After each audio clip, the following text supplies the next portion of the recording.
Good evening, Rockville. Today is July 21st, 2025. We'll now convene meeting 19-25. Please join me as you're able in the Pledge of Allegiance.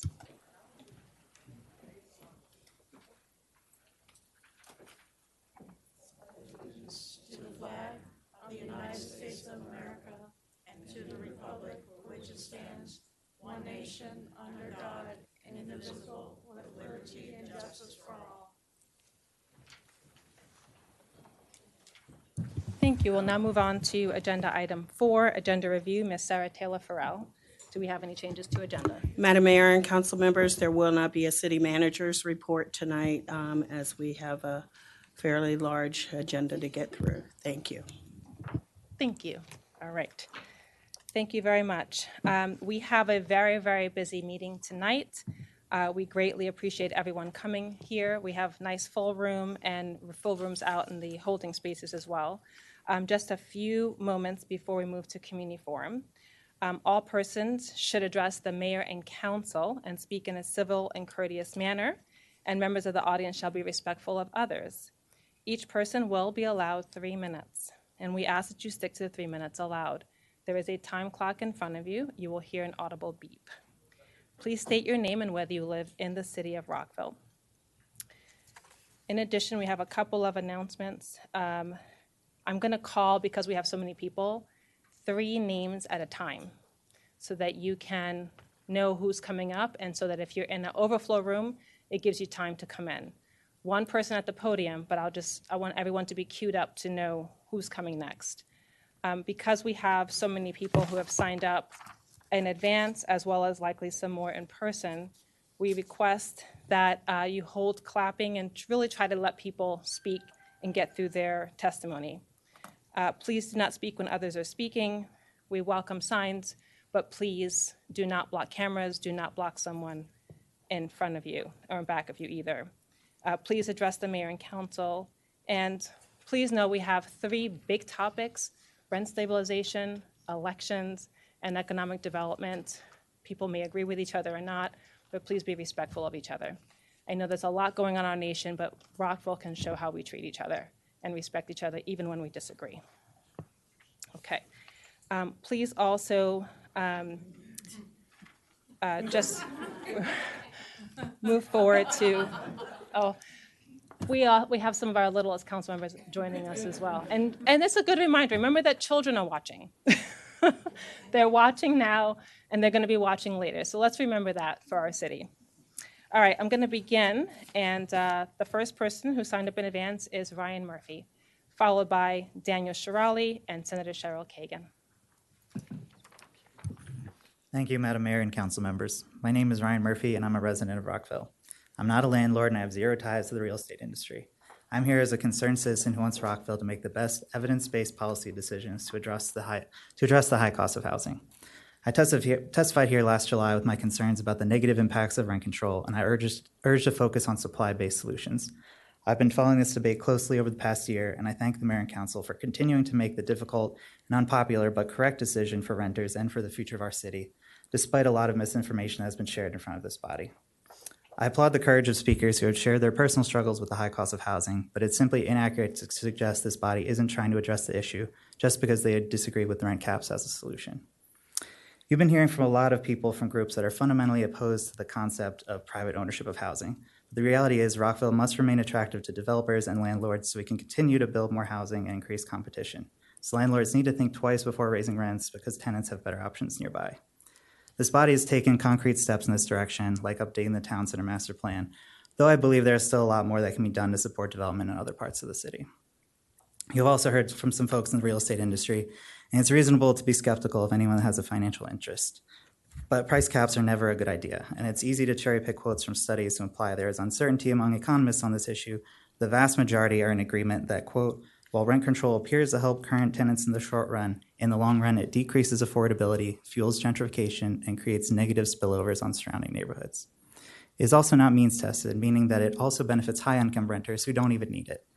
It effectively creates a lottery system, benefiting a select few who get a rent-controlled unit, while everyone else faces a market with fewer options and higher prices. The housing market is not zero-sum. Developers can profit at the same time that renters can benefit when there's more housing available. Even with abundant housing, some lower-income families will still struggle. The answer in these cases is targeted support like social housing, vouchers, or other subsidies. But those programs require public funding.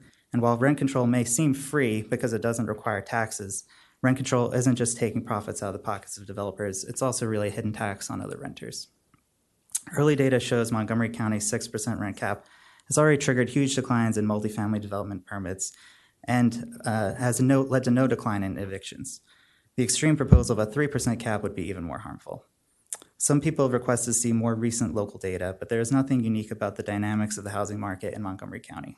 Rent control has been studied for decades and repeatedly been shown to cause harm in jurisdictions where it has been tried across the country and in the world. In summary, rent control is a flawed solution that will ultimately hurt many of the very people it aims to help, and the City of Rockville should continue to focus on other tools, such as increasing the supply of housing, to help address the high cost of rent. Thank you for your time. Thank you very much. Welcome Daniel Shirali, followed by Senator Kagan. Good evening, Mayor and council members. I'm so excited to say that as of today, I'm a Rockville citizen. Yes. Just give me one moment. Again, so grateful to say thank you, Mayor Ashton. Thank you, Councilmember Valeri, Councilmember Jackson. I mean, from day one, you guys have inspired me, and now I'm your neighbor. So that being said, the fact that you're just discussing rent increases is a testament to the amazing work that I know that will be done, as I literally saw my rent jump up within days of me signing that lease. I've worked not only in property management, but in real estate development as well. We must preserve the history of the city while allowing to expand for its citizens affordably. I hope there are incentives for me bringing my businesses to Rockville. Thank you to the Rockville City Police Department, including the Chief of Police, Jason West, who I just met outside. I feel very safe in your city with your officers here to protect and serve. Again, I've had the pleasure of meeting some of you council members personally, and to those that I haven't, I do look forward to meeting you. My name is Daniel Shirali, born on July 3rd, 1987. For my entire life, I primarily lived in Germantown. I am bringing not only myself, my daughter, my cat, and my registered LLCs with a new one pending. Mayor Ashton, again, not only have you restored my faith, I've said that to you plenty of times. I'm currently taking a break from school after just receiving an email congratulatory award from Maryland State Delegate Pamela Queen. That's in cybersecurity management. And to Governor Westmore, I've heard so many things about you. I look forward to speaking with you next to discuss this, not only the state of Maryland, but how we can make much a larger impact, not just on our state. That being said, let me share with you not only the accomplishments that I've been able to achieve in my life, but my father's accomplishments, my parents' accomplishments. First and foremost, this is the TICOM satellite shirt. Taiwanese is como se te ka. To get this shirt, you have to be successfully getting that into orbit. This medal is for the Hubble Space Telescope. This is an actual piece of the Columbia that was destroyed on impact on February 3rd. Most notably, been drinking out this for a while and didn't notice, this is the Intelsat satellite that is being used to broadcast this right now. I was featured in the New York Times at the age of 17. If you ever catch the film State of Play, I am actor 519. Please let the main actor know he's sitting in the wrong seat. I don't want to drop any names, okay? To all the parents out there, make sure you tell your kids that they can become the next president when they're old enough, or the next biggest actor. Listen to your children just as much as they want you to listen to them as a parent. Teach your kids that they can do whatever they want in life. Would you like to look into the past? Go right outside. It takes that sunlight 8 minutes to hit your eyes from where that light's generated. Please don't ask me to meet Abraham Lincoln. I'm not going to dig him up, and I don't think he's going to have much to say. I want to thank you for everybody who was in attendance. May was Mental Health Awareness Month. I am working with a lobbyist to you. focus on gun control. Thank you so much. Welcome, Senator Kagan.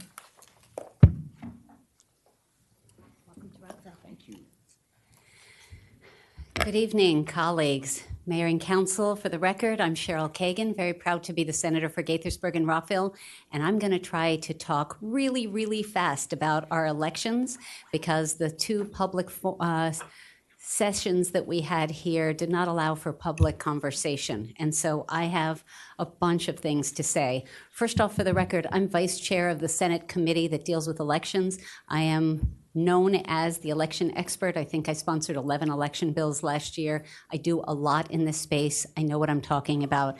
I am also vice chair of the National Conference of State Legislatures for elections and redistricting and many more things.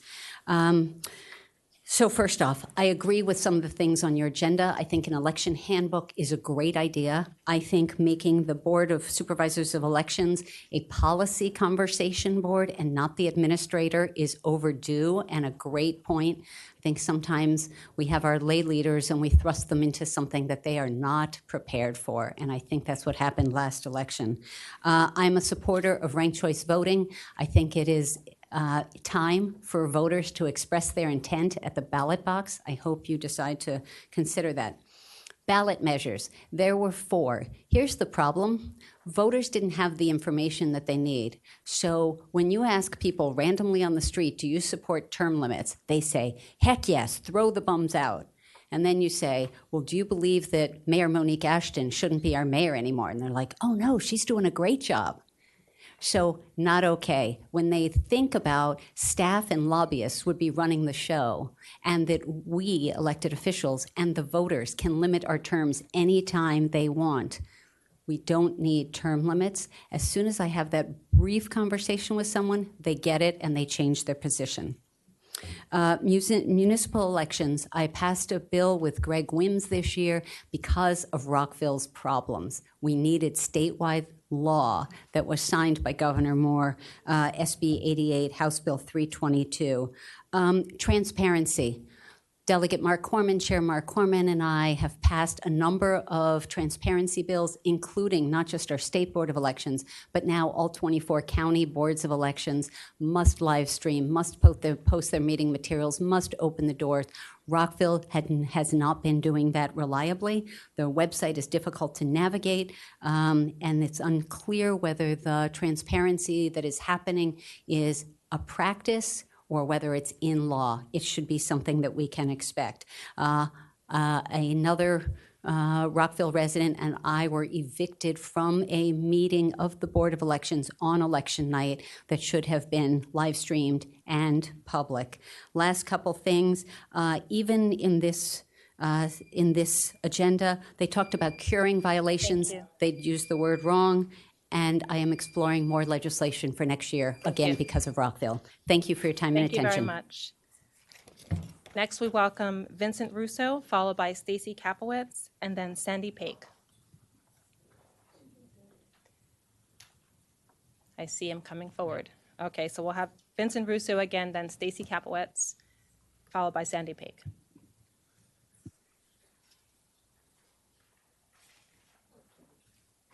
And also, please do not block neighbors behind you with your signs. Good evening, Vincent Russo, City of Rockville resident. I'm speaking about 2 items on your agenda.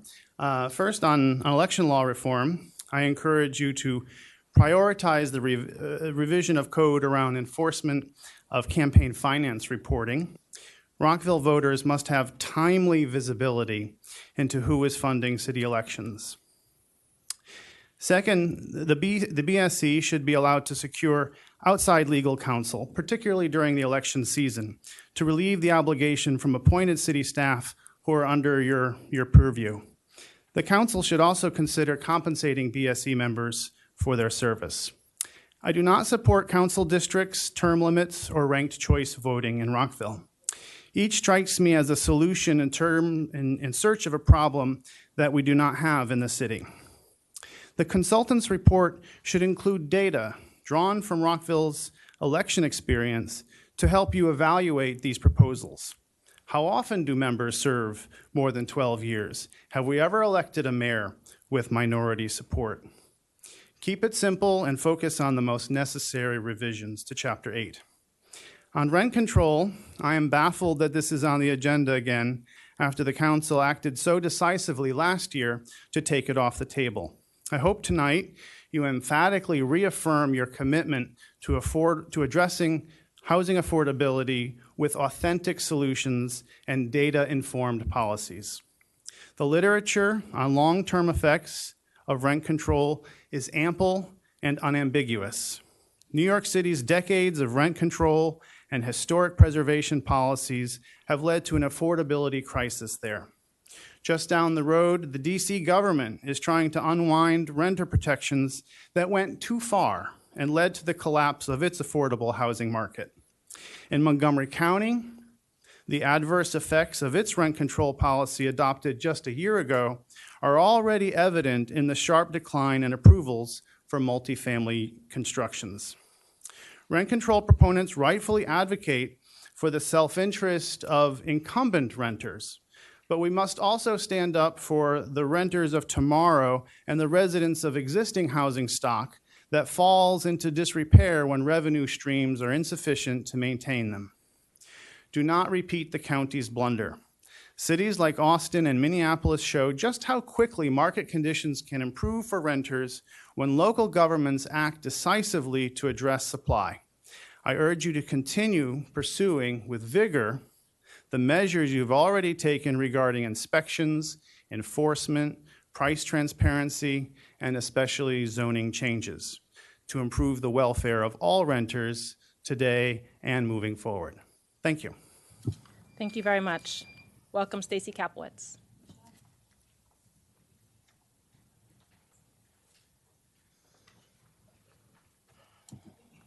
Good evening. My name is Stacy Kaplowitz. I'm a Rockville resident and a multifamily housing owner and operator. Thank you for the opportunity to speak tonight. I want to mainly address those here this evening who are advocating for rent caps. These policies are a form of rent control, and while I understand the motivation, I have serious concerns about how they account for the actual cost of operating housing. I mentioned that I work for a multifamily owner and operator. I looked at properties in our portfolio that had at least 4 years of consistent operating data, and I came up with a sample size of 163 communities. Between 2022 and 2025, total operating expenses rose more than 6.5% per year on average. And the biggest cost increases, they're categories that we can't control. Let me give you 3 examples. Compensation.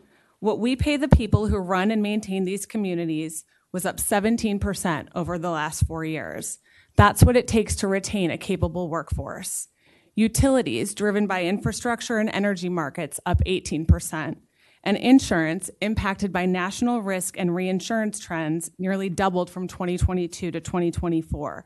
Even with some expected relief this year, rates are still 30% higher than they were when we started. These increases aren't padded budgets or mismanaged funds. These are basic costs of keeping apartments running. A 3% or 4% rent cap at a time when operating costs are rising by more than double that isn't financially sustainable because the math doesn't add up.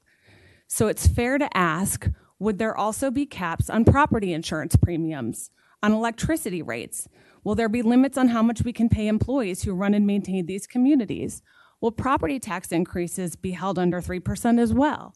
Because if those rising costs go unchecked while revenues are capped, properties face structural deficits, and when that happens, our buildings will suffer. Staff turnover increases, resident services are reduced, and development of new housing becomes harder, if not impossible. So let me be clear, I absolutely support protecting residents from sudden and predatory rent hikes, but rent control by itself does not create affordability. It does not create opportunity, it creates disinvestment. It discourages maintenance and it drives housing providers out of the market altogether. If your goal is stable, quality housing for Rockville families, we need policies that recognize the full cost of providing it. Thank you. Thank you very much. Welcome, Sandy Paik, followed by Todd Pearson and Bettina Guevara.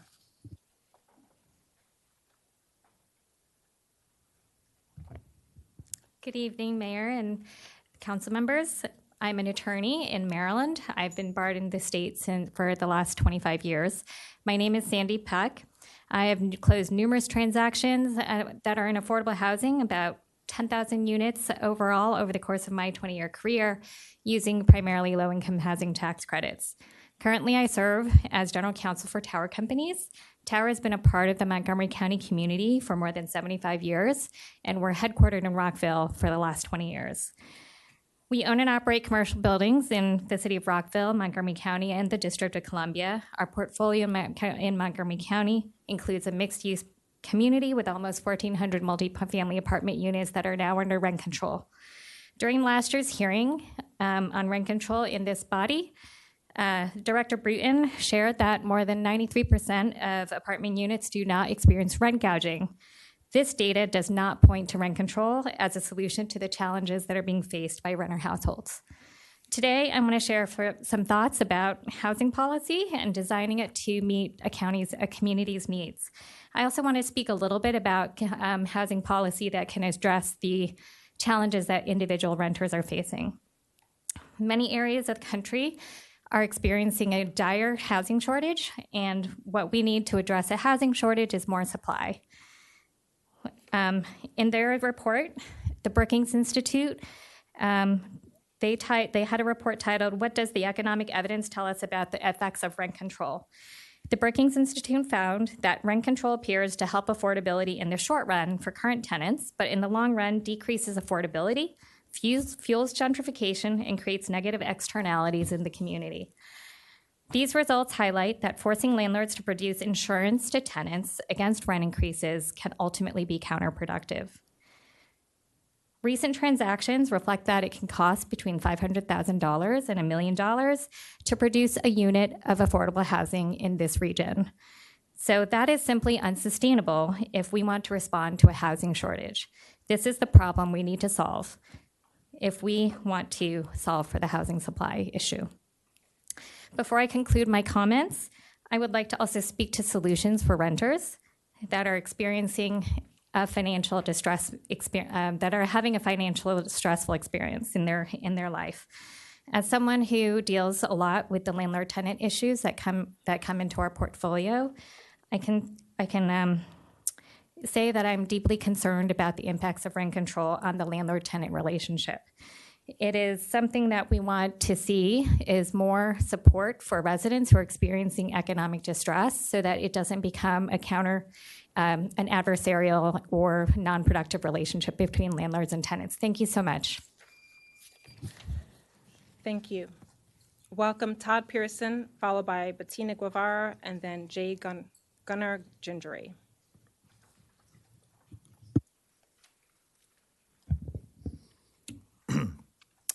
Madam Mayor, members of the council, my name is Todd Pearson. I'm the president of the BF Soul Company and affiliates. I appreciate the opportunity to speak tonight. With only 3 minutes, I'll keep my comments high level and to the point. However, I invite the opportunity to have a deeper and more thorough discussion.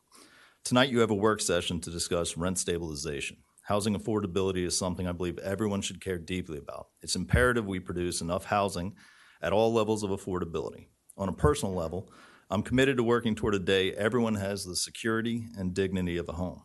From a business perspective, people are the lifeblood of economic development, and strong economic development is the path to prosperity, a growing tax base, plentiful jobs, and increased opportunity. However, if we cannot produce housing, we'll not have the workforce to attract businesses to locate in the city, and economic development will stagnate. So the question we need to ask, what's the key component to create housing? The answer is simple: investment capital. Without capital, it's impossible to build housing. And housing affordability is a simple exercise in one of the oldest laws of economics, supply and demand. When supply equals or outpaces demand, rent growth is muted. We can simply look at Charlotte, Raleigh, Nashville, Phoenix, Austin, Orlando, and Jacksonville, all areas where housing development is robust, supply is meeting demand, and rent growth is below historical norms. In fact, in all these locations, rent growth over the last 2 years has been negative. Not surprisingly, all these areas are experiencing robust economic growth, and none of them have rent control. Contrast this to areas with rent control, such as Oregon, St. Paul, Minnesota, or closer to home, Tacoma Park, and recently Montgomery County. all areas that have seen a significant to total reduction in housing development since implementation. Contrary to the point of rent control, in each of these areas, this has resulted in higher rent increases compared to historical averages and the destruction of economic activity. In fact, after implementation of rent control, economic results have been so bad, St. Paul, which implemented the same 3% rent cap you're discussing, is rolling it back after only 4 years. Montgomery County has not had a significant project start since implementation. Tacoma Park passed rent control in 1981, which incidentally coincides with the end of rental construction in the city. In these areas, rent control has not only led to a lack of new construction, but also to condo conversions and a lack of investment in existing rental housing stock. Why is this? Earlier, I spoke about investment capital. While investment capital is often plentiful, the one thing it is not is captive. When regulations are implemented to reduce or impede investment capital's ability to make a return, it's simply deployed elsewhere. This has been the result of rent control time and time again. I implore the city of Rockville not to repeat the same errors as other jurisdictions by implementing rent control, and I look forward to a more in-depth discussion to work towards alternative solutions to deliver the housing supply we need. Thank you for your time. Thank you. Welcome, Bettina.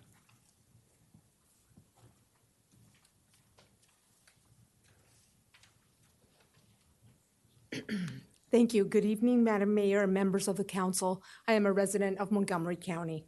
My name is Bettina Guevara, and I am the Chief Legal and Administrative Officer of Saul Centers, a local owner and developer of commercial real estate. I have the unique experience of having been on both sides of the aisle on the affordable housing issue you are trying to address. As a young child, our family of 6 lived in a small 2-bedroom apartment, and I saw my parents struggle to make monthly rent payments. What made a difference for me is that I lived in an area of economic stability with development and investments resulting in many available jobs and well-funded schools. That should be the goal here, to create long-term stability for the residents of Rockville that increases the supply of housing, thus lowering the rents. Several studies show that in years where additional housing units are delivered into the market, rents decrease and stabilize. We need a practical solution. I urge the city of Rockville to focus on advancing affordable housing opportunities while avoiding alienating the investment and lending communities. A 3% rent cap seems like an easy fix, but based on evidence nationally, this would likely halt all residential development in Rockville. The harder path is developing sound strategies to bridge the economic gap to deliver affordable housing for Rockville. The harder path is how long-term sustainable results are achieved. Developers do more than just build projects. As part of the approval process, developers commit at their sole cost and expense to deliver major public improvements and community benefits. To provide context into what developers face today, inflation and uncertainty on tariffs has caused significant cost escalations and rising interest rates. These are challenging times to deliver affordable housing.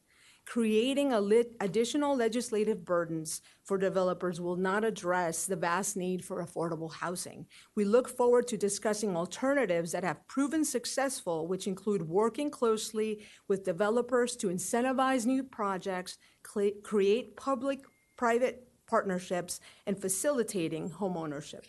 In sum, any artificially low cap on rent escalation will dampen investments and will destroy the housing supply pipeline in Rockville. This quick fix solution may help renters today, but will eliminate the possibility for future residents to become members of this community. The expansion of all housing is critical to the city of Rockville's long-term growth and success. We believe working together to face this challenge is essential when crafting a comprehensive solution going forward. Anything less will result in a policy that will stagnate growth and will reduce economic stability. Thank you. Thank you. Welcome, Jay Gunnar-Gingery, followed by Chris Brook and Hugo Cantu.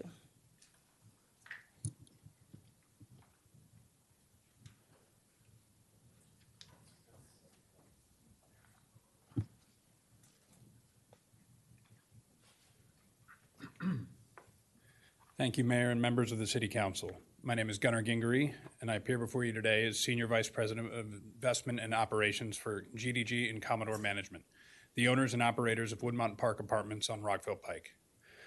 We're a Rockville-based firm that has developed and managed properties in this city since the 60s. For decades, we've been able to provide high-quality, well-amenitized housing at rents often below market for our existing tenants, with increases historically in line with the city's VRG, while maintaining continued reinvestment in the property, with recent unit upgrade turnover costs exceeding $30,000 per unit to deliver better quality housing to the next tenant. Woodmont today offers over 400 units of naturally occurring affordable housing across more than 18 acres. These homes serve residents earning approximately 75% of area median income, people who form the backbone of our community. The rent control measures under consideration, particularly the vacancy controls and the long-term exemption phase-outs, put that housing at risk. Let me be clear. These policies jeopardize our ability to maintain affordability while meeting rising operational costs and complying with unfunded mandates like BEPS retrofits. The economic viability of continuing to operate properties like ours without sacrificing quality or reinvestment becomes increasingly untenable under these constraints. Beyond day-to-day operations, the proposed regulations also send a troubling signals to investors, institutions, and lenders. By distorting property valuation through a rolling exemption period that resembles a de facto ground lease, the policy dramatically reduces the attractiveness of multifamily ownership in Rockville and discourages reinvestment in the very housing stock we should be preserving. The consequences aren't theoretical. If rent control proceeds in its current form, we may be forced to reassess our long-term plans, including potential redevelopment. That path could displace precisely the residents we've worked hard to serve, through no fault of their own. Montgomery County's rent stabilization law took effect almost a year ago. Less than a year in, we're already seeing stark consequences. According to the county's EDC, only 7 multifamily units were permitted between October of 2024 and March of 2025. This mirrors the experience observed in St. Paul, Minnesota, where similar caps and vacancy controls led to a sharp drop in multifamily housing starts and investment, prompting the city of St. Paul just 2 months ago to repeal both its vacancy control and rolling exemptions provisions entirely just 3 years in. We urge the council to learn from these outcomes and pursue more effective alternatives, targeted rental assistance, capital incentives for preserving affordability, and zoning and permitting reforms that promote rather than discourage private sector investment in housing. Rent control, as proposed, threatens not just property owners, but the residents and neighborhoods that depend on stable, quality housing. We ask that you protect affordability by fostering investment, not penalizing it. Thank you for your time and for your service to the city of Rockville. Thank you. Welcome Chris Brook, followed by Hugo Cantu and Julie Pollinger. Good evening, Mayor Ashton and members of the council. My name is Chris Baru. I'm a longtime resident of the county, and I'm also CEO of the Donahoe Companies, a 141-year-old business headquartered here in Montgomery County. Among our business lines, we develop, build, and manage multifamily real estate throughout the DMV. This evening, I'm speaking against rent control. Rent control is widely considered a flawed policy by most economists and housing experts because it reduces supply and the quality of housing. Montgomery County experimented with rent control back in the 70s. It failed. New supply vanished, apartments converted to condos, and rents increased. It was repealed just a few years later. Tacoma Park is another ongoing example. There have been no significant new multifamily construction starts there since rent control was adopted almost 40 years ago. Since 2023, Montgomery County has gone from one of the most desirable multifamily markets for investment in the nation to one of the worst, thanks to rent and vacancy controls. The county's housing policies have been criticized nationally by the Wall Street Journal and in national real estate investment conferences where the county has been redlined as the DC submarket to avoid. Municipalities of Rockville and Gaithersburg currently are the only exceptions. Please do not make the same mistake. Of course, controlling rent sounds like a great idea to the average citizen, but as policymakers, please take the time to learn how this experiment has failed across the country. It stifles new supply when market rate units are not being built. We're not building NPDUs. When new supply is constrained, rents accelerate in unregulated units. It also degrades the quality of our housing stock.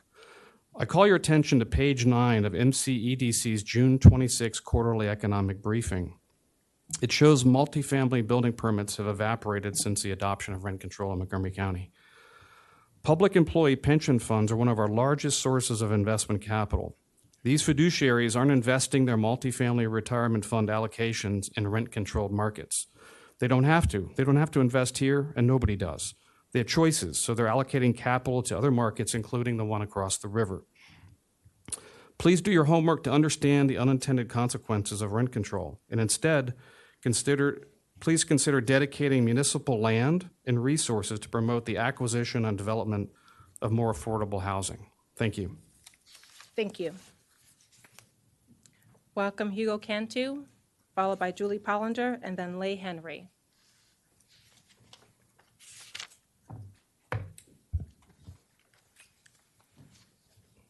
Good evening, Mayor and City Council members. My name is Hugo Cantu. I'm here representing the Apartment and Office Building Association, also known as AOBA.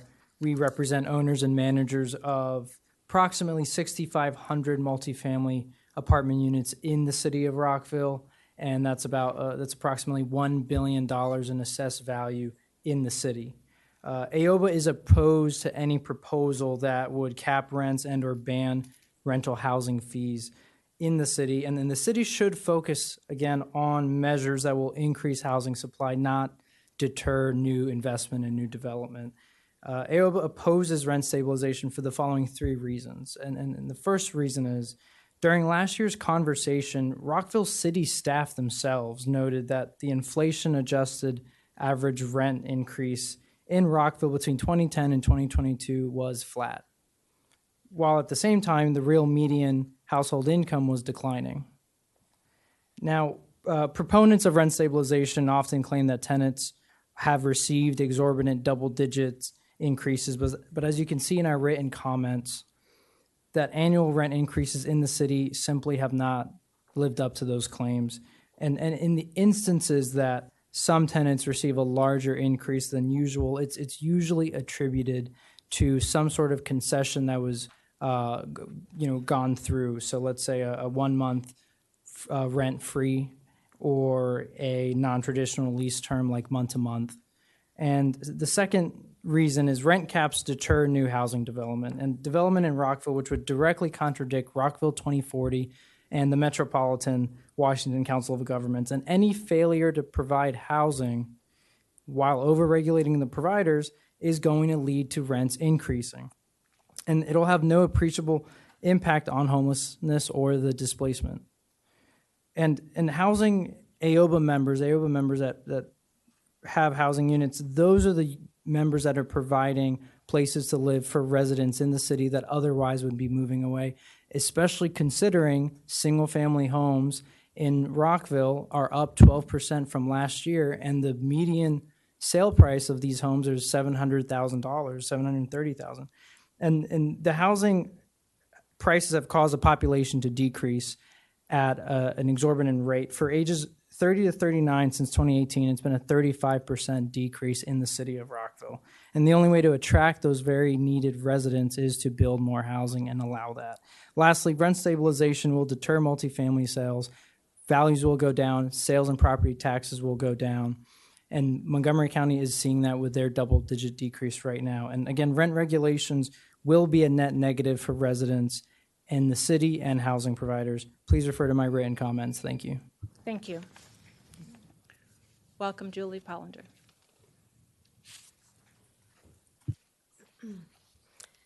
Good evening, Madam Mayor and members of the council. Thank you for allowing me the opportunity to speak. My name is Julie Pollinger. I'm the Chief Operating Officer of Pollinger Company, a local family-run real estate business, and I'm also the 3rd-generation owner of Congressional Towers and Rollins Park right here in Rockville. My family's roots in the Rockville and greater DC metro area date back to 1947 when my grandfather and his brother began building single-family homes. Over time, they transitioned to building and managing office buildings and apartment buildings, always with a focus on quality construction, quality service, and quality community stewardship. That same commitment guides us today. We invest extensively, both financially and emotionally, in maintaining and improving our properties here. At Congressional Towers alone, we've spent more than $15 million over the past decade renovating lobbies, hallways, elevator rooms, and units, and we've added modern amenities like bike rooms, package rooms, and dog wash stations. Roughly 60% of our apartments at both Rollins and Congressional Towers have already been renovated to meet today's standards. But this level of reinvestment is only possible when we have the flexibility to adjust rents in a responsible way. Rent control would make that unsustainable. With fixed caps, we could no longer make the kinds of improvements, including unit renovations and upgrades, that we've committed to for decades. Operating older buildings, as you've heard, is becoming more expensive every year. Contracts, wages, materials, turnover costs, insurance, compliance, everything is rising. If we cannot keep pace with these increases, it's not just the property owners who will feel the consequences, it's the residents. The unintended result of rent control could be a decline in quality and supply of housing. You've already heard a lot about that. Since 2019, our rent increases have been modest, averaging around 3.75% annually. Our intention, as substantiated by our record, has never been to impose burdensome hikes. Our goal is to maintain buildings that are both desirable and affordable, and to reinvest revenue directly into the community. This has resulted in our communities being a natural, occurring form of affordable housing. We work closely with institutional investors and lenders who are retreating from Montgomery County due to rent control legislation and mounting regulatory burdens. I see what's happening on the ground, and the negative effects of rent control are clear. If rent control passes in Rockville, I fear the job of providing and managing reasonably priced, high-quality housing for this community will be far more difficult, if not impossible. Thank you for your time and for considering my perspective. Thank you. Lee Henry, followed by Kenneth Becker and Alex Forrest. Again, the names are Lee Henry, Kenneth Becker, and Alex Forrest. If you're coming up in the next three, please make sure that you're in the room.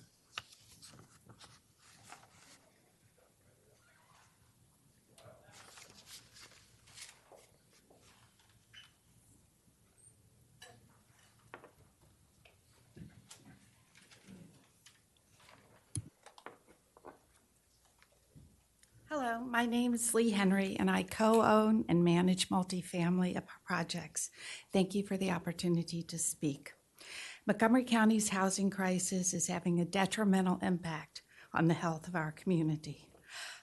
When confronted with the health crisis, it is important to develop an accurate diagnosis rather than rush to treat symptoms. A faulty treatment plan may not only be harmful, but its existence also delays effectively addressing the underlying problem. Today, we are hearing about real pain. We need to listen and ask questions so we can diagnose accurately. This will be far more productive than mislabeling the problem as landlord greed. This sort of forum magnifies the discord without yielding the solutions we need. Enormous strides have occurred in cancer treatment driven by precision medicine, which focuses on tailoring treatment plans to more specifically address a patient's overall being and the tumor characteristics. Similarly, our diagnosis of the housing crisis needs to not only look at our regulatory schemes, but also recognize the aspects of the problem that relate to the difficulty many newcomers, especially those with large families, experience when asked to provide verifiable sources of income and present with a weak or non-existent credit history. Government efforts to protect our community during COVID created dramatic market distortions. The eviction moratorium created a rental market with virtually no vacancy at a time local companies were hiring talent from across the country. The result was rapidly rising rent for the few units available. Today, rents are flat and evictions still take about a year to accomplish. Like the best of my peers in multifamily management, we have adopted a zero evictions policy as a goal.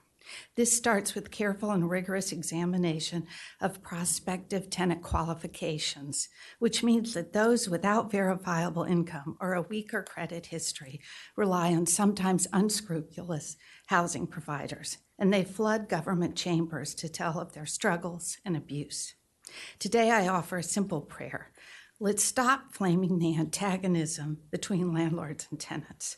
Let's work together towards real and sustainable solutions. That needs to include supported subsidized housing, vouchers for families and individuals, robust financial literacy classes, zoning and regulatory schemes that make ownership achievable for more, and a far less punitive regulatory scheme for apartment owners. We need to build more and manage better. We need to reject the current regulatory and taxing schemes that make affordable housing unachievable. Thank you very much. Welcome Kenneth Becker, followed by Alex Forrest, and then Stephen Silver.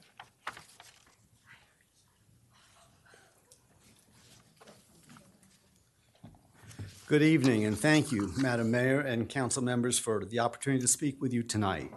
My name is Kenneth Becker, and I serve as managing general partner of Rollins Park and Congressional Towers Apartments, located on Congressional Lane, East Jefferson Street, and Rollins Avenue, all built in the early 1960s. We are strongly opposed to any proposal to impose rent control on market-based multifamily properties.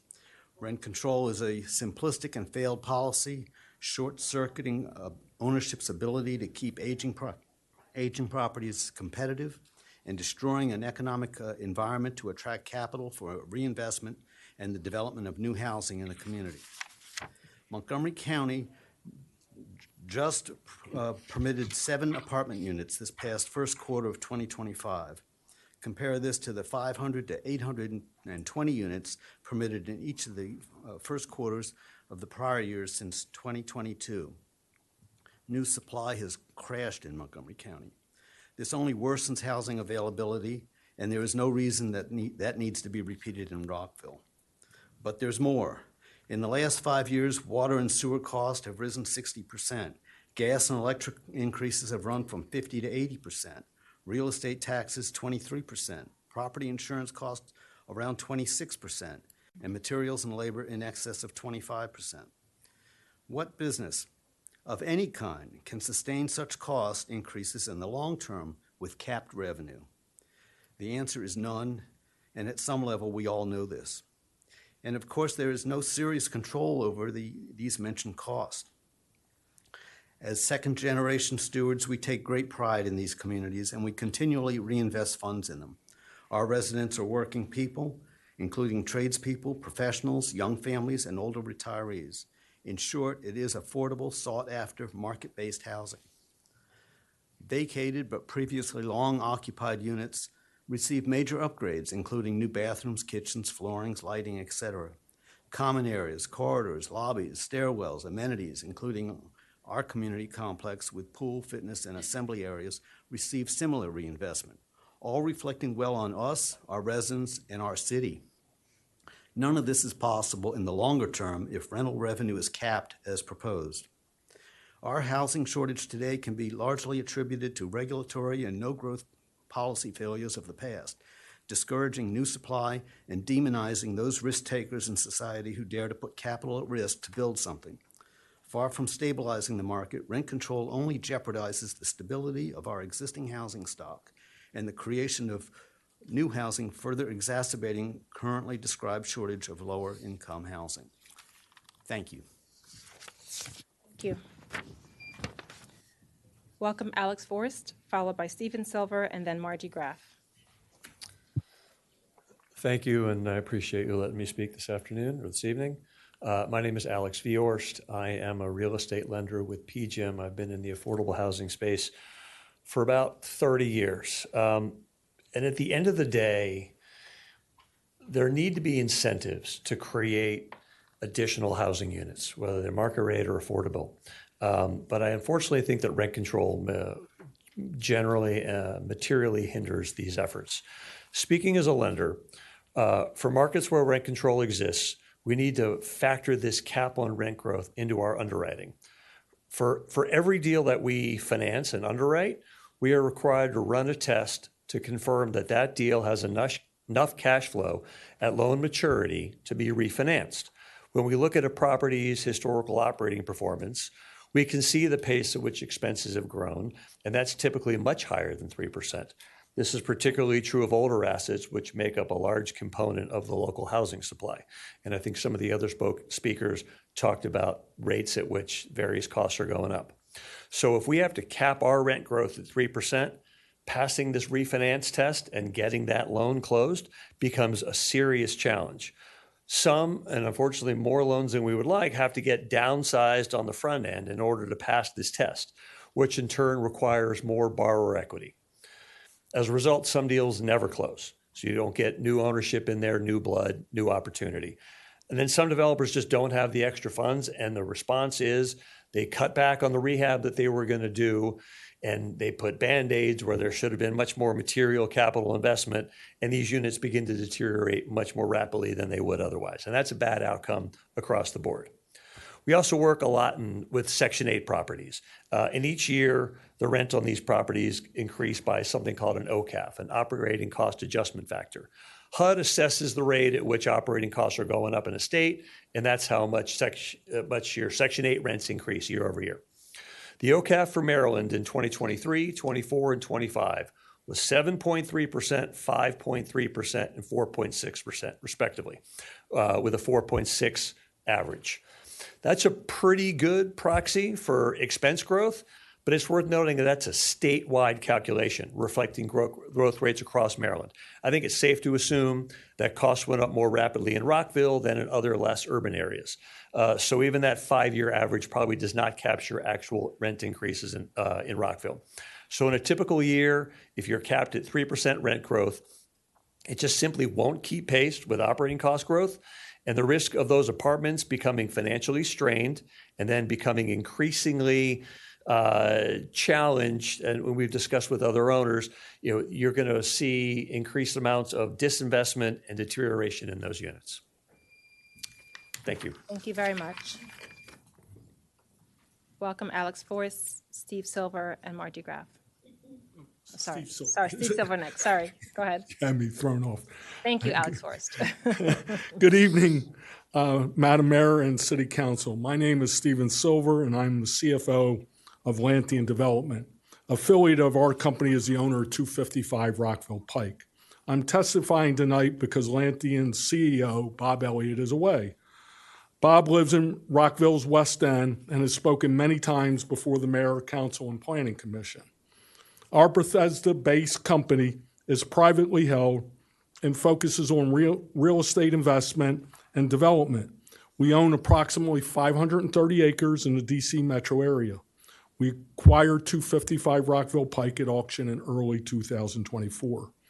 We also previously owned and entitled 31 acres for mixed use at the north end of Rockville along Shady Grove Road. We ultimately sold that property to Boston Properties in 2021. As an owner and developer of land in the DC metro area, I'm here to testify against any type of legislation that dictates rent controls in the city of Rockville. I've been a real estate and finance professional for over 40 years, with more than 30 of these years being at the Maryland Department of Housing and Community Development. At DHCD, we work tirelessly to create more housing by leveraging our financial resources with strategic precision to create as much housing as possible to provide affordable units. The government plays an important role in facilitating new housing. Creating a larger supply is the most effective way to keep rents in check, especially the older units, as you've heard repeatedly this evening. Rent control that is enacted through governmental legislation may seem like a near-term win, but it will have the opposite impact on rental prices over the medium to long term. Rent controls that artificially suppress rents have the unintended consequence of driving developers and investors away from your jurisdiction. Montgomery County's rent control law went into effect last year, and the results are truly disastrous. Montgomery County has been redlined by most major investors, and those that do develop in the region go to Northern Virginia and DC instead. When investors and builders have better options, they will opt to deploy their capital elsewhere. Since the inception of Montgomery's rent control, multifamily and rental housing starts and permits are practically non-existent.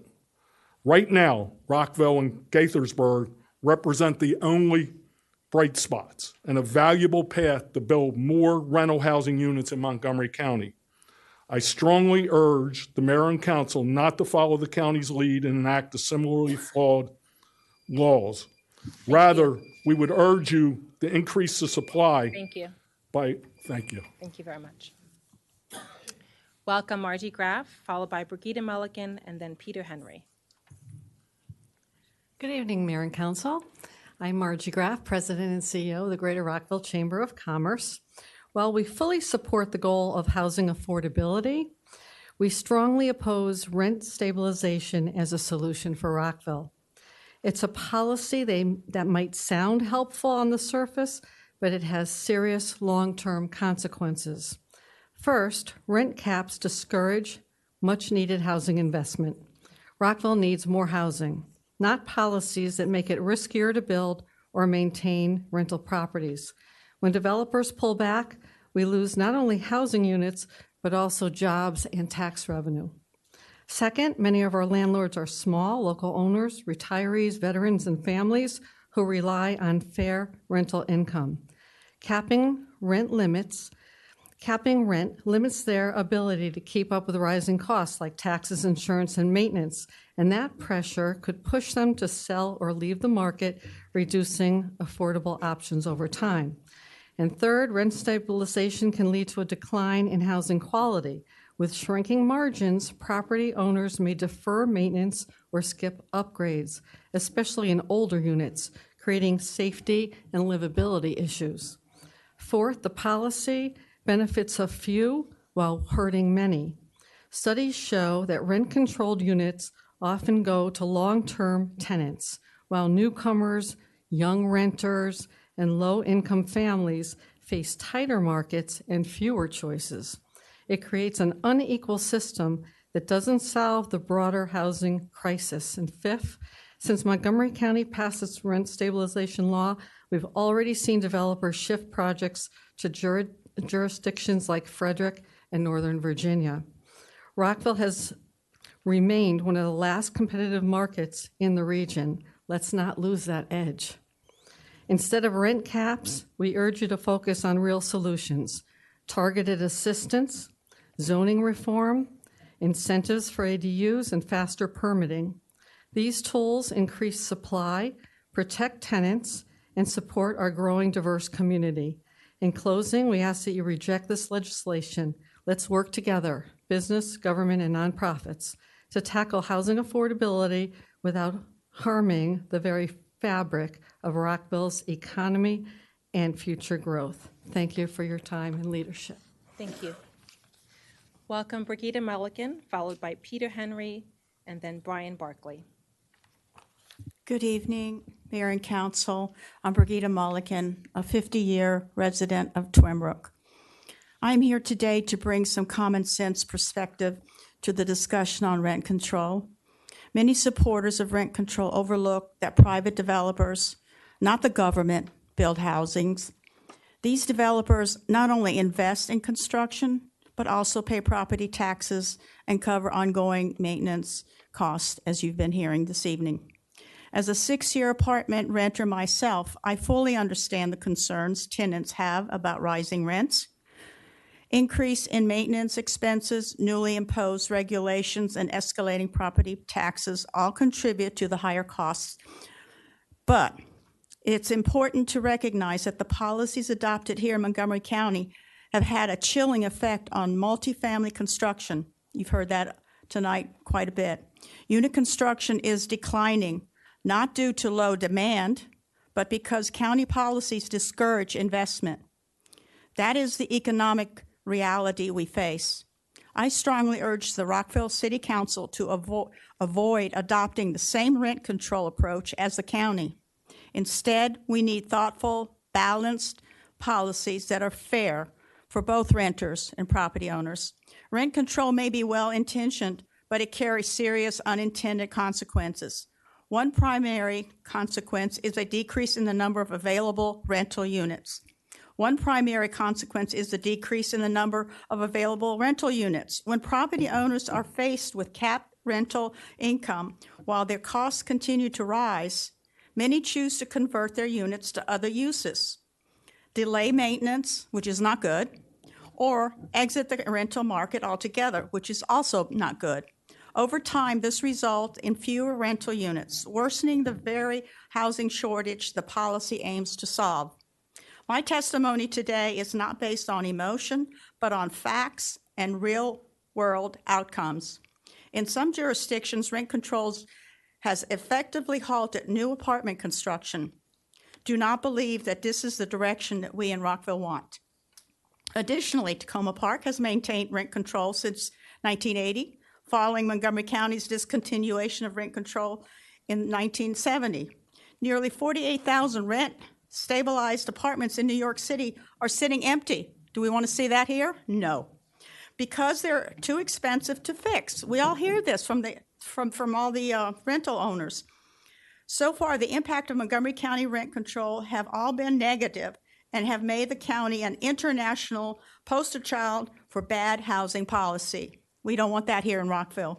Thank you for the opportunity to speak, and I hope that the council will adopt policies that support both housing growth and economic fairness. Thank you. Thank you very much. Welcome Peter Henry, followed by Brian Barkley, and then John Becker. Again, those names are Peter Henry, Brian Barkley, John Becker, and then Jamie N. will be up.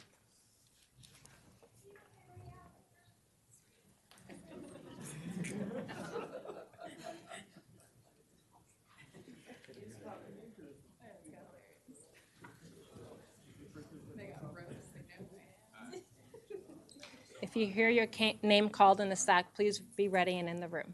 Thank you. Yes. I'm new at this. Sorry. That's all right. Welcome. Hi. I'm Pete Henry. I'm a real estate developer. And one of the things that I thought was most alarming was a recent publication that Montgomery County did itself that showed the number of apartment buildings that have been built in the county since rent control was instituted. And it's a cliff. You can watch it go from hundreds. Oh, maybe this actually does it. I don't know. But you'll see hundreds and hundreds of units go to 7. And I don't know if you folks have seen this, but this is the real impact of what rent control is. Please address the mayor and council. Thank you. I'm so sorry. Pardon me. I'm new at this, as I apologize. That's okay. That's all right. The impact is not just on things like, oh, there aren't as many apartments, and the conversations in terms of supply and demand equilibrium. It really runs down to jobs. What you see is a dissipation. Every time I build a 240-unit apartment or 235, I generate between 400 and 500 jobs in construction, and I have ongoing jobs, secondary, primary and secondary, of anywhere between 120 and 130, depends on if you count the accountants and the lawyers and all the rest of them that continue to be involved. That also has an impact, of course, on the taxes that are available as the housing isn't built. But as importantly, you will begin to see a mass migration from apartments to townhomes. And you're seeing it already. If you look around, you'll see the number of applications that have changed, even probably in Rockville, because it's an easy way out, and it houses the people that can afford it, but it doesn't address the fundamental need that we have in our society. So it's really something that I think is an important consideration. I think there are better answers than rent stabilization and rent control and vacancy control. And I'm on both sides. At this point in time, we haven't built anything in Rockville. We've been looking at it. If rent control comes, the lenders and ourselves will be redlined from it. So I just thought I wanted to mention that, and thank you very much for your time. Thank you. And I apologize for my lack of experience. That's okay, no worries. We welcome all. Welcome Brian Barkley, followed by John Becker, Jamie N., and then Susan Hoffman. Good evening. Thank you for giving me this time. My name is Brian Barkley. I've practiced law in downtown Rockville for decades, and I currently reside in King Farm. But let me be clear, I do not represent landlords or developers. That's not why I'm here. I was a landlord myself for decades. I sold my rental properties. I had 3 of them, one in Trinbrook about 15 years ago. I sold my long-term residence, and I moved into King Farm, where I am a tenant paying rent. I understand rent controls from both sides, but let's be clear. The euphemistic title of rent stabilization we are talking about is rent control, plain and simple. I was around, you can tell from the color of my hair, in the 70s, when the county imposed rent control. I'm also familiar with what happened in Tacoma Park and in Prince George's County as a result of their application of rent controls.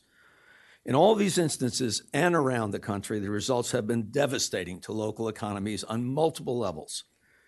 It is always a problem to attempt to force price controls in any industry, and particularly when it comes to rental properties.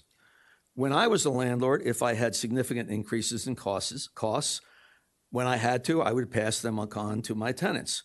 I would have been very hesitant to become a landlord if I knew that the law would prevent me from doing that. And I could not have passed on those increased costs if there was a rent control. And then what I would have been forced to do, and I do mean forced, would be delay in repairs or improvements. As a tenant, you would think my selfish self-interest would be to advocate in favor of rent control, but I'm doing just the opposite, because I know from my own observation over many years the damage that it does.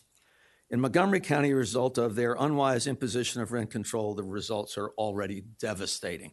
If you've seen the chart the gentleman in front of me held up, essentially there are no new multifamily permits happening in Montgomery County, whereas around the state, they're still going up, and that's what's going on around the country.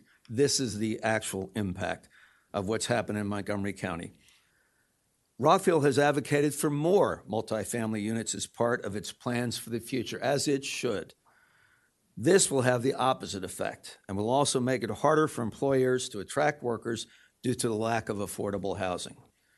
I've testified in front of the Mayor Council on a number of occasions, all to help ensure the economic vitality and viability of this city. Now, in particular, with a looming recession as a result of job cuts at both the federal and state levels, it is more important than ever that Rockville takes action to maintain rather than decrease its tax base and its workforce housing. Thank you.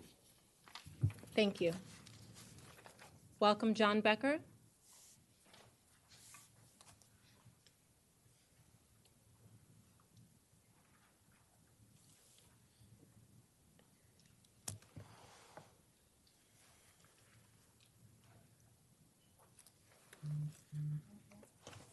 I apologize. I just need to get set up here real quick.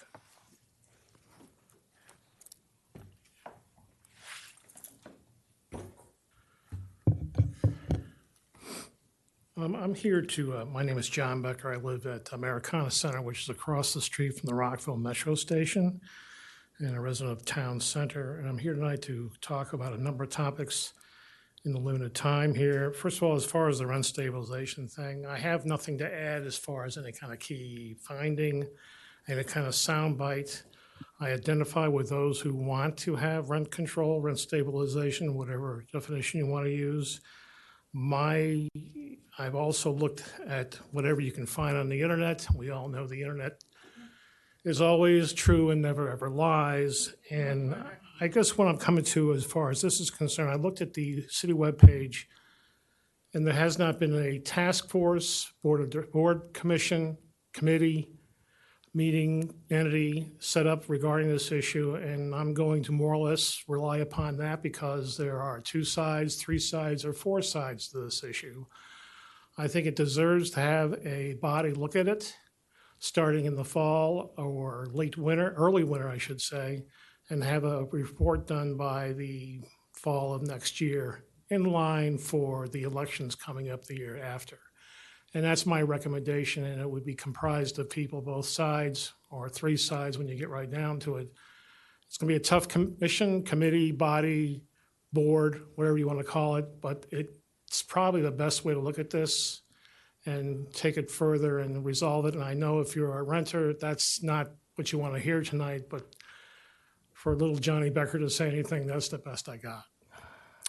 Item number 2, as far as the elections report from the consultant and the things that are being considered by mayor and council, I think there's been some and misinformation and some incongruities on the reporting as far as some of the documents. And I'm going to be waiting on my edge of my seat tonight to hear the consultant's report and also respond further this week and next week regarding that. Finally, on a third thing, on Saturday, I did a ride-along with the representative of the Rockville Police Department, Officer Pat Hanaris, a fine Greek boy, and we spent the evening from 6 until 11 o'clock riding around the streets of Rockville in a patrol vehicle, and it was an eye-opening experience. And I want to thank Lieutenant Crawford and our new Chief of Police for setting this up, and I appreciate it and look forward to doing it again in 6 months in January. And to close out, I would strongly recommend you have somebody in the engineering department look at the air conditioning out in the lobby and the 2 conference rooms.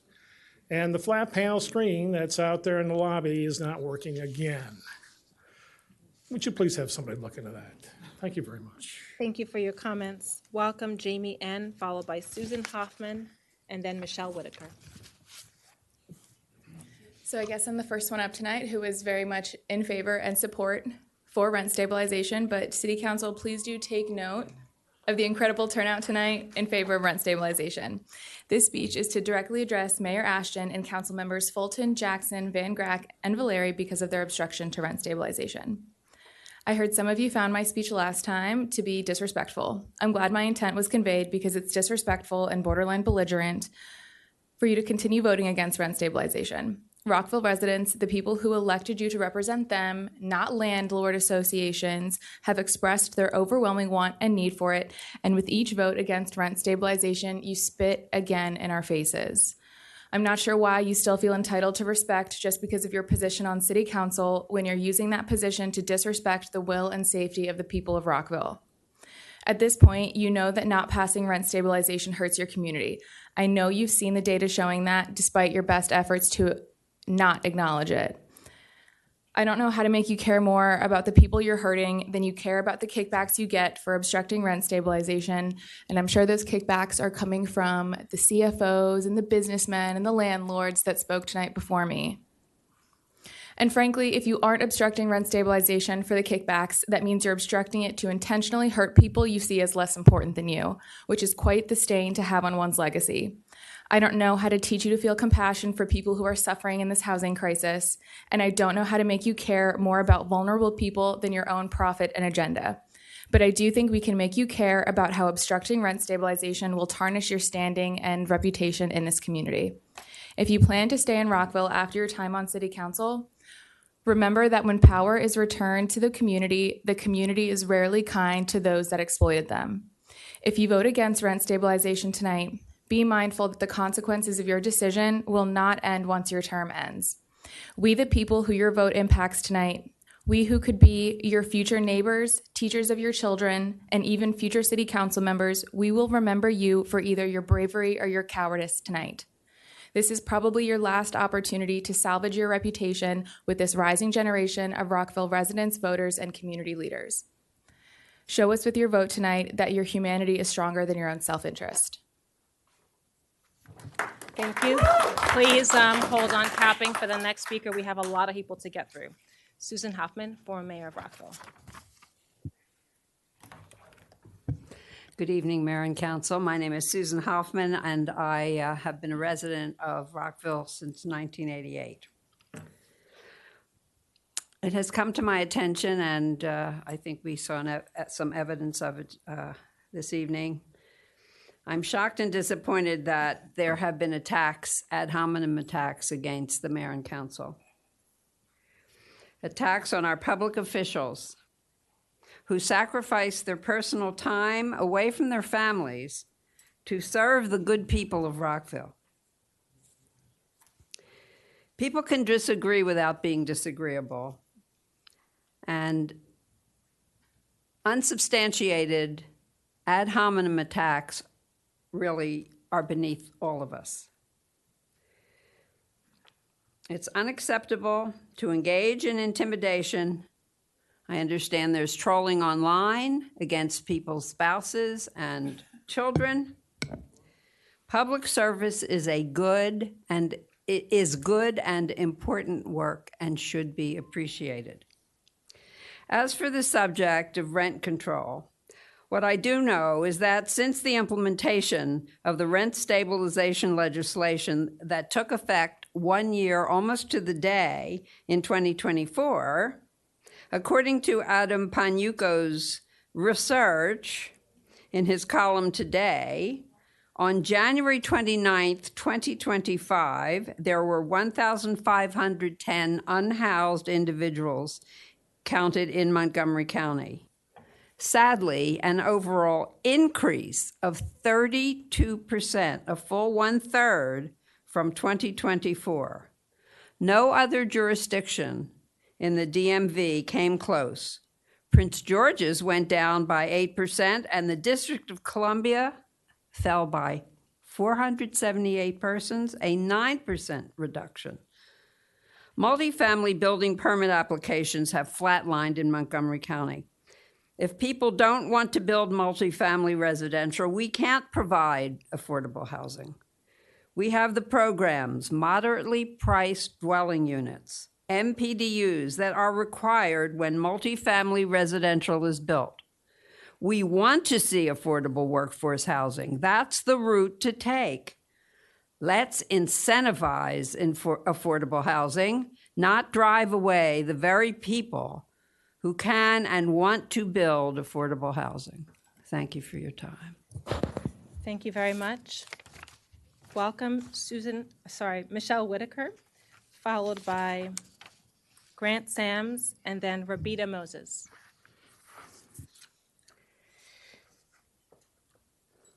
Thank you, Mayor and Council members. I want to just say thank you again for the continued conversation that we are having on elections.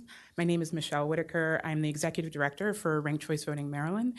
And while I'm not a resident of Rockville, I'm here often and enjoying all of the great things that are here to be part of the city.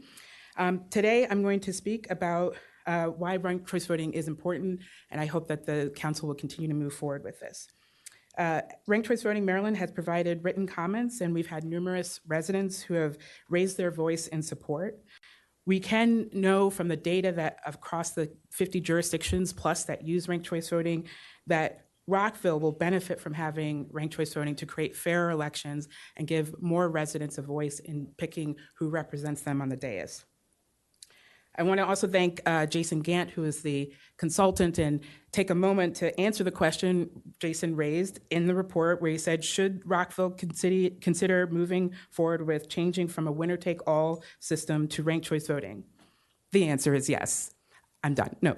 The previous letters that I've sent to the council have included supplemental information on the benefits of ranked choice voting, which include more civil campaigning, more opportunities for voters to have a voice in who's elected, more fair representation.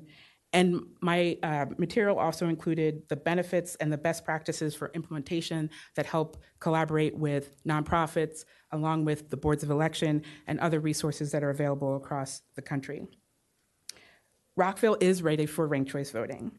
As Mr. Gant noted, the biggest hurdle for implementing ranked choice voting is state support. And while the State Board of Elections does not have jurisdiction over municipalities, Maryland's voting equipment is RCV capable at this very moment. In addition, the passage of House Bill 322 that Senator Kagan mentioned allows the State Board of Elections and the City of Rockville to enter into agreements to work collaboratively on administration of municipal elections. The state can provide the city with access to the RCV-capable voting equipment and make sure that implementation is feasible for the city. Maryland voting equipment can produce ranked ballots, scan ranked ballots, and store the data. As shared in my previous comments, the city should utilize the free and federally tested tabulation software that is available by the Ranked Choice Voting Resource Center, and a representative from that organization will be speaking later. There are 3 local jurisdictions that you can see using ranked choice voting right now in our area and in this, across the country. Arlington, Virginia uses it for their Board of Elections for multiple seats. Cambridge, Massachusetts has been using ranked choice voting since 1941 to elect all 9 at-large members of City Council.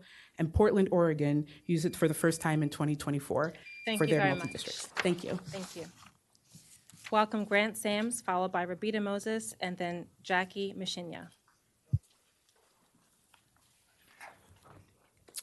Hello, my name is Grant Sams. For the record, I am a resident of Rockville. I am the president of the Reed Tenants Association and a proud member of Rockville Renters United. Bit of an ad lib. I'd like to mention it's working now, but your camera up there must be on the fritz because it's not showing the audience particularly much tonight.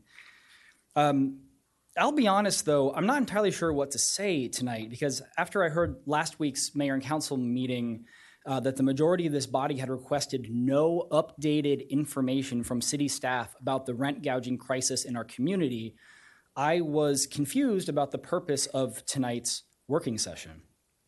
Considering that this March, Councilmember Van Grack, I remember you mentioned to me that you were very open to changing your mind if you saw some good data on the topic. I'm kind of confused as to why you and the rest of the body showed no interest in getting good updated data with the resources you have available to you. The data and studies are out there, by the way, to show that cities can and have chosen to protect renters without interfering with housing development or quality and without interfering with good faith developers. And it's confusing that this council doesn't want to even look at that information. In fact, I've been confused by a lot of this body's actions over the past year. This body heard last July more than 2 hours of community testimony about the need for these protections, only to vote 5-2 to take even discussing it off the table. And then this body changed its procedures to raise the number of council members required to request a work session from 2 to 3, which is a telling change given the numbers and the timing. This body has ignored scores of testimonies since then from residents that collectively reveal the failure of this body's suggestion to encourage landlords to keep rents low using voluntary guidelines and gold stars. It's confusing that this body would prefer that their policy decisions are shaped by the words of industry lobbyists and partisan blog posts rather than by their own staff's analysis. And now, tonight, it's confusing what this body plans to do in a work session where they've specifically requested no new information. So, since I'm unsure of what to say in the face of this body's apparent actions tonight, unsure whether they're motivated by dogmatism, political expediency, or something else, let me just say one thing I am certain of. Our community will remember what happens here tonight because we will tell them. We will dedicate our time and for the next 2 years to making it known how this body and its members have made decisions. We will dedicate our time to making sure Rockville residents know whose voices this council chose to hear tonight. And come November 2027, Rockville will remember who this council stood for tonight. Thank you very much. Please hold on applauses so we still have a lot of people to speak. Welcome Roberta Moses, followed by Jackie Mishinya, and then Samir. Good evening. Good evening, Mayor Council. My name is Roberta Moses. I am a disabled community activist, advocate, a trafficking survivor, and one of the first tenant leaders to step up for rent stabilization here in Rockville. But I'm here tonight, while I still fully support rent stabilization and tenant protections, I have to speak the truth about the harm that's been done to me and how this movement under the wrong people has become deeply unsafe for those of us it claims to uplift. I was manipulated and emotionally coerced by Alice Vasquez from CASA and Tiffany Kelly, who works for HUD. And yes, by Councilmember Isola Shaw, who at one point I believe was kind, supportive, and trustworthy. But that support turned, and the truth is, I was targeted. As a disabled woman of color and survivor, I was pulled into advocacy spaces with promises of empowerment and opportunity, but was instead subject to psychological abuse, exploitation, and re-traumatization, including behavior and manipulation tied to trafficking by Tiffany Kelly and Alex Vasquez, which I have the proof for here today. if anybody wants to take a look at it in the public as well. Yes, trafficking. That is not a word I use lightly. These individuals with power, influence, and access to government resources sought to take advantage of my isolation, disability, and trauma history. And when I resisted, I was bullied, defamed, and cast out. They slandered my name, mocked my disability, and created a culture of fear and exclusion. I was not just left out. I was targeted and publicly discredited for speaking up and asserting boundaries. That's not organizing. That's exploitation disguised as advocacy. It hurts even more because I gave everything I had to fight for rent stabilization, not as a policy expert or professional, but as someone who lives what many of you only study. I have shown up over and over again, grounded in truth, lived experience, and a genuine desire to protect tenants. But how can we protect tenants if we don't protect each other? Can we claim to advocate for vulnerable people, survivors of trafficking, the disabled, the poor, while turning a blind eye to the abuse that's happening within? This is not just personal betrayal. This is about the abuse of power by individuals who hold institutional credibility. People who work with the federal government, sit on city councils, or run national advocacy campaigns should not be immune to accountability, especially when they are harming disabled women and trafficking survivors behind the scenes.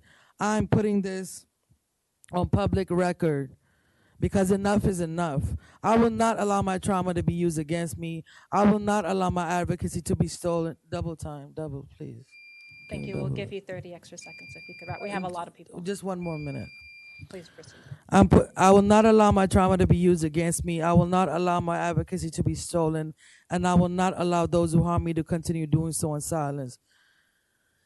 I'm asking for protection because today when I leave out of here, my life will be at risk. I have been threatened already. I'm asking for protection, for acknowledgement, for accountability, and to the organizers and advocates listening, you need to clean house. Harm is happening in your name. And if we're not honest about that, we are building our movements on the backs of the very people we claim to fight for. I'm still here, I'm fighting, but I refuse to stay silent about abuse no matter who it comes from. Let me be clear. Councilmember Isola Shaw told me to my face, you're crazy, and the mayor and council all think you're crazy. I can't work with crazy people. That's ableism. That is discrimination, and that is coming from a city council member who is supposed to protect rights and dignity of all residents, especially disabled Black women and women of color. Progressive Maryland has funded Rockville Renters United while ignoring these patterns of abuse. If they continue to fund this organization with these individuals in power, then they too are complicit in enabling the silence against disabled women of color. I am urging this council and every funding body involved immediately stop supporting. It's still going. Thank you. That's an okay. extra. That's 30. fine. Thank you so much for your testimony. Thank you. If you want to share something with us, we will take it. I'll email it. And also, there are officers out back if you need help in terms of your You guys safety. want- Thank you. Actually, I'm going to pass this to the public while you take a look at it. Thank you. Thank you very much. Welcome Jackie Mishinsha, followed by Samir, and then I can't read that. Daniel S. I think this is Daniel S. I think is already testified. It will be James Deferry. Welcome. Sorry about that. Greetings, Madam Mayor and council members. My name is Jackie Mishinya, and I'm the Senior Outreach Coordinator with the Renters Alliance. As you're aware, the Renters Alliance works with tenants throughout Montgomery County, including many City of Rockville and Gaithersburg residents who rent their homes but are as yet unprotected from being unfairly priced out of their homes. Our experience in the City of Rockville on both the Tenant Association organizing front and the eviction prevention casework front has been in line with the vast majority of testimony this body has been receiving from scores, perhaps hundreds by now, of Rockville renters who are demanding rent stabilization. As their testimony has reflected, we're witnessing an unchecked rental market that is putting profits ahead of community health, welfare, and prosperity, and is actively displacing or threatening to displace nearly half of Rockville residents who rent their homes. As you know, these residents are working and middle-class families and seniors living on fixed incomes. We join Rockville renters in their disappointment in the mayor's and a majority of the council's apparent doubling down on a regime that censors any discussion around even a modest rent stabilization program. We object to the desperate tone of rental housing industry bloggers and their friends on this council claiming the county's entire multifamily construction market has disappeared based on 1 quarter of data. Councilmember Van Grack and others cited the same blog that ironically opens with the disclaimer that multifamily permitting can be volatile from quarter to quarter and year to year. Surely, this council must recognize that your residents are not fooled by these pronouncements. Many thoughtful residents quickly responded by pointing out how the county data was in line with neighboring jurisdictions and indeed the nation. We understand that data cherry picking and sensationalism is to be expected from a landlord-developer lobby that desperately wants to continue undermining any discussion of rent stabilization. However, we urge this council to consider public policy as it pertains to the community as a whole, not simply from special interest influence. We applaud Councilmember David Miles for trailblazing a high road by rejecting industry rhetoric and publicly reversing his position on rent stabilization. We also commend Councilmember Zola Shaw's decision to support the working families, seniors, and other renters of Rockville. We hope you will join with them and support the current proposal. It is a fair and reasonable approach to rent stabilization that allows landlords to maintain their profit margins while stabilizing fair and predictable rents. We urge you to act in good faith and to consider the housing stability of nearly half your residents. Thank you. Thank you. Well, please hold applause. Welcome Samir, followed by James DeFreur, then Wendy S. Hi, my name is Samir, a new renter in Rockville. Probably saw me last week or 2 weeks ago. But with the exception of council members Zola and David Miles, the 5 of you have been a disappointment to the people of Rockville. You all failed to make rent more affordable in the city and made it clear that you stand with the corporate slumlords who rule Rockville. But I hope you prove me wrong today. Let's talk about these slumlords. And you've probably seen some of them in the audience who gave their speeches. I want to shed some light on the Affordable Maryland PAC that supported 4 of the 5 members on the council who voted against the rent stabilization bill, including Mayor Monique Ashton, Councilmember Adam Van Grack, Councilmember Kate Fulton, and Councilmember Marissa Valerie. I found it super interesting, someone new to this politics stuff, that on July 20th, 2023, rent stabilization was packed in MoCo. 3 months later, on October 29th, Affordable Maryland released endorsements in Rockville and Gaithersburg.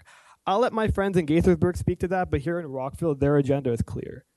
The Affordable Maryland PAC was launched in 2022 to dethrone Mark Elrich, who supported rent stabilization and is funded in some part by this billionaire money, including Facebook co-founder Dustin Moskovitz.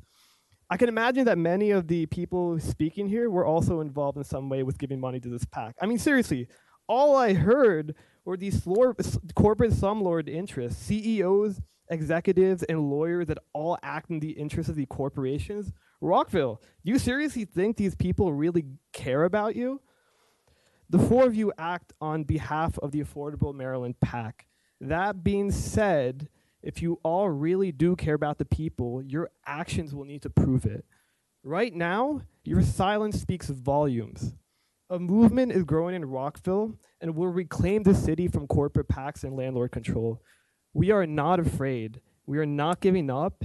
And if you don't vote for what the people of Rockville want, not just want, but need, we will replace you. Thank you. Thank you. Please hold applause. We have a lot of people to speak, and we want to let everyone speak. Good evening. Good evening, Council and Mayor. Hi, my name is James Doffermeyer. I live in Rockville. I've lived in Montgomery County all 37 years of my life, which is probably more than some of the other speakers here could say. A handful, obviously, are from here, but I think several of your speakers tonight have never barely stepped foot in Montgomery County. And I am a real resident of Montgomery County.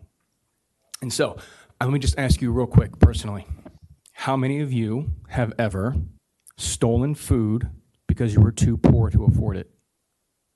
No, seriously, That wasn't rhetorical. Well, listen, thank you.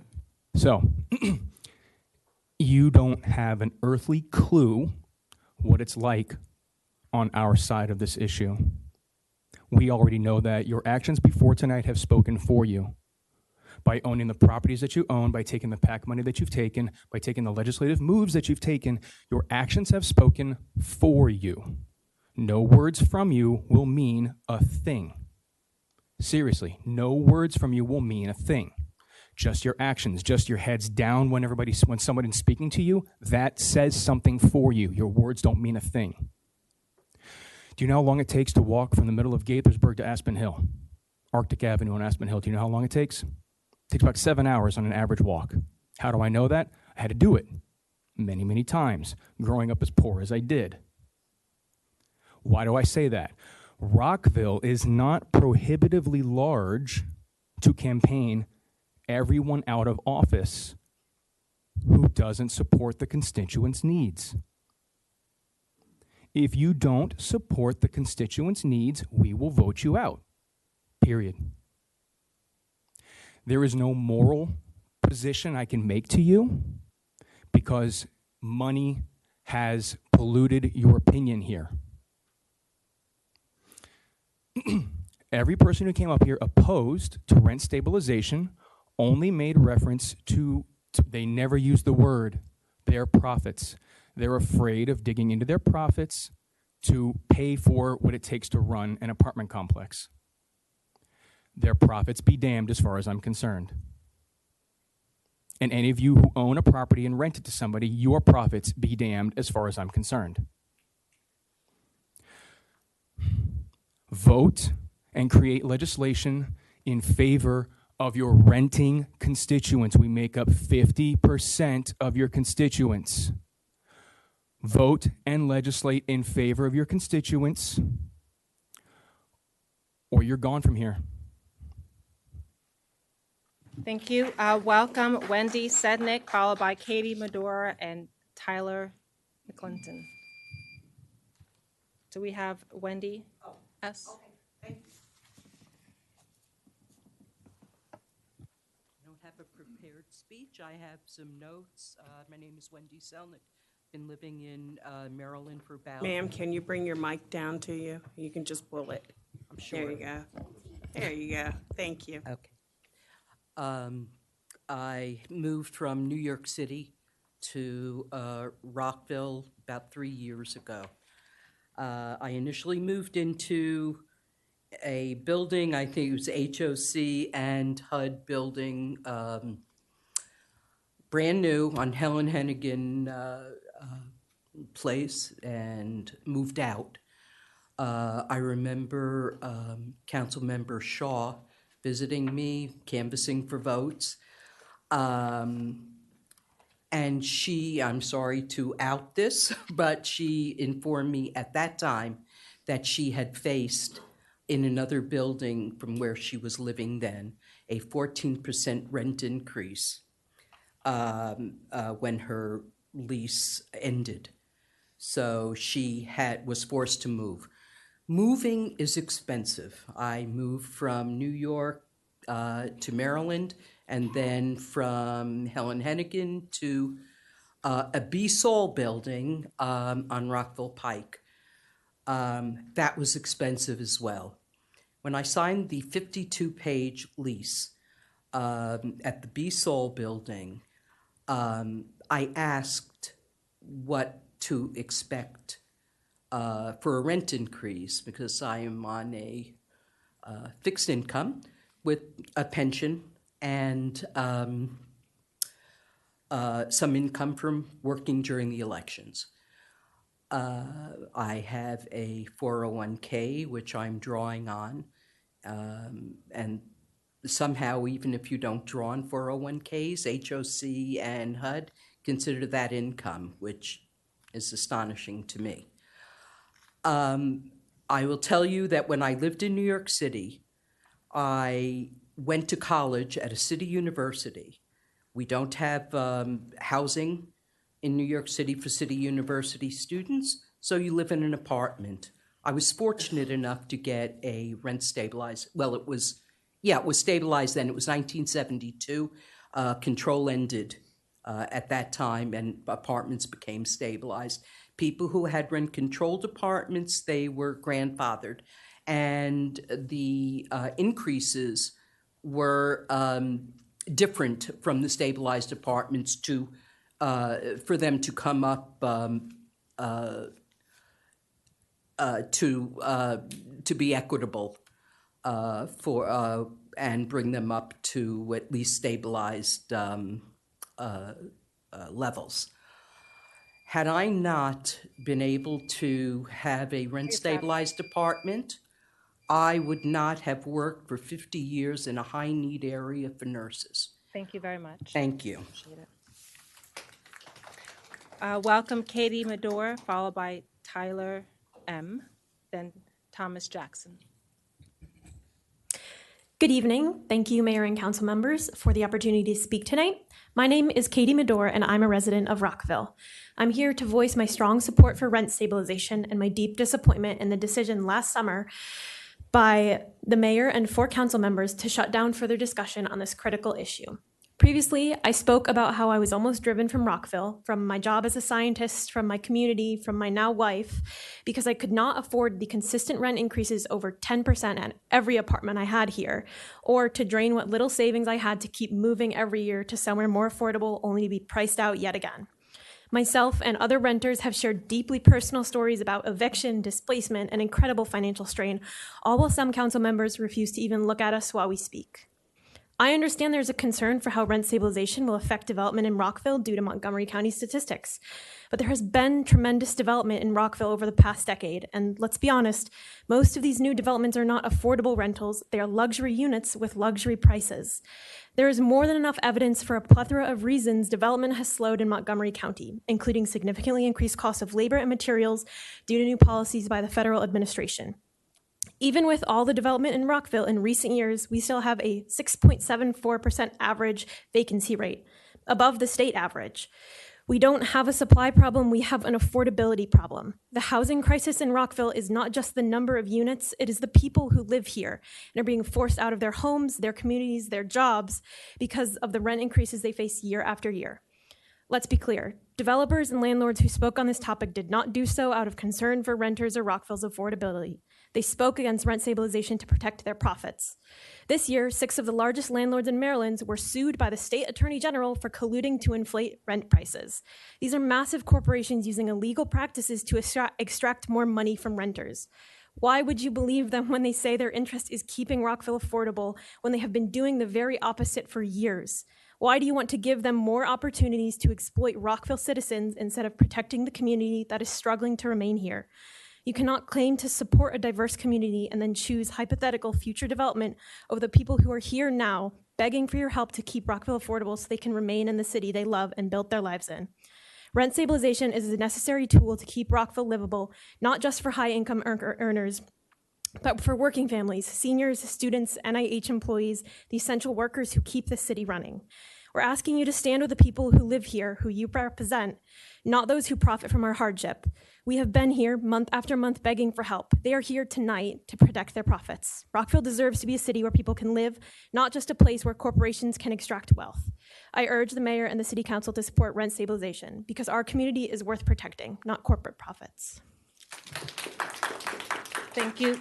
Please hold applause. Welcome Tyler M., followed by Thomas Jackson, and then Angela Franco. Hi, everybody. I'm Tyler, West End resident here with Rockville Renters United, and I want to make clear that I support rent stabilization. And today, I'm going to try to play the good cop a little bit, so I hope it goes well. I would first like to sincerely thank you, Mayor Ashton and Adam Van Grack, for your support of the Duck Derby race at the swim center last Friday. Truthfully, my daughter is benefiting from that foundation this week. She's at the Sew Essentials camp. She told me she wants to work on her Halloween costume. And she definitely got to thinking about Halloween in July from me, but that's besides the point. The point is, my family is directly benefiting from that foundation, and I do want to say thank you to both of you for supporting that event. Two things stood out to me from the Duck Derby event, and particularly both of your participation in that. First, something you said in your speech, Mayor Ashton. You concluded with the statement, "We're better when we're together." And I couldn't agree with you more. I really couldn't. Rockville is great precisely because of who we get to be together with. And rent stabilization has a direct impact on who and how much we can be together. Without it, yeah, maybe more buildings will go up. Maybe the real estate firms will love you even more, but we will lose our togetherness. More families will be forced into poverty and out of Rockville, and you'll have to do a lot more than a rubber duck derby to afford to send poor kids to camp. The other thing I noticed about the two of you at the rubber duck derby is that you both seemed genuinely happy. I saw big smiles on your faces scooping the ducks out of the water, and it meant a lot to me. It was like, wow, you guys are actually enjoying yourselves. Call me naive or a hopeless romantic, but when humans smile the way you did, even politicians, I have to believe that you're actually enjoying yourselves. You actually feel something good. So I have to ask you, if raising $15,000 at the Rubber Duck Derby made you that happy, imagine how happy you could be if you made the security of families throughout Rockville that much safer by passing rent stabilization. So why not kill two rubber ducks with one stone and pass rent stabilization? This will free up funds in my budget, it will free up funds in the city's budget, and it will allow the Park Foundation to do a lot more of the wonderful work that you're doing. Thank you so much for your time. I appreciate your consideration. Thank you. Welcome, Thomas Jackson, followed by Angela Franco. Thank you, Mayor Ashton and Rockville City Council members for the opportunity to be here this evening. My name is Thomas Jackson, and I am a renter in Montgomery County. I'm testifying on behalf of the Montgomery County Young Democrats in support of rent stabilization for the city of Rockville. We are a group of young Democrats ages 14 to 36 who advocate for policies that improve Montgomery County and Maryland, and we work to engage young people in the political process.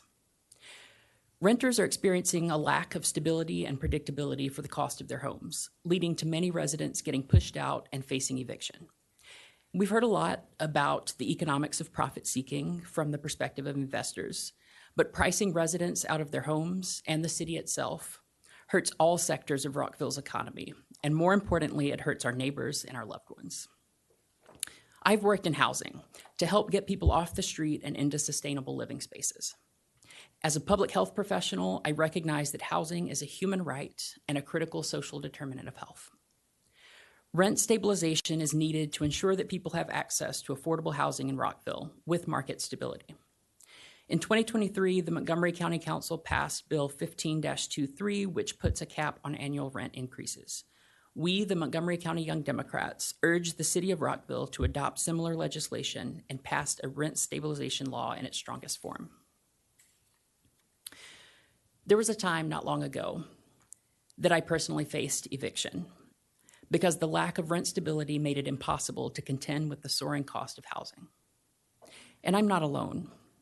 Rockville is home to some of the brightest and most talented young people with all the potential in the world to do great things and continuously make us proud.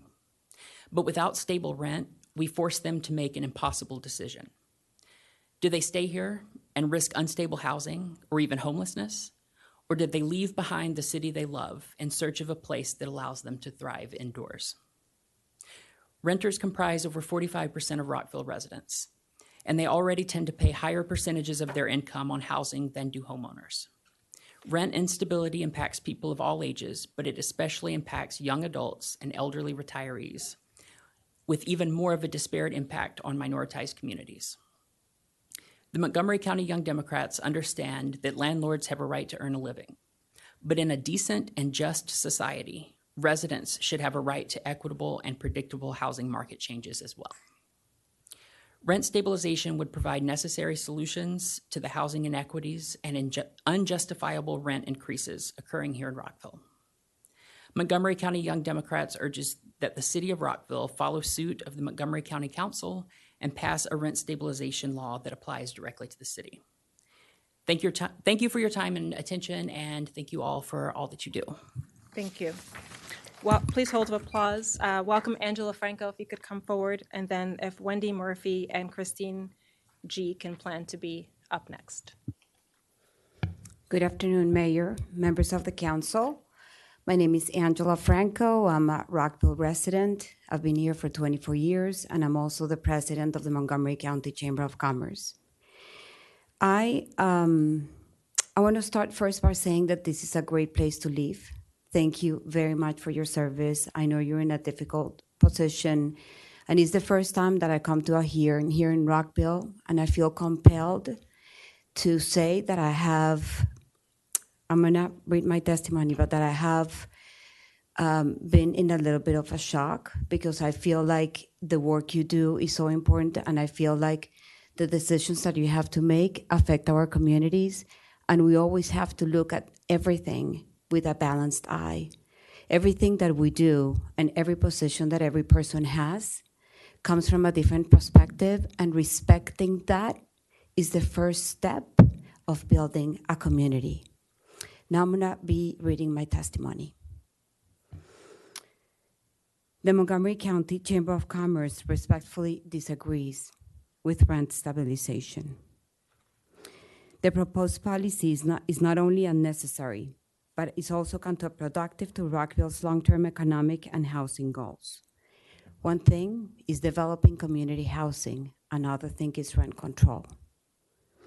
And managing rent control or putting rent stabilization is not necessarily going to help with community housing, and we're seeing it now in Montgomery County and in the district, because I was the president of the DC Chamber of Commerce, and they're trying to make some changes now. Rent control is not the solution. It fails to address the underlying issue, a shortage of housing, particularly missing middle housing that is essential for a diverse and growing workforce. Rent control policies are fundamentally at odds with the need to expand housing options in Rockville. They defer the very development needed to keep the city of Rockville competitive and livable. Since the implementation of rent control in Montgomery County, we have already seen troubling consequences. Developers have paused or canceled projects, especially in the multifamily sector. The county is increasingly being bypassed in favor of jurisdictions with more favorable development climates. Rockville, by contrast, remains open for business, and we urge you to keep it that way. Rent increases in Rockville and Montgomery County have not been excessive. While inflationary pressures during the pandemic created temporary challenges, those conditions have largely stabilized. Rent control now appears to be a solution in search of a problem. I know my time is up. I submitted testimony. Thank you very much, and thank you again for what you do. Thank you. Welcome Wendy Murphy, followed by Christine G, and then John Guerfrey.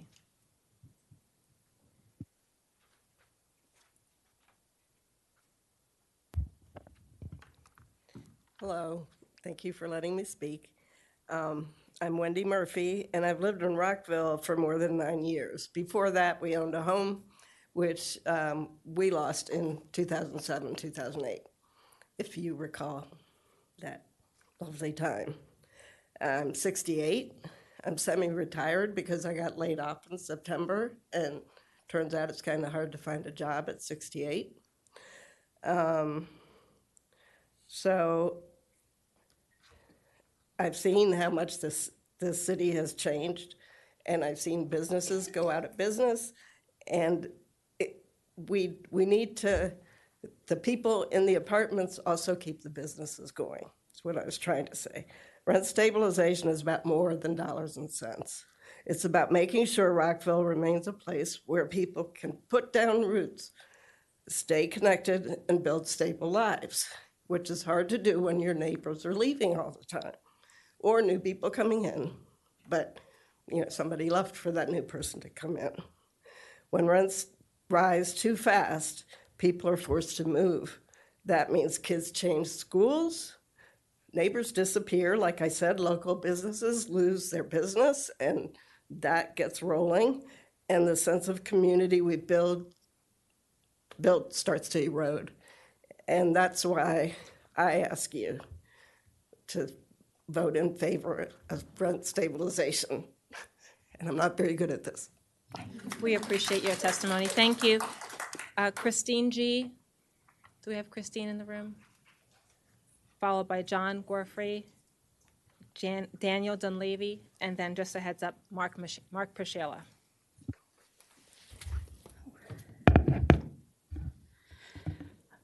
Good evening. Thank you to the Mayor and Council for the opportunity to speak. My name is Christine Gerbode. I'm a Rockville renter. The conversation I've heard tonight has felt like two different sides largely talking past one another. And on the one hand, I've heard mostly developers claiming alternately that there's no problem warranting any sort of rent gouging protections, and that even if there is a problem, the only possible solution is instead to keep an absolutely single-minded focus on, obviously needed supply side support. Treating the issue as if all rental policies are identical or as if the world hasn't changed since the 1970s. On the other side, I see a broad swath of Rockville residents that have been asking why we can't have a real conversation about our really nuanced options here. And the community that has been asking that question, we've been asking that since this council voted last year to refuse to treat this nuanced topic like the topic that it is, with the care that it deserves, and in fact to refuse to talk about it at all. Despite the accusations earlier from others who have spoken, the second group does actually also want a robust and fact-based discussion too, but we want one that will meaningfully include the whole picture of what does and what does potentially work in this policy space without pitting needed supply side support against tenant protections that are also needed, as if the two are mutually exclusive. And speaking of emotionally driven arguments, I've got to talk about that blog post for a second.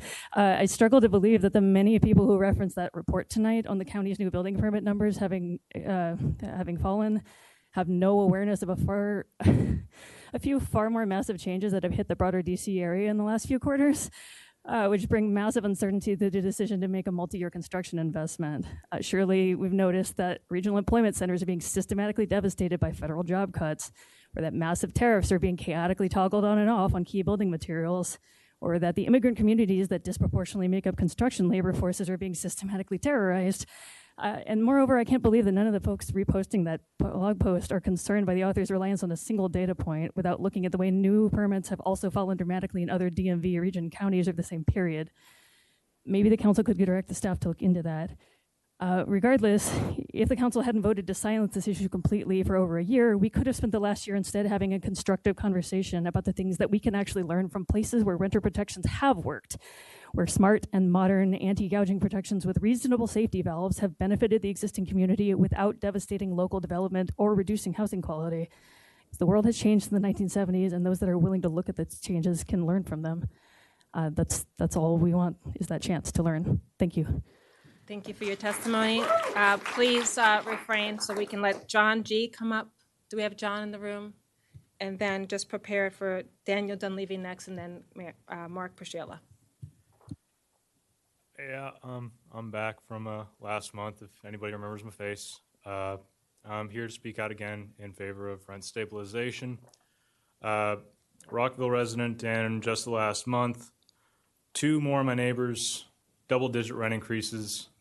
If any more of these corporate lawyers and landowners and real estate developers say it's not a problem, I swear to God I'm going to lose my shit. But the fact is, it's happening. It's happening to our neighbors. And look, I'm not saying that ma and pa renting their house or the veteran down the street that, PCS'd a few years ago is still holding on to that home to make a few bucks deserves to lose the right to raise the rent a little bit. But 12%, 13%, you guys have rent guidelines. So obviously someone has looked at the numbers, adjusting them each year, voluntarily saying, hey, please do this. It's moderate, works for people. We're just asking that you grow some teeth and help your renting population. I'm really uncomfortable being up here, and so I'm going to leave. Thank you. Welcome, Daniel Dunleavy, followed by Mark Priscilla.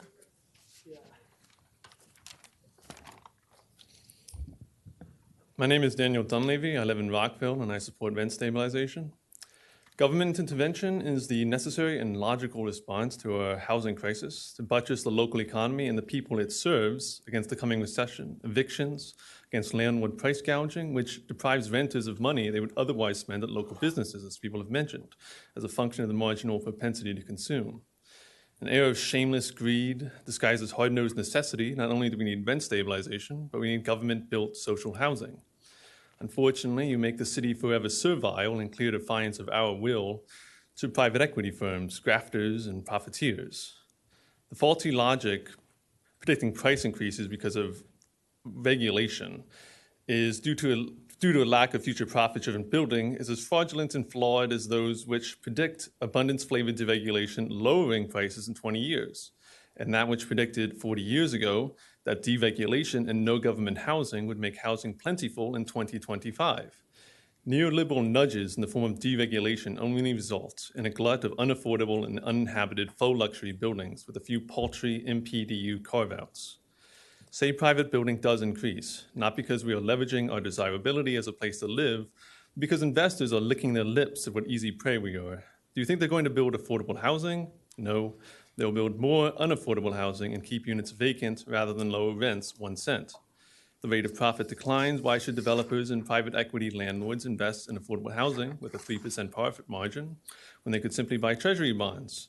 Or even if they choose to build with reduced profit, why would they ever build affordable housing? They haven't thus far. Why ever do something less profitable when they can build ramshackle luxury housing and raise rents 10% year over year, making an 8% or more profit margin? The neoliberal solution to this contradiction is the public-private partnership made of transparent wealth transfers and tepid incentives, subsidizing the greedy and the grafters with tax dollars, directly or indirectly, to incentivize them to build against their profit motive.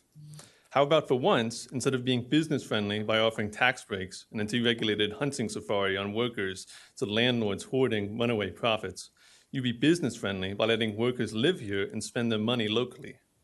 The moneyed interests want us to believe the only way to make housing prices go down is to let hunters charge as much money as they can possibly get away with. When they're making money hand over fist, we'll see the benefit. It's a classic trickle-down con. Fool me once, shame on you. Fool us for 40 years, shame on you. Mark Fischella, former council member, followed by Lauren Cave, and then Nancy Wallace. Thank you, Madam Mayor, council members. Yes, I am a former council member, and I want to mention 6 properties just off the top of my head. Bainbridge, Boulevard 44, Main Street, Victory Court, Fireside Park, National Lutheran Home, and there are many others that were just absolute hell to bring forward. Many of these were approved on 3-2 votes or 3-1 votes. And had we had rent stabilization at that time, a decade and more ago, at least a couple of these probably would not have come forward at all.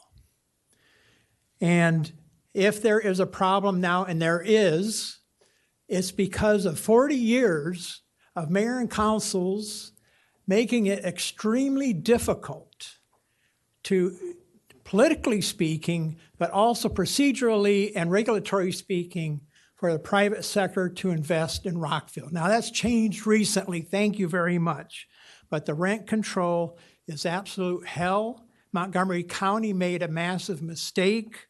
Rockville should capitalize on that mistake and be the guiding light with Gaithersburg. Invest in Rockville. That is the solution. Now I'm going to change it up and talk about the King Farm Farmstead. And I'm going to show this elected body the very sticky note, see the red arrow, that was placed on option 4 at a King Farm Farmstead filtering session. It says the blurb, go big or go home. There was an actual sticky note, and it has been picked up by city staff as a mantra supporting option 4 and was even repeated by some mayor and council members last week.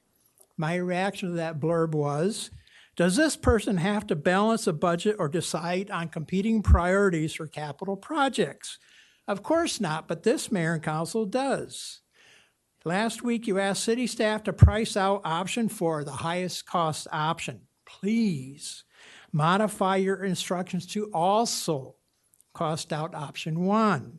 You need to know the difference between the lowest and highest cost options. Then you can see that dollar difference and compare it to your list of capital projects, of which there are tons, to see what other project gets put off or eliminated for this higher cost. You can make that additional instruction during old and new business. And I also want to say, in my opinion, option 4 is not only the highest cost, it's the least flexible and the least likely to result in high use of the King Farm farmstead. You really need to look at that, but please get that difference between option 1 and option 4 and see what that difference really is. And thank you very much. Thank you very much. Welcome Lauren Cave, followed by Nancy Wallace, and then Adam Wise.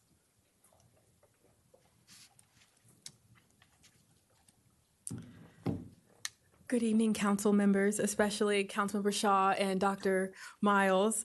I'd like to thank you all for the opportunity to speak here once again. I'm speaking from the perspective of a teacher. I am a special education teacher. I just wrapped up my 3rd year. I'm going into my 4th, and I am urging rent stabilization. So just to give you a little number, according to livinginmaryland.com, to live in Rockville comfortably, it says you need to make between $100,000 and $120,000 a year. I just wrapped up my 3rd year teaching. I'm currently working on my master's. I'm considered a bachelor's, lane 3, going into lane 4. I made $64,000 last year. So when you're telling me that the living wage to live comfortably is $100 and I'm making $64, okay, well, how am I going to afford my rent? And when rent stabilization comes up, I'm thinking of how my own personal rent went up $500 in the last 2 years. Now, $500 a month may not seem a lot to people who can afford it, as I heard a lot of counterparts speaking earlier on what their property costs cost when they're building these places. But think about a teacher, someone who's funding her own classroom. I am teaching summer school this summer. I'm teaching preschool because I need the money, truthfully. And a lot of the things I'm buying for the summer are coming out of my own pocket.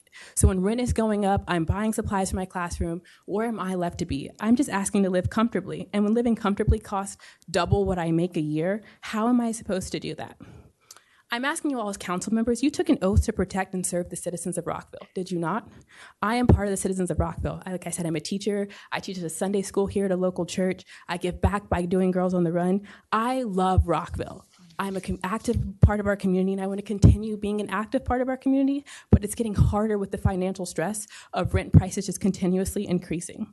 So when I'm thinking about we shouldn't do this or that, we shouldn't say, oh, well, if we don't do this, we won't have any new apartments. Think of the people who are currently in your city fighting and serving and trying to protect your next generation. Like I said the last time I was here, I love Rockville. I want to raise my children in Rockville. However, it's becoming increasingly more difficult with the cost of rent continuously going up and teachers like myself struggling just to make ends meet. I'm debating between new pencils, new fun things from the Dollar Tree to make my summer school classroom engaging, but I'm forced to be dealt with the average or the increasing rent costs, which is just kind of unfair when you're thinking about I'm working with your most vulnerable learners being a special ed teacher.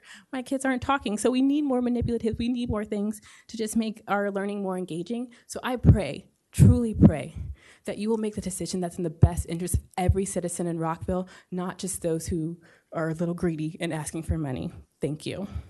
Thank you very much. Welcome Nancy Wallace, followed by Adam Wise, and then Erin Adams. Hi, I just wanted to say I'm a strong supporter of ranked choice voting. I've been following this issue for over 10 years throughout the United States, and I'm just a profound believer in the core values of this country, but I'm horrified that they're not being implemented. And I think if we had ranked choice voting, if that system existed in 1789 when it didn't, it was first past the post, plurality, I think Benjamin Franklin and Alexander Hamilton and the rest of them would have loved it, because it's the only system that produces an actual majority. And that's what they expected, I think, when they wrote the Constitution. Thank you. Thank you very much. Welcome Adam Wise, followed by Erin Adams. And then we will have Austin Young. Madam Mayor and members of the council, my name is Adam Wise. I am a resident of Rockville and a representative of the Maryland Forward Party. We're concerned with repairing and improving the democratic process across the state. Our current voting system awards the position to the candidate who gets the most votes. While this appears logical, in reality, the winner of any race with more than 2 potential candidates is often elected by a minority of voters. Voters who might be happy with several potential candidates are forced to choose only one. This disregard for second and third choices means that it is possible for candidates to win with only 40, 30, or 20% support, not a majority. Marilyn Ford identifies ranked choice voting, RCV, as our primary voting procedure reform. I would like the city to use ranked choice voting for our elections to give voters more power and more choice. Thank you. Thank you. Do we have our next speaker? Okay. Welcome. Good evening. My name is Erin Adams. I want to thank the mayor and city council for putting this back on the agenda tonight. It's been a long year, however, of skirting around this issue that frankly is just like, it's kind of a no-brainer, and it's an extremely tailorable law for Rockville. So it's amazing to see how you guys have kind of ignored our request to talk about this, but we are here tonight. So I hope that you make the right choice tonight. I'll tell you, I was born and raised in the South. I'm from a deep red state. I'm born in a mostly white, deeply conservative area. So I'm used to living under governments and leadership that enacts policies that I don't agree with, or maybe that could even be harmful to my community. But I always tell people that I'm much more disturbed by progressives who say that they're progressive and then continue to uphold policies that are not progressive.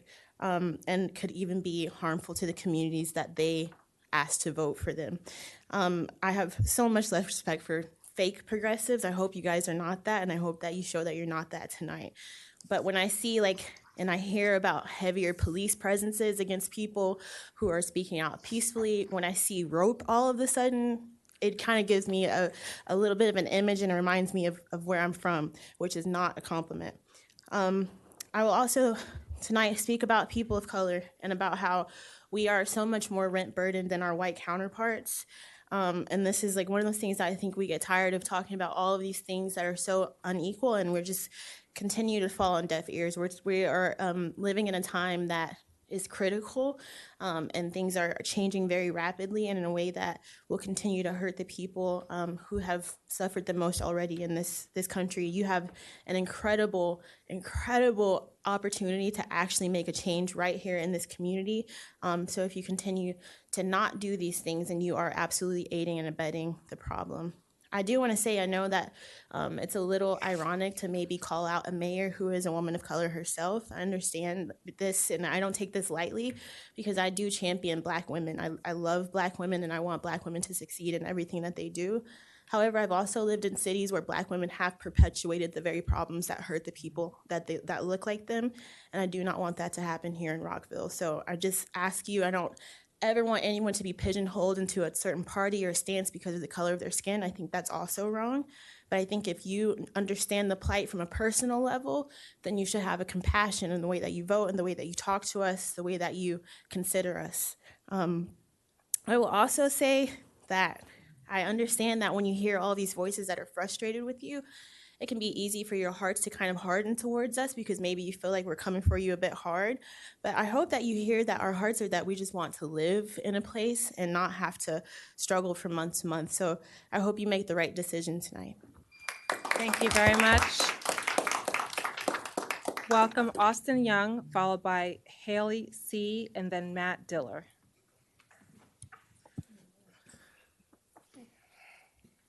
Good evening, everybody.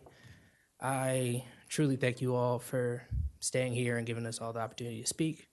I'm tired. I don't want to be here, and I can't imagine that you guys enjoy this, so I really do appreciate it. I had a good amount written here, but to cover something that hasn't already been said, I'm Austin Young. I live in the Galvin Apartments managed by the RAM Company. I've worked as an engineer for the federal government for over a decade now out here, but I just moved here in 2023, and I love everything about Rockville. I love living here. I love the community. I love that I'm able to volunteer. I love that I'm able to go to the rec centers, play tennis, play basketball in a safe environment. Everything is amazing, and with that, I would do anything to stay. My personal experience in my apartment and with my property management has been particularly difficult. There have been a list of issues from elevators not working, elevator fobs not working, fire alarms going off once every month to 2 months at all hours of the night. Maintenance team coming to the apartment without letting us know. Only happened to me once. I've heard it happen to other people a few times. Leaving without locking the doors, which has been a safety concern of mine and I know of others. Again, that has only happened to me twice recently, but I've heard it happening to people in our apartment complex many other times. That being said, it's not the worst place at all to live, but since I started renting here, my rent has gone up almost $400 a month. And, you know, equating to generally $4,000, a little more over the course of a year, which I'm blessed to say I can take on myself, but I know that there are a lot of other people that can't, and those are the people that I want to speak for today. No matter which way, I guess, you guys choose to vote, there's going to be one group that's going to benefit. There's going to be one group that's going to suffer in some manner. I had a conversation with some friends of mine this weekend, and they were telling me how it feels like every time they take one step forward, they're constantly being pushed 2 or 3 steps back. And I do hope that with whatever way you choose to vote, you give the opportunity to those folks who are just trying to take a step forward without being pushed back. Thank you again for your time. Thank you very much. Welcome Haley C., followed by Matt Diller, and then Chanel.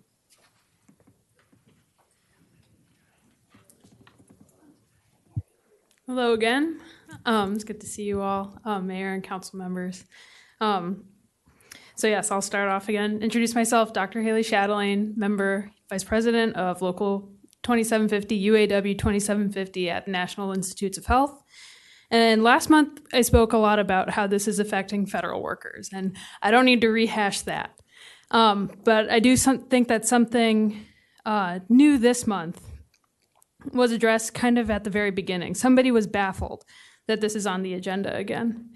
And yes, it is, because our neighbors, all of us in our community, need to be heard louder than the companies that have come to show time and time again that they do not care about the way that we can care for each other. So we as neighbors are going to care for each other. And this is what I know you on the council can do. I'm not here to chastise or berate. I'm here because I believe that you guys can make the right choice and support our community. And so I'm a scientist. I work with data to draw informed conclusions so that I can navigate the unknown. We're in a situation where we're about to navigate the unknown with housing. Sometimes the data is confusing, but I've learned which sources that I can trust so that I can make the best decision. They're solid, controlled experiments and primary sources. And the renters here today are our primary sources. So it's great that we have so many renters here today. The other sources, the lawyers, the business managers, the CEOs, they have a fairly obvious confounding variable. So there have been some folks today who have said that rent control ruins the market. They've made legal and economic jargony arguments to make vague threats without any specific examples about how it directly applies to our community. But we have heard time and time again from these folks who are directly affected. And frankly, these people are urging you not to listen to the actual people affected, and instead they're saying that they are somehow the victims. Coincidentally, they are also the same people deciding how to spend the money that they receive from renters. And as you've heard from me last month, that money isn't always spent in ways that benefits us. And as you just heard from my community member prior to me. So we renters, we find out how to make do as our margins get tight.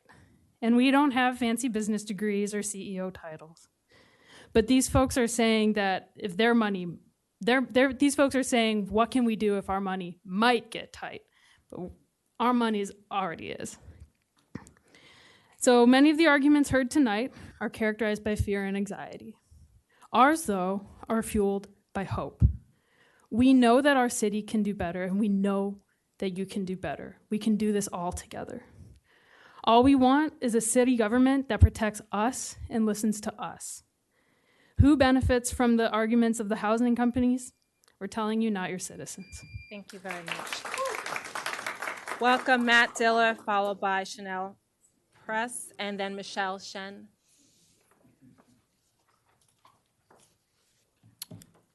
Good evening.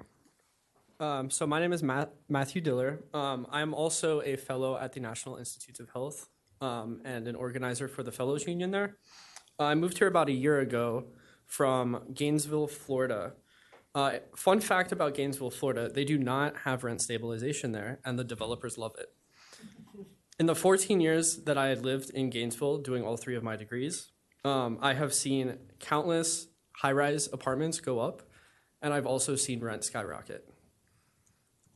The fact is that none of these developers who love the fact that we don't have rent stabilization there never bothered to build affordable housing for anybody. As a result of this, homelessness in Gainesville, Florida has skyrocketed as well, as it has throughout the United States. A Housing and Urban Development report released earlier this year found that homelessness increased by 18%, and that there are over 750,000 people now living on the streets on any given night in the US. As far as rent goes, a 2020 report by the Office of, hold on a second.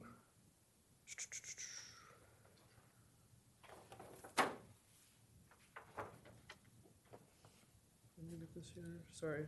The U.S. Government Accountability Office in 2020 found that a $100 increase in median rent increased the rate of homelessness by 9%. I don't know how many of you have ever stepped into the streets to help out homeless people or to see what life is like for them. I have. I do it on a weekly basis. I have seen people who have not eaten a meal in 2 or 3 days. I have met people with necrotic skin ulcers because they cannot get medical treatment.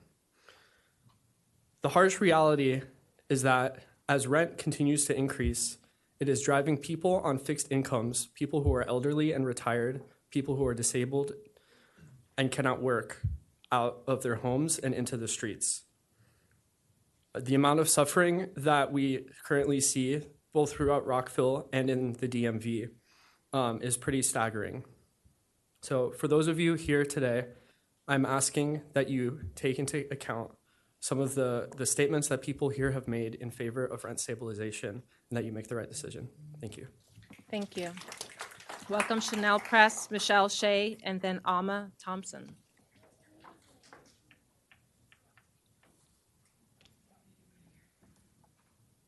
Calling the names again, Chanel Press, Michelle Shen, and Alma Thompson.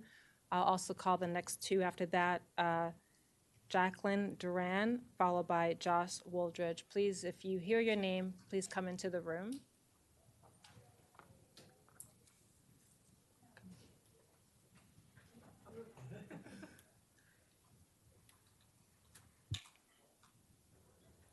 Hello.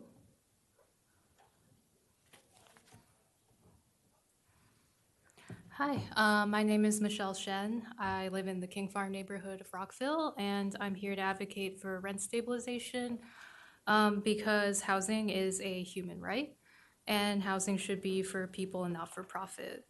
Almost half of your constituents are renters, and we are getting sucked dry by landlords who only care about the bottom line. And I've heard a lot of pleas for civility today, and I want to ask, what is civil about evicting someone who can't afford a place to live? What is civil about contributing to homelessness and crime because you are price gouging a tenant? Many people here have testified on the exorbitant rent increases well above voluntary rent guidelines. If you won't pass rent stabilization, I have another proposal for you. Make the rent payment voluntary for tenants as well, so our landlord-tenant relationships can be balanced. If you don't like that, please remember that you represent the people of Rockville and not just the people who want to profit off of Rockville and pass rent stabilization. Thank you. That's all. Thank you very much. Do we have, please hold applause. Do we have Chanel Press? I don't want to skip if you, Chanel Press. Chanel? Okay. Then Alma Thompson, welcome. Followed by Jacqueline Duran and Josh Woolidge. All right. Hi, everyone. My name is Alma Thompson. I used to live in King Farm in Rockville. I left because they raised my rent by something like $400 a month, and I decided that I couldn't do that, and it was not sustainable for me to continue to live there. if it was going to be increases like that every year, year after year. So I liked Rockville. I thought it was a wonderful city. I still think it's a wonderful city. And I wish I had been able to really be grounded in the city as a member of its community and not been forced out. So that's, I think you should pass some kind of rent stabilization. I think that this is a good thing that is being put up. I wish you were willing to give it the research and the investigation that it deserved. I believe that's being skipped through right now. That's all. I want Rockville to be a good place. I would like it to be. I hope that you can help it be as well. Thank you. Thank you. Jacqueline Duran, followed by Josh Woolridge, and then Brad Crozen.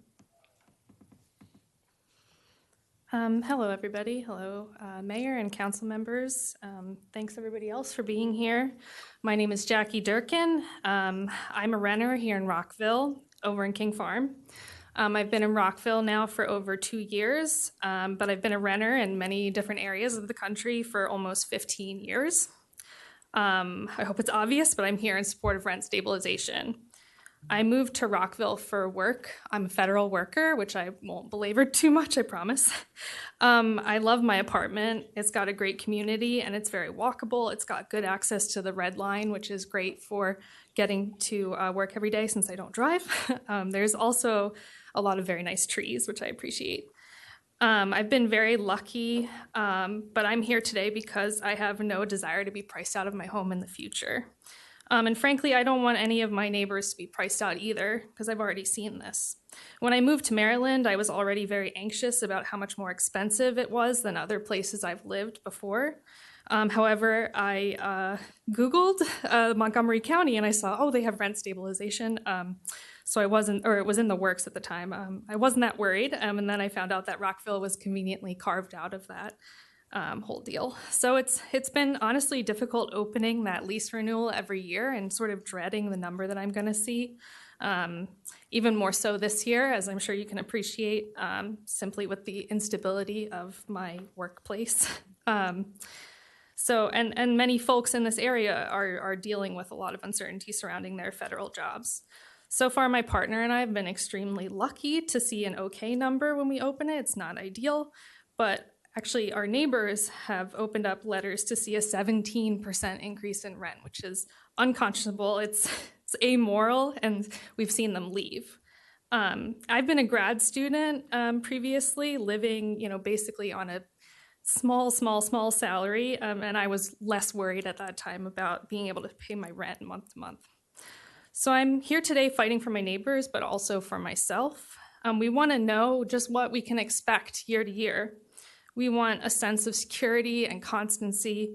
We want to know our representatives and council members are listening to our wishes, but also acting on them. And we want a bit of respect. We're here because we want rent stabilization, and we're asking you, please look into your hearts and see the community that lives here, that wants to stay here. Again, almost 50% of us are renters. We're the people that vote for you. And so I'm just asking you, please, I'm not used to giving these kind of speeches, so I will end that there, and thank you.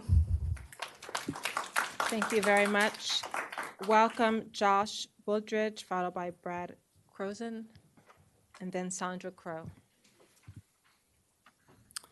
Thank you. Mayor and Council, I'm submitting testimony in opposition of rent control in the city of Rockville. My name is Josh Woolridge, and I represent the NRP Group and its 50 local employees of what is arguably the most active builder of multifamily in the DC Metro. We're also one of the largest affordable housing builders in the country. Our Mid-Atlantic headquarters is located just off of Shady Grove Road, and I've built 417 units in the city of Rockville. By the fourth quarter of this year, all market rate multifamily construction will have ceased in Montgomery County. The county's rent stabilization law has had a devastating effect on the production of new housing. Homelessness and evictions have also not improved, like the special interest groups that are here testifying in support of rent control. This isn't the moral high ground that we were led to believe. I heard a sort of a yearning for data, so that's where I'm going to go with my testimony and provide as much as I can. The DC metro area continues to experience strong wage growth. The DC area median income increased 6% as of April 1st of 2025. The consumer price index increased 2.7%, and wages for workers in the DC metro increased 2.6% for the year that ended March 2025. Rent increases, on the other hand, have experienced a far different outcome, one that is much more favorable for tenants. Rents for the entire DC metro increased just 1.91% over the prior year. Montgomery County's own voluntary rent guidelines, approved and published by County Executive Mark Elrich, allow a 3.3% rent increase. Montgomery County's own rent stabilization increase, approved by County Executive Mark Elrich, allows a 5.7% rent increase. Rockville, however, is a completely different story, already a success story that should be celebrated. The entire Rockville submarket, luxury and workforce rents, increased only 0.87% during the prior 12 months, less than half that of the DC metro at large. Of the 53 DC metro submarkets ranked by rent growth over the prior 12 months, Rockville comes in at 32 of 53 jurisdictions, again, ranked for rent growth, so near the bottom. There are 43 institutional multifamily assets in Rockville that contain 13,659 units. 35% of those communities, equating to 15 communities with over 2,200 units, actually experienced rent decreases over the prior 12 months. Finally, our least expensive workforce units in Rockville actually saw a decrease in rents over the prior 12 months. As a renter, there are deals to be had in Rockville right now. And finally, a salute to the mayor and council who have skillfully managed and overseen a rental market where rent increases are merely a fraction of the wage increases. Thank you. Thank you. Welcome Brad Crozen, followed by Sandra Crow, then Jim Soltez. Hello. I was going to come up here with some prepared speech, but I've had scientists, teachers, and veterans come up and tell you guys something that I probably could never articulate to you in a million years with all the data. So all I will say is that keep not listening to us, keep perking every time a big developer comes who you know you're going to get some cash back from, and I don't know, 2027, we'll vote you out. Bye. Thank you. Welcome Sandra Crow, followed by Jim Soltez and Tim McLaughlin. Do we have Sandra Crow? Let's move forward with Jim Soltez, and then if Sandra Crow comes in, we'll go back. Thank you, Mayor, Council. My name is Jim Soltez. I'm president of Soltez Engineering Company, which has been in business for 45 years, and 40 of those years we have been residents, corporate residents here in Rockville. And I also wish to thank the mayor and the council for acknowledging our 45th anniversary with the award. I've heard a lot of testimony this evening on both sides, and I've heard a lot of statistics on both sides. And the one set of statistics that I have looked at was the drop-off on new rental housing starts in Montgomery County. Well, let me give you just a little bit of insight to that. Being civil engineers, we are the first people that get to knock on the door saying, guess what? We're thinking about building something here new. And I will tell you, and we've been very, very proud of the efforts and the footprint we have in Montgomery County, of course, Rockville and the city of Gaithersburg. And I will tell you, since the enactment of rent control, we have seen 0 new housing projects, which means, and unfortunately, as you know, the development, entitlement, and permit process in Montgomery County is 3 years. Rockville does better. But in 3 years, to go from a conceptual design to pulling a permit, today, in the last 12 months, we have seen 0 new projects. So if there's a housing shortage in this area now, for the next 3 years, based on what we've seen, you will not see another new housing. So take this housing crisis today, extrapolate it for 3 years, because you're not going to see any shovels in the ground simply because the process hasn't started. We've been very fortunate, as I said, to be a big part of the development community and doing housing projects, hospitals, logistics centers, et cetera. But I can tell you from our perspective, the housing market, the rental housing market in Montgomery County is not only shut down today, but we see nothing for the next 3 years. In addition, I was also requested by Bill Rickman. Mr. Rickman, Rickman Construction has numerous properties all throughout Rockville. He called me this afternoon, told me unfortunately he wasn't able to be here, so he did submit a letter echoing exactly what I said, and Mr. Rickman has appeared before you, so I'm sure you'll be glad to have his letter. Thank you very much. Thank you. Do we have Sandra Crow? I believe I see her coming through. And also, I just wanted to note that if you have not signed up or would like to testify, Judy Penny is in the back. Welcome, Sandra Crow.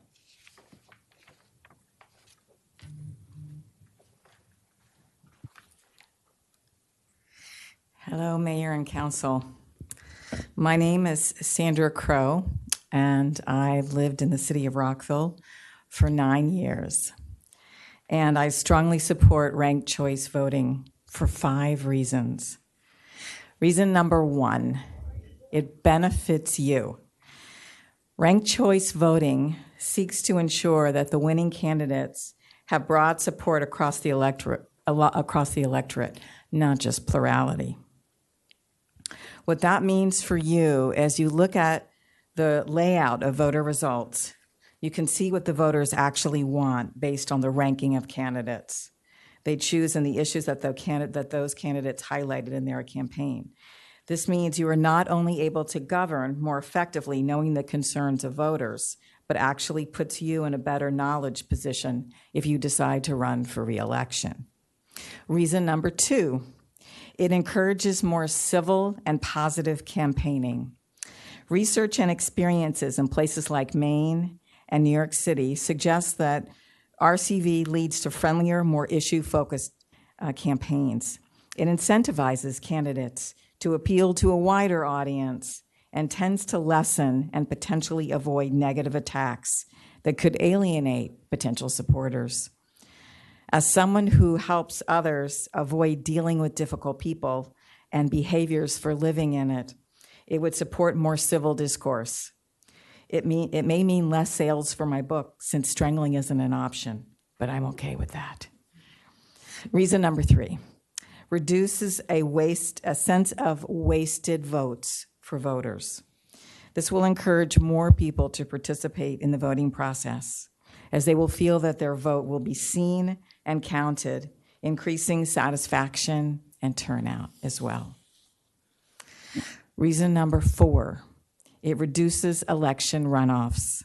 It combines the benefits of a runoff election into a single trip to the polls, saving money, boosting turnout, and simplifying election administration. And lastly, reason number 5, it rewards moderate and consensus candidates and allows for a more equitable representation.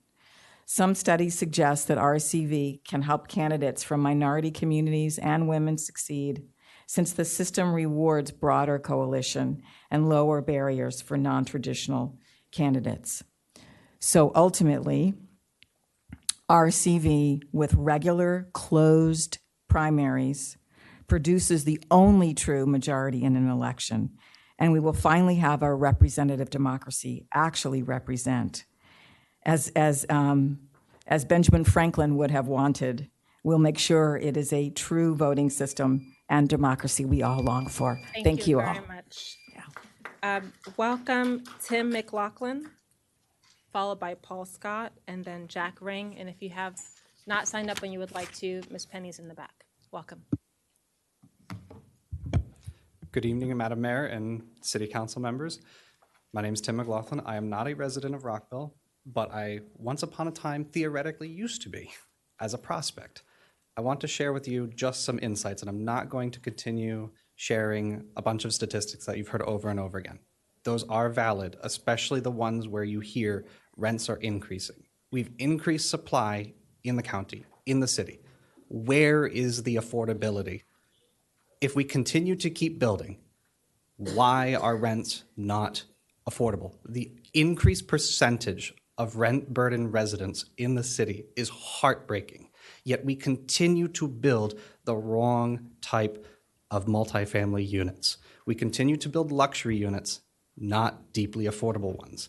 We must correct that wrong, not by building more. Continuing the same policy that has been done for 40 years is only going to make it worse. Unfortunately, there are many people like me that continually move further and further from the epicenter of their work. Look at the numbers. The number of people that live in the county they work in is diminishing. It's becoming one county away, 2 counties away, just because they need the affordability. How is that acceptable? How can you look at someone and say, I'm sorry, my son, my daughter, you can't live here because it's too unaffordable, because we didn't build the housing for you. We're not asking for an advantage. We're asking for equity. We want equality in this housing market. We don't have the ability to afford to buy a house, and we're losing the ability to rent. Where do we go if we no longer can rent? I was shown materials outside these chambers, and they've been disturbing. As anyone who has a brief instance of statistics, some of these graphs showing that rental multifamily unit applications have gone down. Correlation is not causation. We know that. We were taught that in high school. You need more data than just that. That is skewed data for a specific purpose. You can look at so many other statistics and see that there is a fundamental problem, and continuing the same policy is continually going to be problematic. Thank you for your time. Thank you. Welcome Paul Scott, followed by Jack Ring, and then we'll have Christopher Hughes. Good evening, Madam Mayor and council members. My name is Paul Scott, and I'm a resident of the city of Rockville. I stand before you tonight to ask that you consider the following factors in your future deliberations. With regards to the King Farm farmstead, as a resident of the King Farm community that will be directly impacted, I would ask that you take into consideration the impact of parking and the traffic on the community. Secondly, as it relates to election reform, I recommend improvements that will be helpful and informative for prospective candidates. During the last electoral cycle, I had to learn to negotiate through various municipal rules and regulations that were required of all candidates.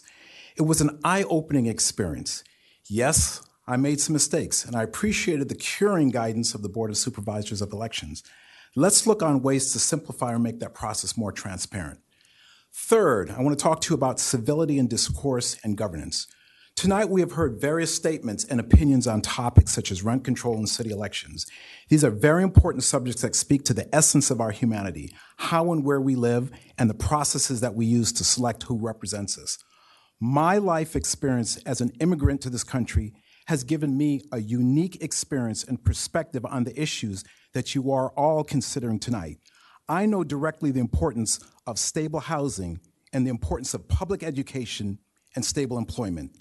I also know that you cannot ignore the economic factors and incentives that are critical for supporting and developing options on affordable rental and purchase housing in the city of Rockville. Over the years, I've gotten to know each of you, and I've had the opportunity to work with some of you on various issues, and the rest of folks in the community. Each of you are leaders, and you all have major influences in many ways. The beauty of living in Rockville rests in how we celebrate the diversity of our people and our experiences, our lived experience.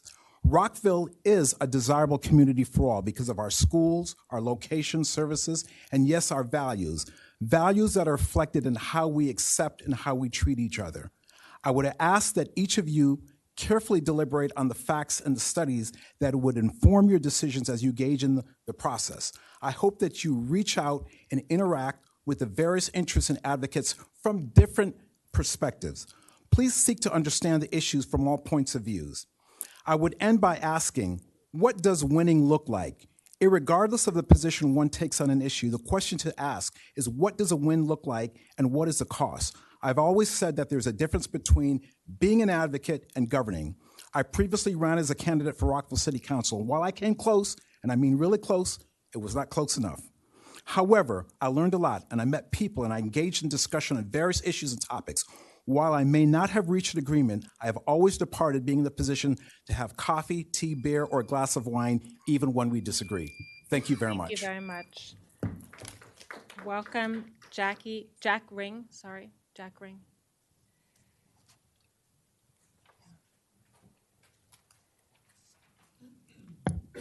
Thank you, Madam Mayor and the Rockville City Council. I live in Kings Farm. It's a beautiful community. I'm blessed to live there. I have many wonderful neighbors, and every day, I am happy that I just get to go outside, and I get to see, something that a lot of other people, don't have.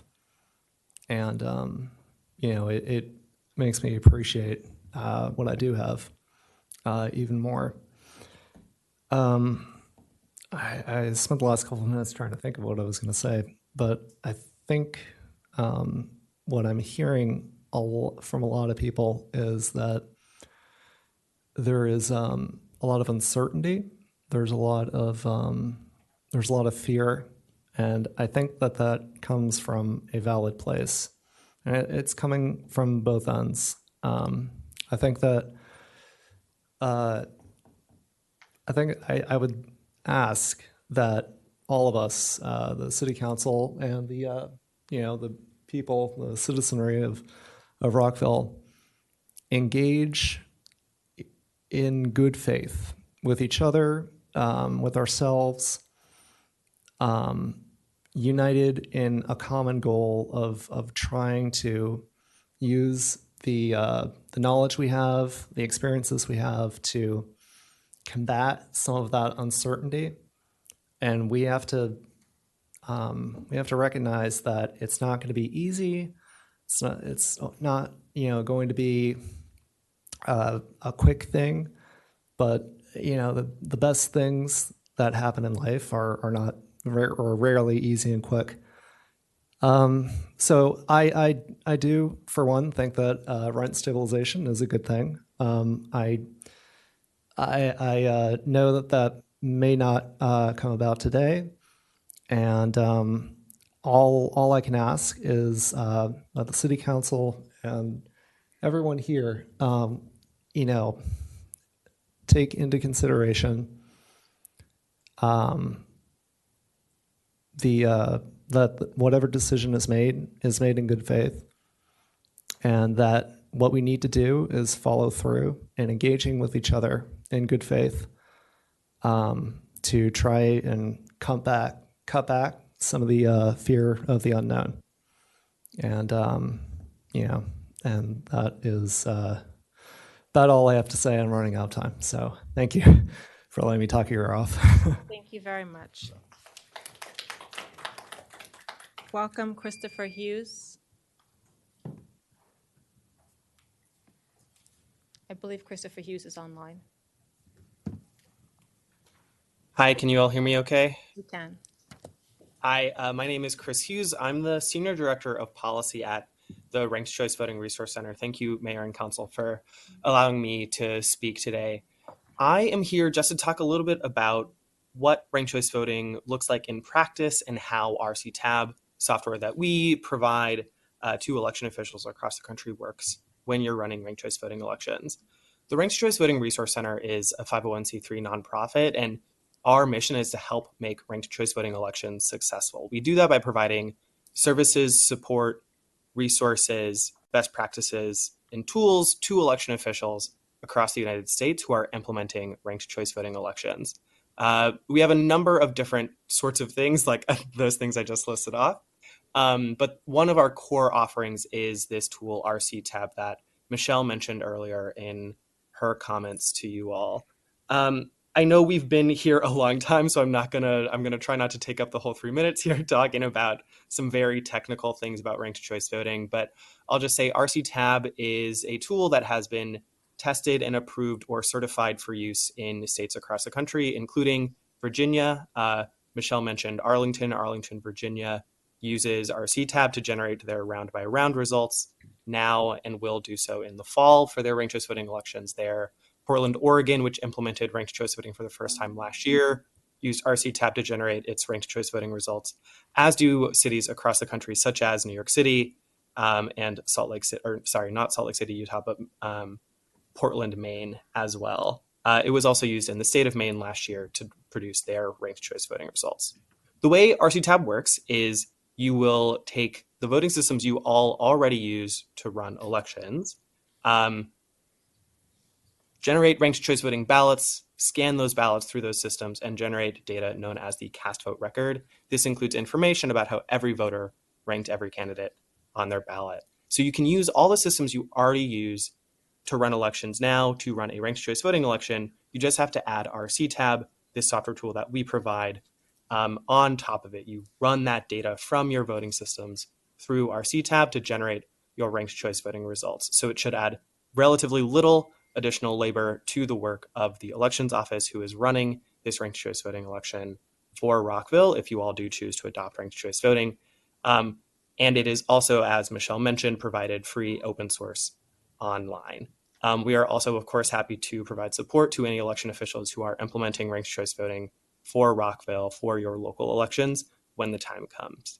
I will leave it there. Thank you so much for the time. Good night. Thank you. Welcome, Jacqueline Williams.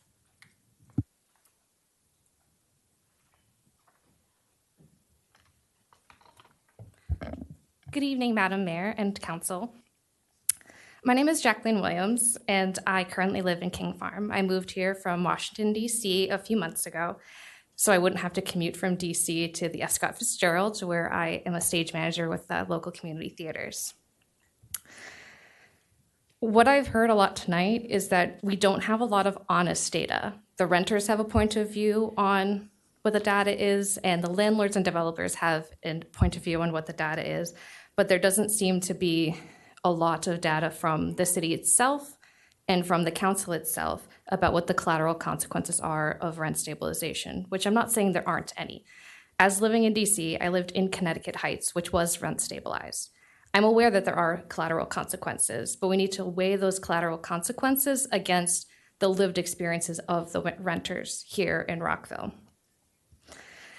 And so I think more discussion would benefit. That here tonight, there are renters who are very concerned. It can be very concerning to open up your new rental package to say like, wow, those are double digits again. Great. And even in rent stabilized housing, I faced that in DC because DC's rent stabilization was based on more of an aggregate interest rate than a capped amount. And a lot of the concern I heard from the developers was this capped amount. And it seems as though an all or nothing discussion, which I don't think it should be. I think that the council should take a closer look at opening up the discussion to see what are the genuine concerns of the land developers and say, is there another path forward? It shouldn't be a discussion of yes or no tonight, rent stabilization, yes or no, 3% cap, yes or no. There must be a much more nuanced discussion about what should happen moving forward. And I haven't been here more than 6 months yet, but I've been in the community for quite a long time and would like to stay in the community. But I am worried about, it sounds like particularly in King Farm, perhaps there are good landlords. Perhaps there's an issue in King Farm specifically, but renters shouldn't fear opening up 10, 12, 15% or more rental packets, because when our rent goes up hundreds of dollars a month, we're looking at thousands of dollars per year. And do we just move again? Do we just keep moving year on every year? There has to be a better solution. So I'm hoping that this council can find a fair compromise between the renters and the land developers. Thank you. Thank you very much. That exhausts the list of those who have signed up, and also we give a couple of chances to sign up in the back. I want to thank everyone for your thoughtful contributions. We're going to take a brief break. If we could be back in about 7 to 8 minutes. We do have a very, very robust evening. Good evening, Rockville. Thank you so much for coming back. We're We're convening, sorry, still July 21st, 2025. We're reconvening meeting 19-25. We appreciate everyone's testimony earlier today. We ask that you not put signs above your head or block the cameras. We appreciate that. Please don't block the person in back of you either. We'll now be moving on to our consent agenda item. We have 2, approval for final design for Tornbrook Community Recreation Center Annex Mural, and authorizing the city manager to enter into a memorandum of agreement with the Maryland Transportation Authority Police. Does anyone want to poll or have additional questions about these items? Okay, do we have a motion to approve? Councilmember Valeri. Madam Mayor, I move to approve all the consent agenda items. Thank you. Councilmember Jackson, second, looks like. All right, all those in favor, please raise your hand and say aye. Aye. All right, thank you very much. It is approved unanimously. We'll now be moving on to work session 12A. I welcome Mr. Mihalik. We'll be talking about rent stabilization. I should also note that we're going to take a gauge and see how our next 2 agenda items go. If we can get done in the next hour or so, we will keep on economic development, but I wanted to just flag for the staff that we may have to move that to another night. Thank you. Mr. Mihalik, welcome. Mayor Ashton, members of City Council, ladies and gentlemen, good evening. I do have a very, very brief presentation tonight regarding rent stabilization. As you recall, at a meeting back on June 16th, 2 council members requested a work session for the body to consider a rent stabilization framework. Previous consideration, you all did have a conversation about rent stabilization back on July 8th, 2024. A link to that staff report was provided to all of you and provided as part of our agenda this evening. The feedback that we've heard for consideration and conversation tonight is really this.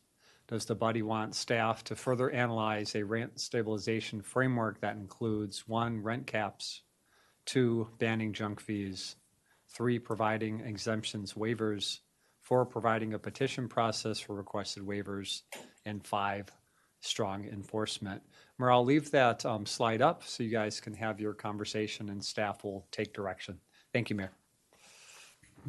Thank you, Councilman Van Grack, and then Councilmember Shaw. I'm going to go so everyone knows, so everyone has a chance to speak before someone speaks second. Thank you, Madam Mayor.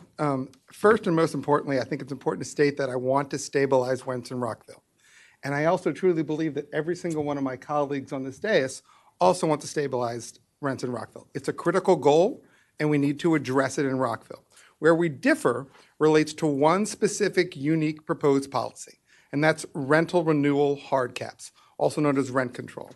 And I think it's important to also note that we have discussed this issue and facts and data related to this issue and not ignored this issue. We've had many hours of public work session as well as discussing this issue on numerous dates. February 26, 2024, March 16th, 2024, May 13th, 2024, and July 8th, 2024, where we had a dedicated work session just to this issue.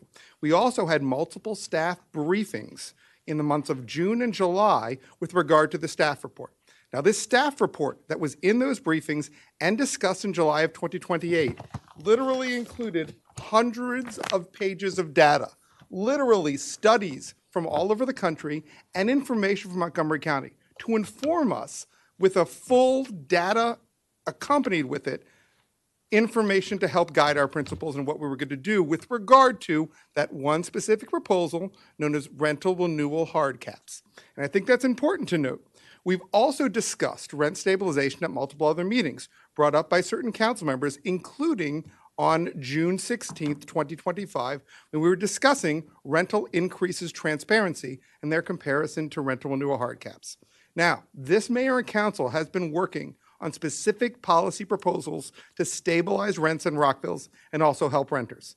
These include increasing Rockville's housing supply, including affordable housing, so there's less competition for rental units, enacting policies and actions to better address rental conditions, enacting policies to address rental fees, as well as disclosures of past rental increase, as we discussed last month, and enacting programs to incentivize adherence to our city's voluntary rent guidelines. We've also worked to increase our city's enforcement of code violations. In addition to which, this mayor and council has been unanimous in its support for the last two Maryland legislative sessions of actually traveling to Annapolis to support specific legislative initiatives from a statewide perspectives that will help renters. The problem that exists is specifically with the one policy, which is rental renewal hard caps. And the studies that are in these hundreds of pages, as well as other studies throughout the country, talk about specific problems. You've heard discussions from some people discussing today in St. Paul regarding the horrible effects. And in this data that we received, we also received information from Montgomery County with regard to what they provided to the county council for their rent stabilization. However, there's even more data for us to look to today. And one data point that I think is important to note is that Montgomery County itself is predicting for the next fiscal year, there's a 69.6 loss from housing revenue. Now, the main policy position that has occurred that can be attributed to this is the county's passing of hard caps on rental renewal rates. Now, it's critical that this money that the county lost can be attributed to actually facts. That was their prediction just a few months ago. And you've heard talks about the slides that have been used before. This is actual data. And now it's not just a piece of paper. You can see what's happened in the past. Now, the Q1 of 2025 is not just attributable to the current administration, because that started before the current administration started. This is attributable to what was happening in the last quarter of 2024. We have a drastic decrease in the multifamily housing that's occurred, exactly what the county predicted with their $70 million. Now, what does that mean for us? Well, this mayor and council is specifically dedicated to helping those in need. Well, how do we do that? We do that with additional money. This is actually page 176 out of our budget. And this, oh, thank you, I appreciate that. This is page 173 out of our budget. Now, what does this tell you? The mayor and council has specifically dedicated $1.3 million for housing and emergency renter assistance. This is up 48.5% compared to the previous year. And this is while there have been almost 65% reduction of the revenue. Now, one of the avenues that we support is the REAP program to specifically help those in need. If you are a renter who are having trouble meeting your rent, if you are a renter that has lost their job, that is having trouble meeting costs for medication or your rent, we've committed money to help you. And I encourage you to literally Google or search for or talk to one of our staff in the back. If you are having trouble, we're dedicated to assisting. Now, this is in addition to the $1.8 million that we've also put aside for community service grants and organizations which directly help housing and emergency renter assistance. Montgomery County's loss of their almost $70 million due to that decrease in income, they're not going to be able to help the folks who actually need the help. Rockville is dedicated to help those who are in the need, and that's where that money comes from. If we have a similar decline that Montgomery County showed, we're not going to be able to help the people who are most in need. It's also important to note that rental renewal hard caps is just a broad brush policy that's not going to help everybody. If you look at the county's policy, if you live in a rental housing with less than 8 units, you're not going to be helped the county policy. We want to be able to help you, and we need those additional funds to be able to help you. In addition to which, if you live in many recently built buildings under the county policy, you're going to be exempted. We want to be able to help you. We want to be able to help you through our renter assistance programs, and we want to be able to help you by actually bringing down the cost of rent overall. It's important for us to look at the economics overall and not just broad brush policies. And I can tell you, I know there was comments before that all landlords are slumlords. They're not. I think we can all agree, even Councilmember Shaw can agree, all landlords are not slumlords. And it's important to note that they create housings as well. And if we're talking about money as well, I think it's important to note myself, and I know that numerous of my colleagues did not specifically accept PAC money in any one of our finances. That's clear as day. Please do not speak out of turn. All of our financial reports are available for the public to see, and you can look on it. Now, there has been notes with regard to one particular PAC, Affordable Maryland. That was an independent expenditure, and in fact, you can say that there was nothing specifically a relation back to myself, or I presume any of my other council members who've stated before with regard to that. But I think it's important to also note the single largest independent expenditure entity in the recent Rockville election was not Affordable Maryland. It was CASA Inc.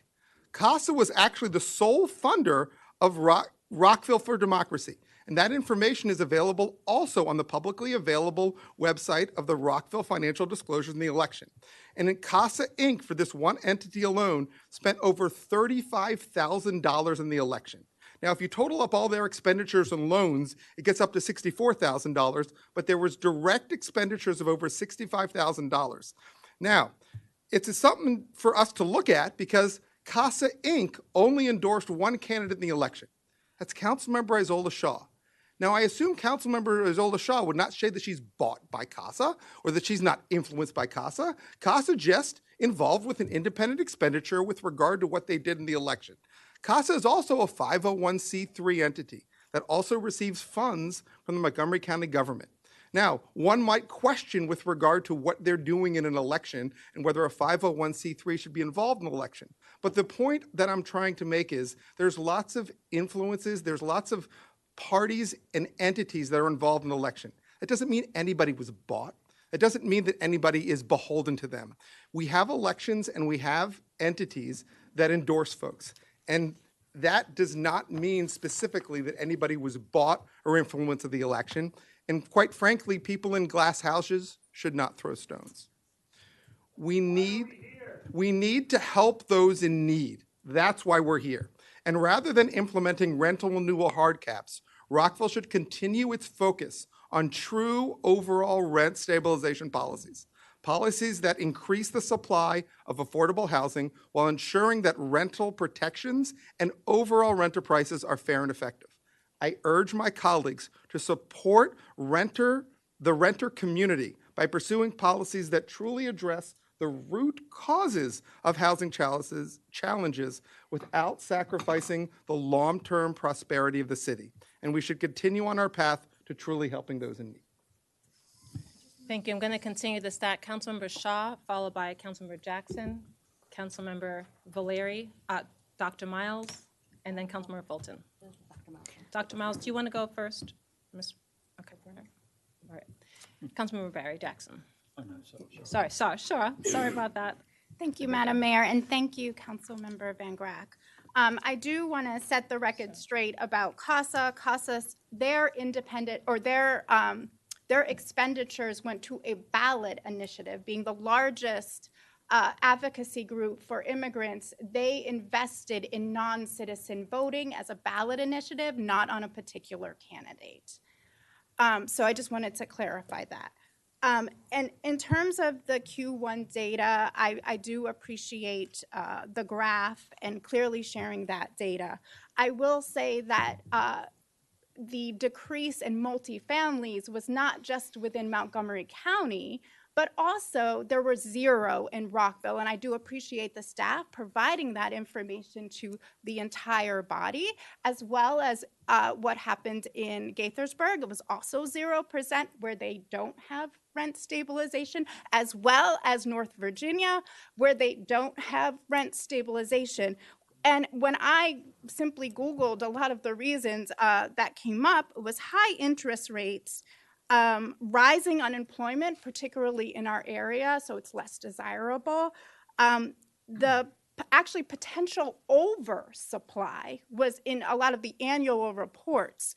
And then also the high cost of materials around the tariffs. So and also I do recall a developer presenting that they wanted to switch their permit to commercial, and one of the reasons was actually the instability with the market. And so we did have zero in Rockville, Gaithersburg, and a lot of places around the country where there was a vast, diverse approach to housing. So just blaming rent stabilization seems a little bit cherry-picked. Going to our REAP program, I just want to be clear, yes, we did invest more in our REAP program because we especially need that safety net. I think we all agree we need that safety net. But the problem is, if there's nothing to prevent folks from being evicted, nobody wants to be evicted. And to be a part of, to qualify for the REAP program, you have to get on the sheriff's list. Nobody wants that. Nobody wants to be on the sheriff's list. And so, and by the way, evictions can stay on your record up to 7 years. Nobody wants their stuff on the street. Nobody wants to even worry about an eviction. This is why rent stabilization is so important, because it's a preventative measure. And REAP is emergency assistance. People don't want a policy that automatically sends you to the emergency room. They want a policy that helps to prevent you before going to the emergency room. That is not the way Please Rockville refrain should, so she can finish her comments. Thank you. that is not the way Rockville should be doing policy. And so I also just wanted to share as well, the one really important thing for me is that we have now had close to 300 community members either calling for rent stabilization, actually coming here, emails, conversations over the past year. And respectfully, Councilmember Van Grack, your July 8th, 2024 motion, respectfully, has failed the community. Instead of passing real rent stabilization last year on July 8th, the mayor and the majority of the council tried their best, well-intended, to address affordability by offering incentives to landlords to follow voluntary rent guidelines. Now, I'm not asking for rent stabilization because this is something that we needed. This is actually it as a result of trying your motion. The city has failed. It has failed. One of the examples of the incentives that was suggested by the mayor was giving gold stars. Councilmember Van Grack, you suggested presenting city certificates to corporate multi-million and billion-dollar out-of-state landlords as a way to incentivize them to when and if they follow voluntary rent guidelines. And by the hundreds, tenants have basically shared that that would not work. We have homelessness experts that came in here and specifically said, I quote, that the voluntary rent guidelines that was part of your July 8th motion are, quote, not adequate for the majority of renters. And so although the July 8th motion was well-intended, because I know where your heart is, Councilmember Van Grack, a year later, it is very clear by the looks of this room and by all the testimony that it didn't work. And we've also heard about this failure, not in addition to community members, we also have some data because, as you know, the majority of this body did block us having data for this session, which is also blocking data for the public. And I think that was something that I heard tonight as well. But some of the data that we do know, half of Rockville rents, and more than half of them already are cost burden, spending 30% of their income just to keep a roof over their head. Most tenants will renew their lease in about a year, receiving another unpredictable rent increase, and it takes 2 to 4 years to build housing. And when we build that housing, it's not like your rent is going to go down the next day. You also have to wait years for it to even be comparable. And I've been waiting for 12 years, and I haven't had my rent lowered. Also, unemployment is also rising, which is one of the reasons why you had such a low number for Q1. And in fact, I think the county actually had more multifamily. I think there was 1 or 2 more than Rockville. Meanwhile, complaints about high cost of rent hikes keep pouring in. In 2023, rent hike complaints to city staff ranged from 6% to a whopping 40%. In 2024, the same year in which we did our motion on July 8th, rent hikes ranged from 9% to 40%. Now, Montgomery County, which provides a number of data points, calls a rent hike of 10% or more a constructive eviction. 9% is pretty close to that. And in the last 2 weeks, I can personally tell you that I have received 15 cases of double-digit rent increases. So, and while there's a lot of folks that are not that are harmed by this July 8th motion, there are a few folks that are profiting from it. Last year, a landlord in Rockville Town Center earned $250 million.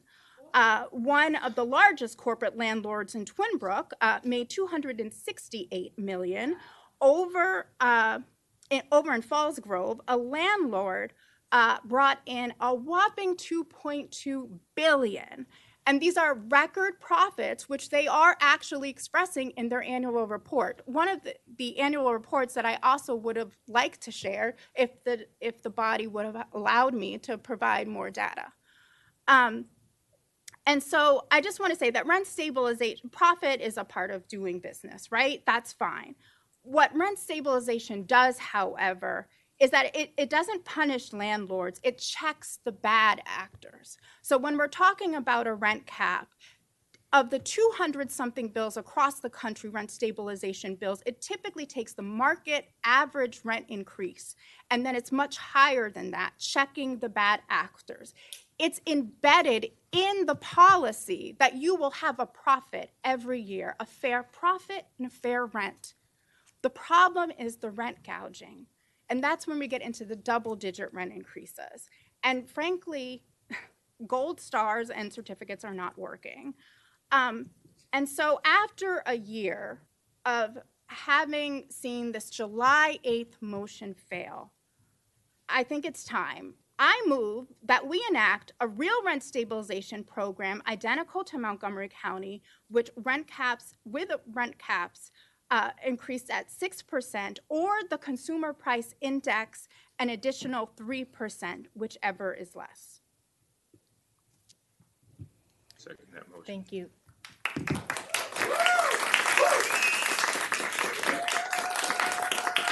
Thank you, Doctor. Please refrain. Guys, we need to be able to get through this. We have a lot to do tonight. We appreciate the passion, but please let everyone speak. I heard your motion, and Dr. Miles seconded. I think there's some additional discussion and commentary. Councilmember Jackson. Thank you, Mayor.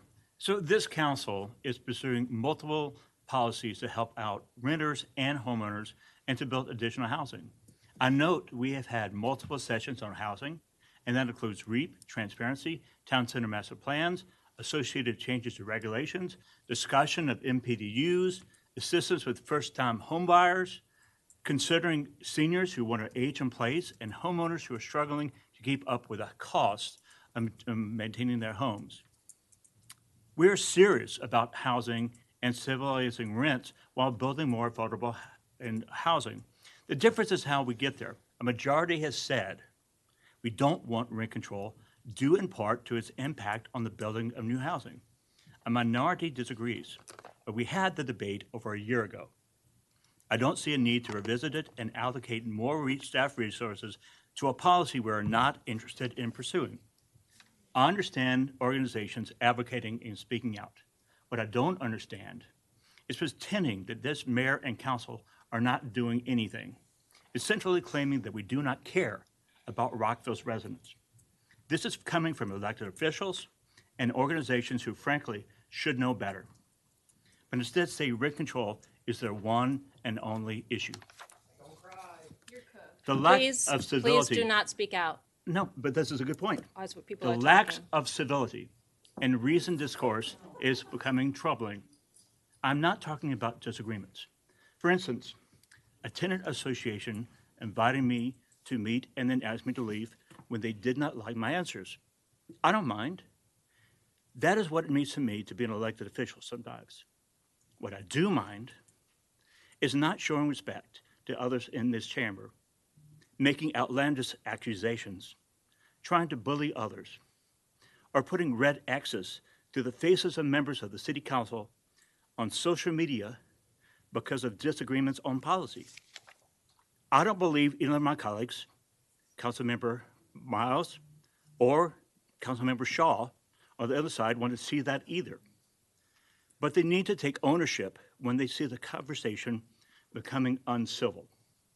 That is not the Rockville residents want to see. I also am concerned about erroneous information residents have received about rent control. We received an email from the Reed Apartments about receiving a 5% rental increase. Even the county allowed that rate of increase. In addition, under the county's own policy, the building would be too new to even qualify for rent control. It also seems that there are two discussions on rent control, one in the chamber and one at the doors of Rockville residents.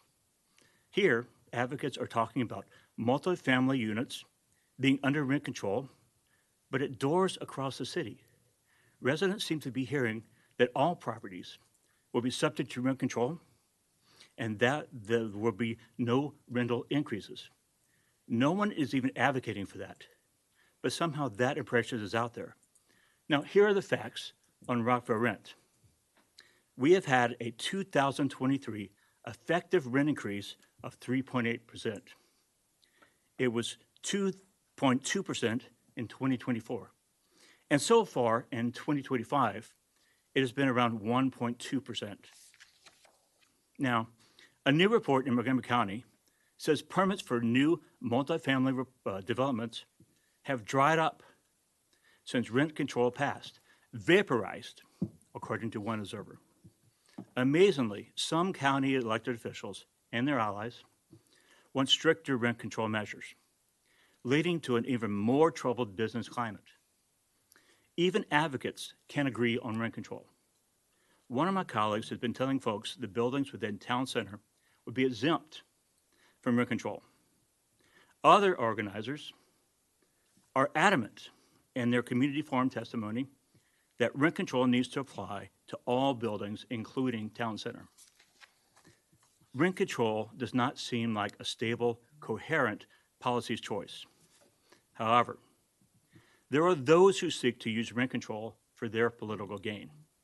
Not only county and other elected officials, but organizations who receive taxpayer money, who then turn around and fund campaigns aimed at localities like Rockville. I get it. If Rockville and others don't bend the knee, there will be a real comparison between those with rent control and those like Rockville who made a different choice. We had a No Kings rally recently. Rockville residents clearly don't want outside forces to tell us what to do.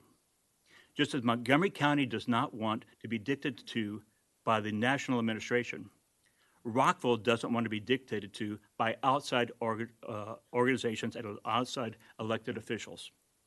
Honestly, taking county funds to spend on lobbying and trying to force the county's will onto Rockville makes me wonder if the voters of Montgomery County know about their taxpayer dollars going to influence Rockville policy. Related to this question, I do want to explore ways to know who is funding lobbying campaigns in Rockville, whether through direct lobbying or indirect grassroots lobbying. Residents of Rockville deserve transparency in knowing who is trying to influence city policies and how much they are spending and on what. We can do great things for Rockville, and I am willing to work with anyone for a better tomorrow for all of Rockville. As long as we recognize we don't agree on everything and that we should compromise when we can and find other common ground when we can't. As long as we just stay civil and have a discussion, not demonizing people. Now to the topic at hand. A 5-2 majority of this body voted over a year ago to take rent control off the table. Regardless of the city attorney's opinion on this matter, I still believe it is wrong to come back before us. I anticipate when we have a clarifying motion to make sure we move on from rent control. I intend to support that motion, and it's time to move on to other things. Thank you, Mayor. Thank you. There is a motion on the table. Before people make additional remarks or comments, I just want to see, does anyone have specific questions about the motion that has been made? Okay. If not, then I'm going to call it to question on the motion so that we can take a vote. Okay. Do you want to repeat your motion? Thank you, Madam Mayor. So I move to pass rent stabilization, a program identical to the counties with a rent cap of either 6% or consumer price index, CPI, plus an additional 3%, which currently is around 5.7, or lower, whichever is lower. Thank you. All right, there's been a motion and it's been seconded. Does anyone have any final questions? Just looking around. All right, all those in favor, please raise your hand. All those against, please raise your hand. Okay.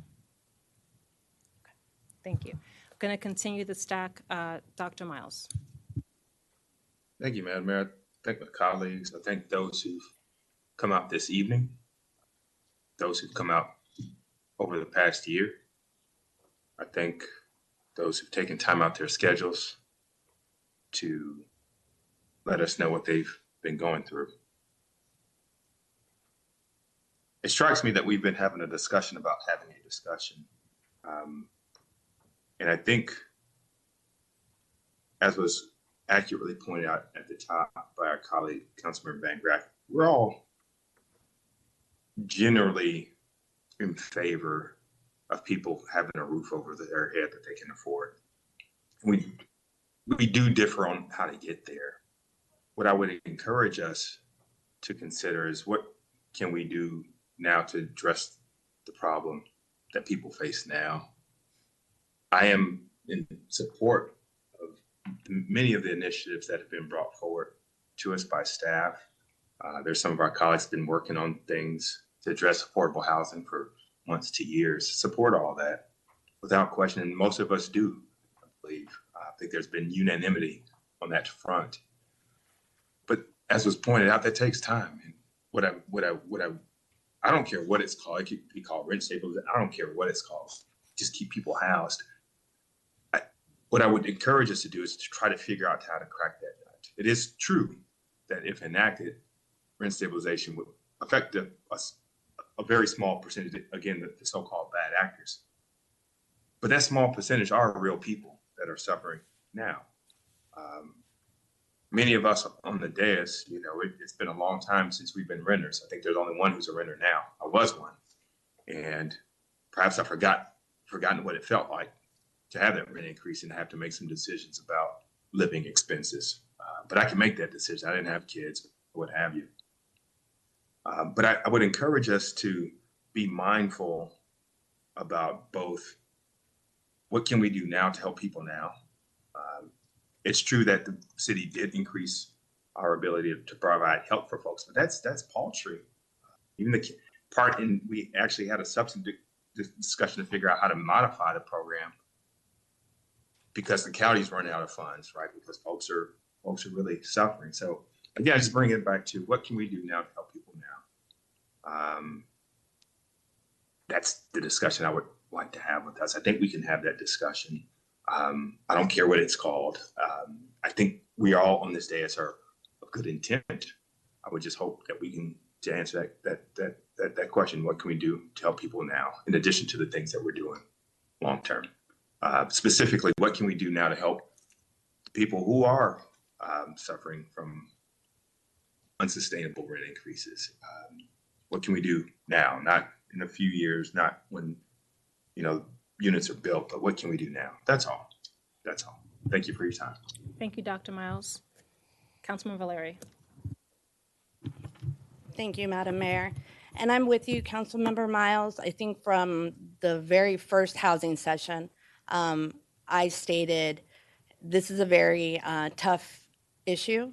This is one, and somebody said it during community forum, this is a very complex issue that we should be looking at it through a nuanced lens. And I really appreciate it.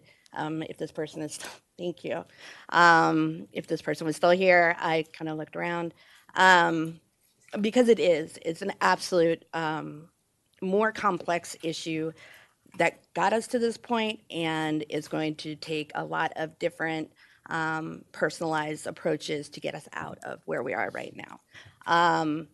I will say to Councilmember Miles' other point, it really was not that long ago that my family and I were renters, but I only know that side of things. I've never been a landlord, unlike yourself and Councilmember Shaw and our mayor, actually. And so I defer often to what is the approach. And consistently, the approach has been to exempt small landlords like all the elected officials up here who just happen to also be landlords. So you wouldn't want to hold yourself to your own standard, and this is to Councilmember Shaw and Miles.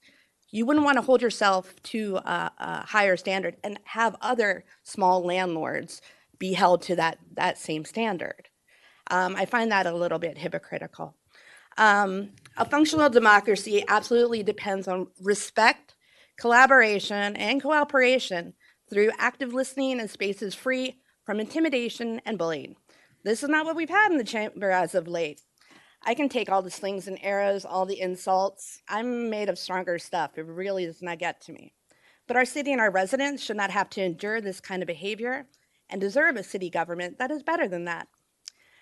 The majority of the people who have come to community forum are residents with real concerns and real issues.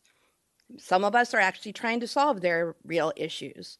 Most are living under the very real threat of eviction and or displacement. They have come to us with pictures of black mold, dead mice, and live cockroaches. They have sent us emails about air conditioning not working in the midst of a heat wave. They tell us that a huge percentage of their income is currently being used for childcare, and one increase could set them over the line. This is reality. And yet, when some of us up here raise these serious issues of safety and health, we are told by others up here that it is rent control or nothing. Absolutism like this doesn't help residents.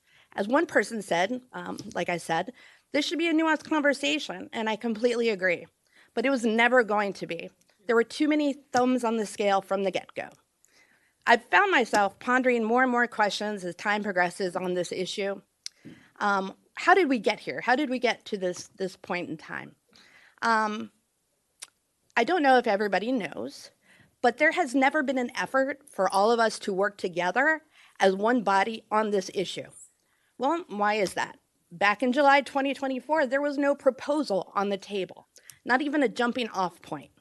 And this go around, kind of a do-over, if you will, 2 members decided to proceed in a way that did not include others to craft a thin proposal more than a year after the initial conversation. A thin proposal that includes a topic we already discussed, fees and transparency. Why was the proposal to ban junk fees not brought up during our fee and transparency discussion? Another point in this proposal addresses waivers. What we see here tonight on the presentation slide is vague and broad, providing exemptions / waivers. However, as introduced during Old New Business on June 16th, providing exemptions and waivers was stated as exempting new construction, small landlords, and affordable housing providers. Small landlords, so landlords, like I noted, Councilmember Shaw and Miles, and new construction, and I think we have some folks staying in very new buildings. So you gotta wonder how these things are connected. Why was there zero effort by Councilmember Shaw and Miles and the organizations behind the rent control advocacy, such as Metro DC, Democratic Socialists of America, CASA, Renters Alliance, and Progressive Maryland, to work with and or meet with any other members of council or the mayor? A cynical person may point to the nearness of the county elections and political ambitions as a culprit. Is this sincere policy debate and discussion, or a facade to barely hide political ambitions? When we were presented with a proposed development project in Rockville during a mayor and council meeting, I believe it was Councilmember Shaw brought up the developer was only thinking of profit. when deciding not to build more 3 or 4 bedroom apartments in a particular proposal? Well, they kind of have to. Capitalism, love it or leave it, is the current economic system in the United States. Neither Rockville, the county, or frankly, the state of Maryland can build enough housing on their own to make up for the large deficit in the housing that we have. And there are other benefits from development that we can't actually hand over to government entities. With one development alone in Twin Brook, we have 400 new jobs created on the top of new housing and new MPDUs that have come online. That's just not possible under our current financial constraints in the public sector. And that's the reality that we have to exist in. Thank you. Please refrain on comments from the audience. I also just want to encourage civility among all of us as well. I know this is a very, very hard topic, and I just want to be very supportive. Please, sorry, we have to continue our discussion. We have a lot to get to tonight, and please just allow us to have that discussion as we waited and tried to make sure that everyone had a chance to speak. Councilmember Fulton. Thank you. I guess, first of all, thank you, Dr. Miles, for coming from a place of assuming we're all operating in good faith and want what's best for this community. I believe that's true as well, and thank you for saying that. I'll be brief, as per usual. I agree there's a problem, right? In fact, I think there's 2 problems. One is the problem that we have individuals in crisis, and there are solutions for that that are not perfect, that are targeted interventions. The second is community and country-wide systemic problems of the rising cost of living without a corresponding increase in wages that results in job insecurity and housing insecurity, all of it exacerbated by the power imbalance in our community and our country. That's another problem. And the solution to that, though not perfect, is a large matrix of interconnected policies and advocacy and interventions that this body has been working diligently on and will continue to do so. I disagree on the proposed solution. Based on the reasons fully and aptly covered by many of my colleagues here today, I do not believe that rent caps are the most appropriate solution to the problem for Rockville. And I will say there's been a lot of talk lately about our obligation to our constituents, which I take seriously, and I want to speak to that. I ran on one core promise, and I said it over and over and over again, which is I will make the choice that I think will do the greatest good for the greatest number over the longest time horizon, no matter how difficult. My decision on this issue is me following through on the promise I made to the people who got me elected here and making those sound future-focused decisions, no matter how difficult, is what I will continue to do for so long as I'm honored to hold this seat. Thank you very much. I'm just going to note, because we have to move on to discussion, if anyone feels like they want to have a conversation, please do so outside. I want to also thank everyone who has spoken up, sent in emails, and participated in our public meetings. Your voices matter. Your experiences matter. We have agonized over what are the appropriate set of policies to move forward, and I can tell you that your concern about housing affordability in Rockville is shared by this entire mayor and council. I do want to just correct 2 things. One is I know that my colleagues did not take money from a particular PAC that was an independent expenditure, so I want to correct the record. I also don't want to take credit for something that was not my idea. I did not have the idea of Gold Star. I did have the idea of transparency and accountability, and I shared many ideas with my colleagues during the housing work sessions. Affordability, economic development, and public safety are the heart of what we do. They were part of what we discussed in our strategic planning sessions as a body, and I know that housing is essential to all 3. We know that many in our community have faced real pressures in recent years. I was council member when we went through COVID. Horrible situation what we saw, coupled with historically high inflation and disrupted lives and economies all across the country and in our city, including right here in Rockville. I served on the previous council again when we took the emergency step of freezing rents.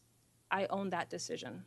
It was made because of a moment that demanded emergency action, and it was the right thing to do under extraordinary circumstances. When it lifted, we did see a period of increases that had been paused during the freeze started to reappear.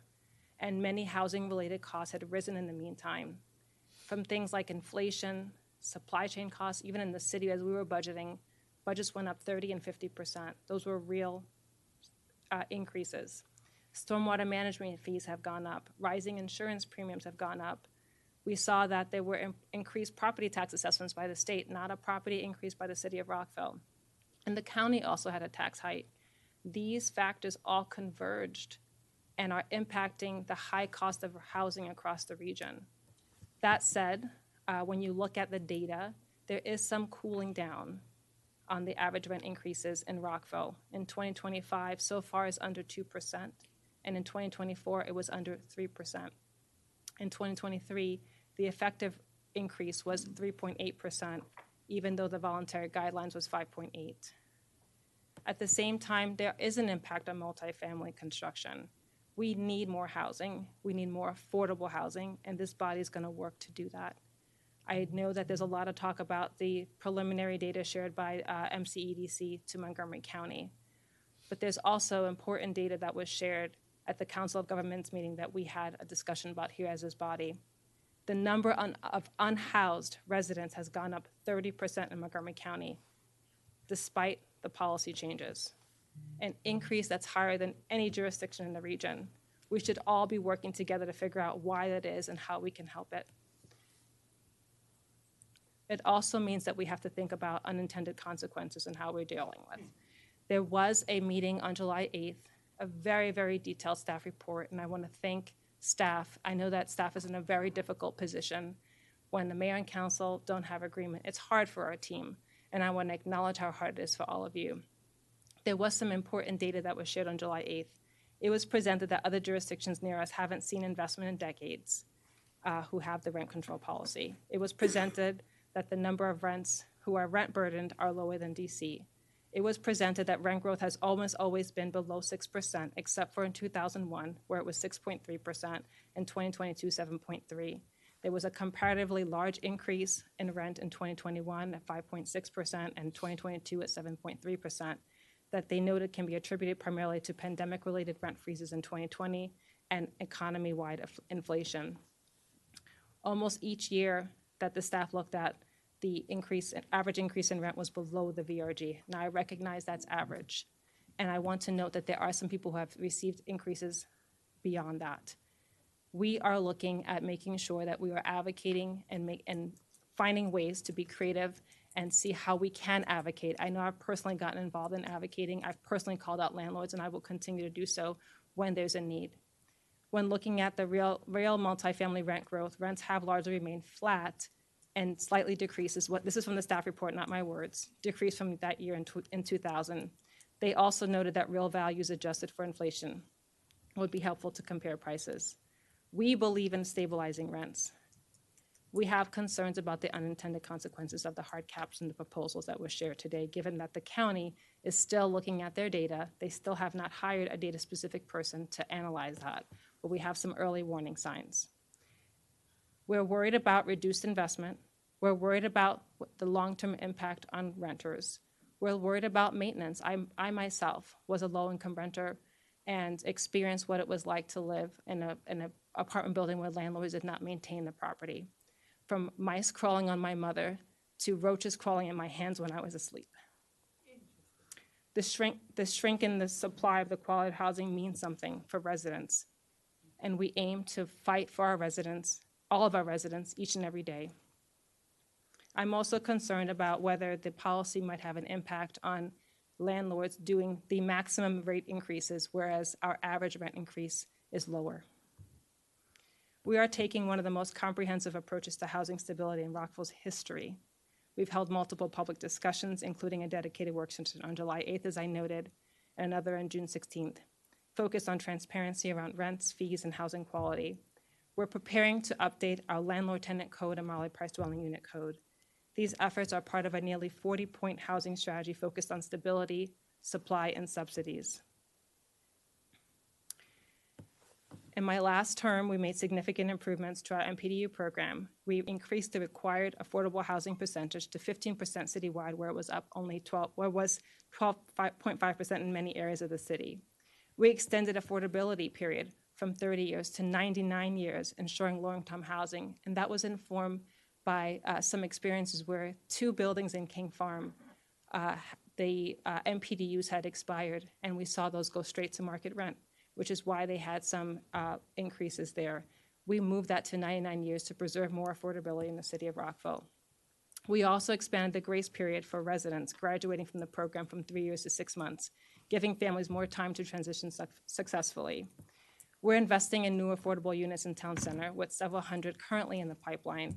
We're creating a down payment assistance program to help residents and city employees become first-time homeowners. We've added $100,000 this year to our rental assistance program to provide direct support to those most in need. When the county was having some challenges financially and they decreased the rental assistance program from 60% average median income to 30% average median income, that had a really difficult effect on so many people, and we saw the impact it had on evictions. And so we maintained ours at 60%, and we actually added more funding. We will continue to work collaboratively with our county colleagues to make sure we're supporting an ecosystem that helps all of our residents thrive. We're forming our policies to increase transparency of our rental fees, building conditions, and quality.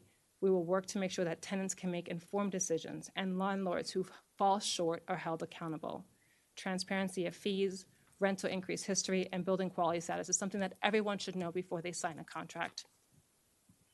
Rockville has proudly supported Governor Moore's Renters' Rights Stabilization Act of 2024, the Housing Community Development and Financing Act, and the Housing Expansion and Affordability Act. We went to Annapolis to advocate for many of these policies that are statewide level. This is not about inaction. This is about choosing strategies that work and thinking about short and long term, and also looking at how can we provide relief. We are listening, we are acting, and we're building a future where affordability, fairness, and opportunity go hand in hand. We may not always agree on the exact approach, but we do care about each and every one of our residents. Thank you for your input, your advocacy, and your continued partnership. Councilmember Van Grack, and then Councilmember Shaw. Madam Mayor, I'd like to specifically address something that Councilmember Shaw said. And she thought about the fact that we are delayed in working on our solutions. A number of our solutions are going to take time. If we're going to truly rezone the city and talk about actual affordable housing and getting in there, it's going to take time. And in fact, we originally had on this date a further discussion of our zoning ordinance rewrite to actually move forward in that. That had to be pushed off to our next meeting.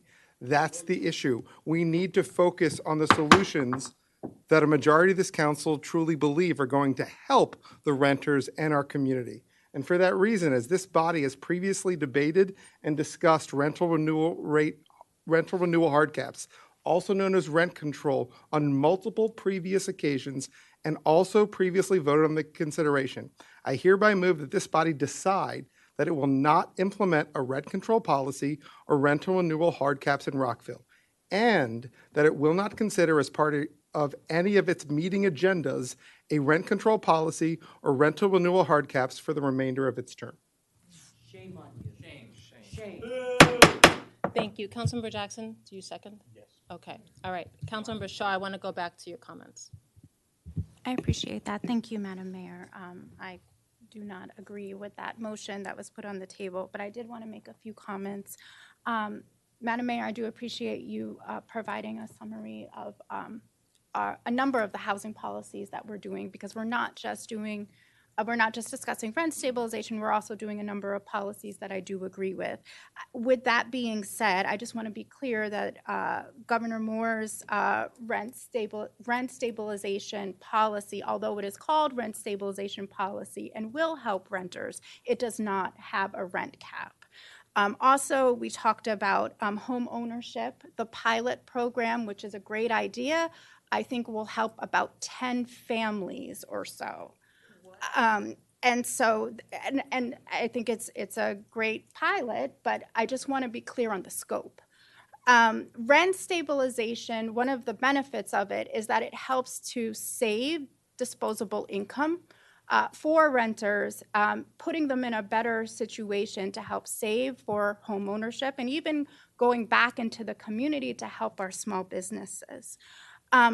Also, I just also want to be clear, I strongly believe in MPDUs, but we can do all of it. We can have rent stabilization and MPDUs and subsidized housing and social housing and vouchers. And in fact, MPDUs and vouchers and subsidized housing is just a very small percentage of our rental market. In fact, the overwhelming majority of renters will not even qualify for MPDUs and vouchers and subsidized housing because these programs really target those most in need. One of the great things about rent stabilization is that where of the 200 jurisdictions where it's implemented, it is the largest affordable housing program with a very broad scope. And I'm one of the folks, I think there was a comment from a member of the community who said, well, rent stabilization can help higher income renters. Well, I'm from the thought that housing is a human right. So regardless of how much money you make, I still feel like everyone deserves a home. And let's be real, a 10% increase is a 10% increase, regardless of what you're paying. And so most folks' salary does not go up 10% a year. I wish it did, but it doesn't. And until that happens, people still need to have stable rent. And the other thing is, since rent stabilization checks the bad actors, and a lot of folks talked about how there have been, on average, lower rent increases, that's great. That means that the majority of landlords don't have to worry about rent stabilization. And I did want to just make the point about the exemptions. So yes, the county has 23 years exemptions. They exempt smaller landlords, as most rent stabilization policies do. But in the city of Rockville, that doesn't mean that an exemption is baked in. It is up to us, the 7 most powerful people in this city, to make the decision on who's covered and who's not. And that's the kind of conversation I wanted to have. That's why exemptions was in the list. And in fact, all these things, to Councilmember Valeri's point, asking why I did not bring these things up in 2024, even though I tried to put it on the agenda several times in several meetings and I was blocked, despite the rules being in Councilmember Miles and I's favor. So part of the reason why it was so hard to talk about it is because it was blocked. But these are some of the basic measures within the standard rent stabilization bills across the country. And this was also touched on in our overview. So this aligns with that. I do think it's important to go beyond just listing fees and being transparent and actually making junk fees illegal, as they are in Montgomery County, as they are in DC, as they are in Prince George's County, as they are throughout the majority of our housing market. In fact, banning junk fees is in fact status quo, as well as rent stabilization. So that's one of the reasons why that is here. And banning junk fees are actually a loophole in rent caps. So they are an integral part of a good rent stabilization policy, because you can cap rents, but if you have junk fees, and one of the junk fees that was talked about when this was trying to be passed in the county was a 7th floor junk fee, or the $7 visitor fee, or whatever fee whatever fee the landlord wants to have. So in the city of Rockville, although we can get a list and we can be transparent with our fees, we're still getting these random fees at any time.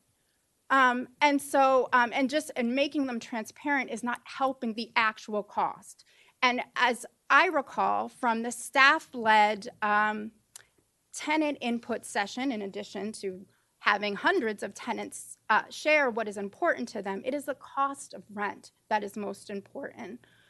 And also the fees would be transparent if we are able to have a certain number of allowable fees like they do in Montgomery County. And the other thing I just also wanted to share too around a landlord. Yes, I am a landlord and a tenant, making me well-positioned to lead on this effort. As a landlord, for the past decade, I've actually froze my rent and was able to maintain my property, and my property was still appreciating. And guess what? I'm just fine. So I think it's actually, so I am not understanding how landlords that are making multi-million and multi-billion dollars have a problem when we're putting this on the agenda for a discussion. I will say that. And it is very possible for folks to make a profit and have fair rent and have fair profit at the same time. And I say that as a landlord and a tenant. And the other thing I will say too, one of the reasons why the majority of rent stabilization bills, about 200 of them, do have an exemption for smaller landlords is not because of special interest. It is actually because of data. Landlords that have a smaller number of units usually have a closer relationship with their tenant. It also, there's higher turnover costs as opposed to corporate landlords where it's a quicker turnover cost and they have a whole operations around that. So it's actually based on, the exemption is based on data, and you can really, there's a lot of great information on that. Actually, in the information that we received on July 8th, if you go back to the 2023 Montgomery County rental market document, which a lot of the information was derived from on July 8th, it says a lot of good information around the difference between smaller landlords versus corporate landlords. So that decision is based on data. And the other thing I will also say that I know that I am in a minority. I get that, a minority vote. But there is nothing that can substitute a cap on rent. There is nothing that can. You can make fees transparent. We can update our whole landlord-tenant code, which, by the way, most of that code is about the cost of rent. So if we could update it by including rent stabilization, I get that that is now off the table because just to confirm, my colleagues have now put that off the table. We will not be able to pass rent stabilization as long as the majority wants that. So, but I will say that I think this is an incredibly important policy, and renters need this. They have come in droves, in the hundreds, and it's time for that type of protection. Thank you. Thank you very much. I wanted to just correct the record on one thing. In terms of the conversation, there was not a stop on the conversation. When the topic first came up, it was recommended that it be part and integral to the housing work session. It was requested that that be separated. It had its own session, and then we proceeded with the rest of the housing work session. So I just wanted to note that in terms of what happened in 2024. I will also note that Montgomery County has had this policy before. We'll see where their data shows us with their revised policy, but some of the early indicators is something that we'll have to continue to watch. There is another jurisdiction in our region who has it. They're looking at that policy and having a study actually on it because of the lack of economic development, because there are parcels that they haven't been able to move forward, and because of some of the conditions of housing and the fact that they've had to do tax increases. I did want to just note that the Office of Landlord and Tenant Affairs was created by the Renters' Rights and Stabilization Act of 2024, which was part of the legislation that Governor Moore put forward. I did want to also just let people know that there is a new Tenants' Bill of Rights on there. There's new information about things related to fees, security deposits. I would encourage everyone to look out, and I just wanted to thank my colleagues for having this very difficult discourse. And thank you to all of the residents. I'm just going to see if there are any final questions or comments because we do need to move on our vote. Councilmember Valeri. Madam Mayor, I hereby move to call the question. I think there's a motion. There's a motion on the table that's been seconded. We've actually got to take that. Okay. Okay. There's a motion that's been made by Dr. Miles. You want to ask a clarifying question or a comment? Go ahead. Just had a quick comment, if I may. Is that okay? Yes, please. Thank you, Madam Mayor. I ended my previous comments by asking, what are we going to do now. And I am obviously not an articulate lawyer like some of my colleagues. I'm not a great community organizer like some of my colleagues. I haven't been an HOA president, not a public health official. Like all of you, we just took this job to help others, to help move the city forward. I can speak in statistics. I can, hold my own with the best of them in that regard, but I don't want us to lose the humanity behind the numbers. Be it a small number of MPDUs or even the small number of people who are seeing the double-digit increase. These are all important. These are people's lives. And I just want to, I would hope and pray we can get to a point where we're not talking past each other, so that we can help people now. I'm on board with all the things, the positions that we've taken in the past, but it means little to the person who's currently facing the prospect of an increase. And I don't care what you call it. I don't care how we address it. I would have hoped that we could have had a conversation how to address that particular individual. And there, the room's been, I imagine there are many people in the room with you right now who are experiencing that. How do we help them now? That's the question I hope that we would have been able to answer. That's all I have. I'll end there. Thank you, Dr. Miles. I agree with you. I also note that the city manager has a couple of other housing discussions and the policies coming to us. I know that the city is continuing to collect rent rates, and I think it would be helpful for the city staff to also continue to look at what are the buildings that are having the greatest increases, because we can have conversations and follow up to see what is going on there and how we can be helpful in navigating. There's a motion on the table. I'm going to call for the vote. All those in favor of the motion made by Councilman Van Grack? Councilman Van Grack, please repeat the motion. I hereby move that this body decide that it will not implement a rent control policy or rental renewal hard caps in Rockville, and that it will not consider as part of any of its meeting agendas on a rent control policy or rental renewal hard caps for the remainder of its term. Thank you. The motion's been made and seconded. All those in favor, please raise your hand and say aye. Aye. All those opposed? Thank you. Appreciate the comments. All right, so we'll now be moving on to our next agenda item. It's focused on work session number 2 on election consultants' recommendations on the city election reform. I would like to note that we have a consultant here with us as well as Mr. Barack Matite. Mr. Matite, if you could proceed.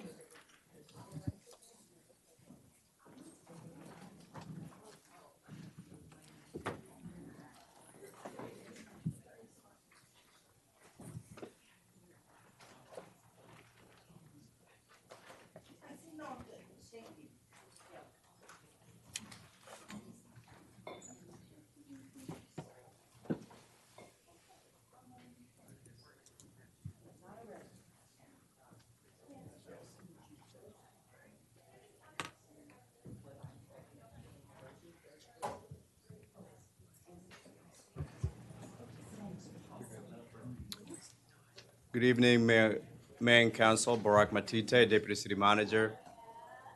I'm joined tonight by Jason Gant of the Gant Group. This is the second work session on the city election reform.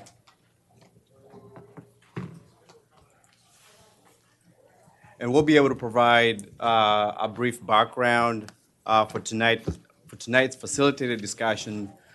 This is the outline for tonight. We'll provide a brief background, and then we'll be able to, the consultant will have a facilitated discussion with the members of the Mayor and Council to discuss 8 broad topical areas. The areas that the consultant will touch on today include campaign finance, public financing of election, campaign finance reporting, election procedures, enforcement, the role of BSC, ranked choice voting, and a recap of the 2023 ballot measures.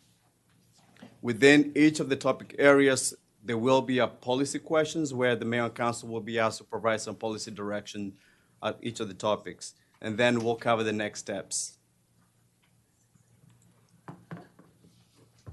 As a reminder, on the May 19th, the mayor and council did have its first work session where they provided feedback to the consultant. Following that work session, the consultant did have 2 community engagement sessions on June 5th and June 7th. And then the consultant was able to gather the general community feedback. Some of the feedback that the consultant received was support, include in part support for allowing 16 and 17-year-olds to vote, support for ranked choice voting, and comments received also included that there might be some confusion when it comes to proceeding with ranked choice voting. Also, the consultant received community feedback for support for some more campaign finance transparency for residents and the candidates as well. And there was some general feedback, positive feedback about the community engagement activities held by the BSC, as well as there's some mixed comments about what the role of the BSC should be. And now I'll pass it on to Mr. Jason Gant, who will be able to go through a facilitated discussion with the mayor and council on each of the topical areas. And Mr. Matite, just a note, you noted a session that we had in May, and so we're not necessarily going through all the things that we raised. And even though we don't see it on the slide, we don't have to repeat all the ideas we shared that relate to accountability and transparency and making sure our elections work for all, because there's a lot to work on the election code. But we'll receive that in the final report, and that will be sometime in September. Correct, Okay. September 8th. And we'll have a chance to see if there's anything missing that we can add. And Correct. I know that we also previously talked about the referenda, so I just want to make sure that we're building on what we did, not starting from scratch. Correct. Thank you. Thank you very much. So our first topic of the 5 topics we're going to go over is campaign finance. We are going to go into 2 other areas in more detail with campaign finance as our bullet points, but this is the overall big picture of the challenges that we face in the current city code and developing what type of best practices we want the campaign finance section to include. Obviously, with campaign finance, our number 1 goal is always transparency. How can we be as transparent as possible for the people running for office and the people funding those people who are running for office? So our main goals with the overall campaign finance is to try and come up with a system of where we can make campaign finance very clear in the city code, possibly having its own chapter 8A or something like that, to where this is where everything with campaign finance is located, so that it's easy for not just the candidates and the city staff, but also the public to understand what rules there are that need to be followed. So definitely there's challenges when you're updating the code, but I believe that if we were able to implement a campaign finance specific area of the code, adding a number of things, removing a number of things that we currently have, we'll be able to have a much clearer process on campaign finance issues. So then the big question becomes, does the council want to have more transparency in the election code, make the election code clearer, and continue moving forward with that topic?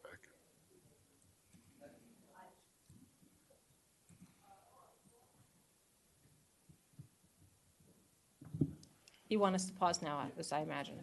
And it's a very broad question, but I can assume that no one is going to say no to this answer. So, colleagues, I just want to confirm we're all a thumbs up on this, but if there's specific comments, okay.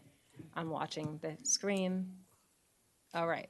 Yes, obviously. That's something that came up through multiple comments of each of my colleagues during our last session, and we want to continue to proceed in that. What we're interested in seeing is what are the specific ideas that you have to make that happen? Absolutely. And yes, we heard it not just from the city or from the mayor and council, but also at the community sessions, also from the BSE, also from city staff. So it's definitely something that almost all interested groups have spoken that they would like this to be better. And Mr. City Manager sent us a summary today on some of the high-level things, but I'll just note that, as you've heard this evening and previous sessions, we have to figure out that there are PACs operating in Montgomery County, operating now more in our city, and that's something we have to address. Our code does not do that well, and we need to make sure that we are being very clear and articulate and having accountability. Councilman Van Grack. Yeah, I would just add, because I know a number of us brought, it's not just about the transparency. It's about a strictness that's involved. For example, some of the definitions in the code, while they currently might be clear, might be not, are extremely broad and allow for potential, I would argue, influencing or mismanagement within elections. So I think it's more than just transparency. It's about accountability within our finance, how we do the campaign finance code. The second item was public financing of local elections. This is something that you have considerable knowledge of, with it happening right here with Montgomery County as well as the state of Maryland. There are a number of different types of systems that are used should the council decide to go with a public financing for local elections. Seattle has a voucher system. New York has a small donor matching system. If you were to go forward with this public financing, you may want to be more closely related to Montgomery County and the state, because that's what the residents are used to. But you wouldn't have to, obviously. But when you are making a major change like this, sometimes being similar to those in the area will help convince the public to understand the process better and why this type of new idea is needed. If you were to put something like this into place, obviously budget is going to be a major factor. It may be something, as I put in the approach, to put this in a staggered implementation phase or consideration phase, maybe, possibly putting it on the 2027 ballot, seeing what the public believes. Maybe in 28, you thoroughly study the issue, get those exact examples of how Seattle does it, how New York does it, how Montgomery County does it, and decide which of these options you like to move forward with. Then in 29, draft some guidelines. In 30, implement the program. And then for the 31 candidates, that would be your opportunity then to fully implement the system. I'm not advocating for implementing the system. I'm just saying if the council wanted to, you would probably want to do some staggered reports or staggered tiers there. And you're also going to have to include the community education to understand why are tax dollars going to the candidates. That's going to be a big question, and you want to make sure that that you have those discussions with the public. I was overwhelmed and super pleased that we had so many people attend our community sessions, both on the 5th and 7th of June. It definitely shows that Rockville is interested in elections and they have ideas, and this would probably generate just as much interest and ideas if the council wanted to study it for the next couple of years. And that goes right to the question, does the mayor and council support developing a public campaign financing program for the city of Rockville candidates? Thank you. Can I just ask a question before we get rolling into the depth of this? Do you have more information on models that work, given your specific experience? And I'm wondering if that's can be provided in your report. Yep. So the Seattle link, people are able to give those vouchers to the candidates, and the candidates turn those vouchers over to the election officials, and then that's how the money then gets transferred into their campaign account. Obviously, Seattle is much larger, but it's that type of system where the public is able to, in a sense, vote their dollars for a candidate. So more than likely, they're going to vote for that candidate, but they're also going to be able to provide tax money to that candidate for their campaign. Other examples is where it's just matching. So it could be where once you raise $10,000 as an example, the city would match that. Now, obviously, you have to put different parameters on that the candidate pledges not to accept large donations as an example, or pledges not to do this or to do that. So there's a lot of different options, and that's why I think trying to implement this for 27 is way too soon, because there's so many different ideas out there, and maybe you will be able to come up with an even better idea than what those other cities are doing. So yeah, there's a lot of options out there. Obviously, the easiest is just a matching, but when you get the public involved, it's kind of like they're saying, well, this is my $20 in tax dollars, and I want it to go to candidate A. So then it gives them a little more ownership that maybe it's not just taxpayer money, so. And when you looked at cities of our size, and what are the cost parameters? Like how expensive could this be? You would be smaller, so you would probably be looking at the $10,000 to $20,000 range per candidate would probably be your max. If you take that times 10 candidates, you're looking at up to $200,000. You may want the mayor to be in the $30,000 to $40,000 range, and maybe the council in the $10,000 to $20,000 range. So I would say anywhere from $200,000 to $300,000. It could cost every 4 years, and depending how you budget, if you budget, $50,000 a year, that's not going to be so bad than finding $400,000 in 1 year. And that would assume that all candidates accept the program. That would not be a requirement, unless you wouldn't want it to be a requirement. Okay, and I think right now we spend just about $300K on our entire elections. Is that right? A little over 350. Okay, Councilmember Valeri. I figured I would pop up first, since this is something that a lot of my colleagues did as well, raise this, but also it's a personal passion of mine. And I'm a big fan of the Seattle program design, more so than what I've seen on the county side of things, as well as the small donor matching overall, those systems.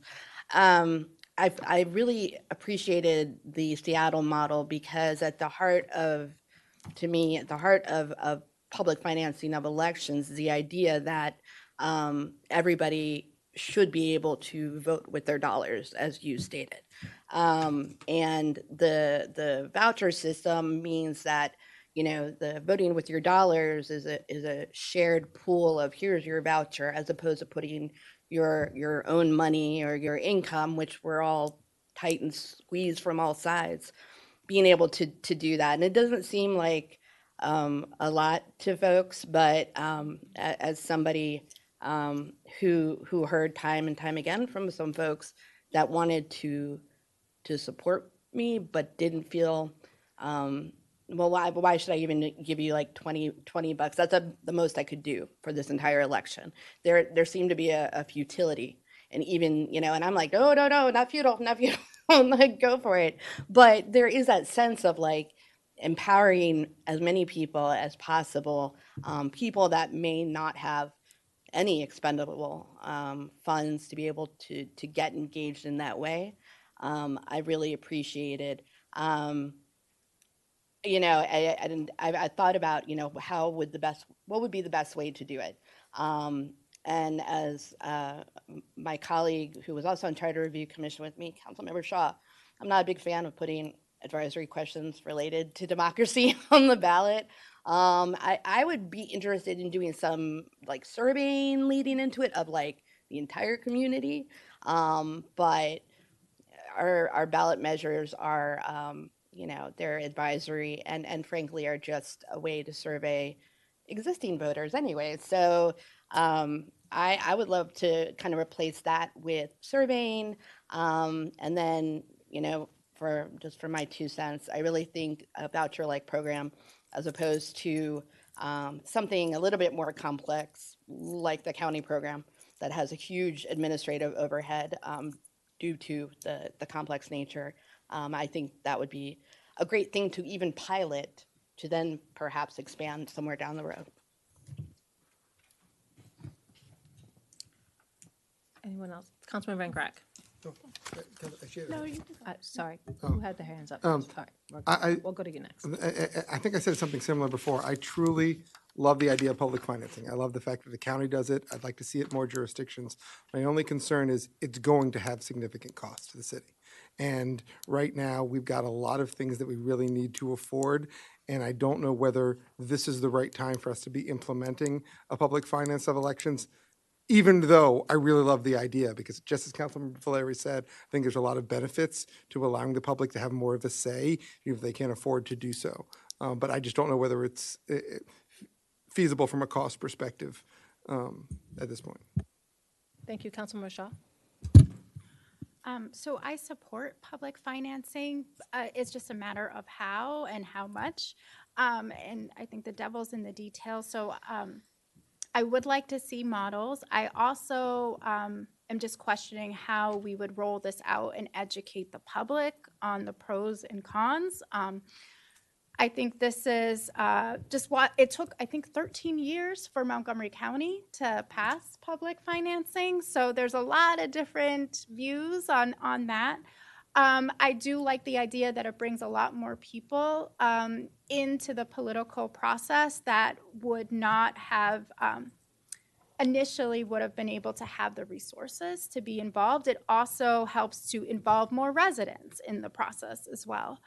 But I think I recall the first year they had public financing for at-large candidates. There were 33 candidates, most of them using public financing. That was also because I think some of the term limits had ended at the same time. There were a lot of different things, but I know that there is a cost. So I think seeing the model and kind of figuring out a lot of the details of how best we can do this, I would appreciate that.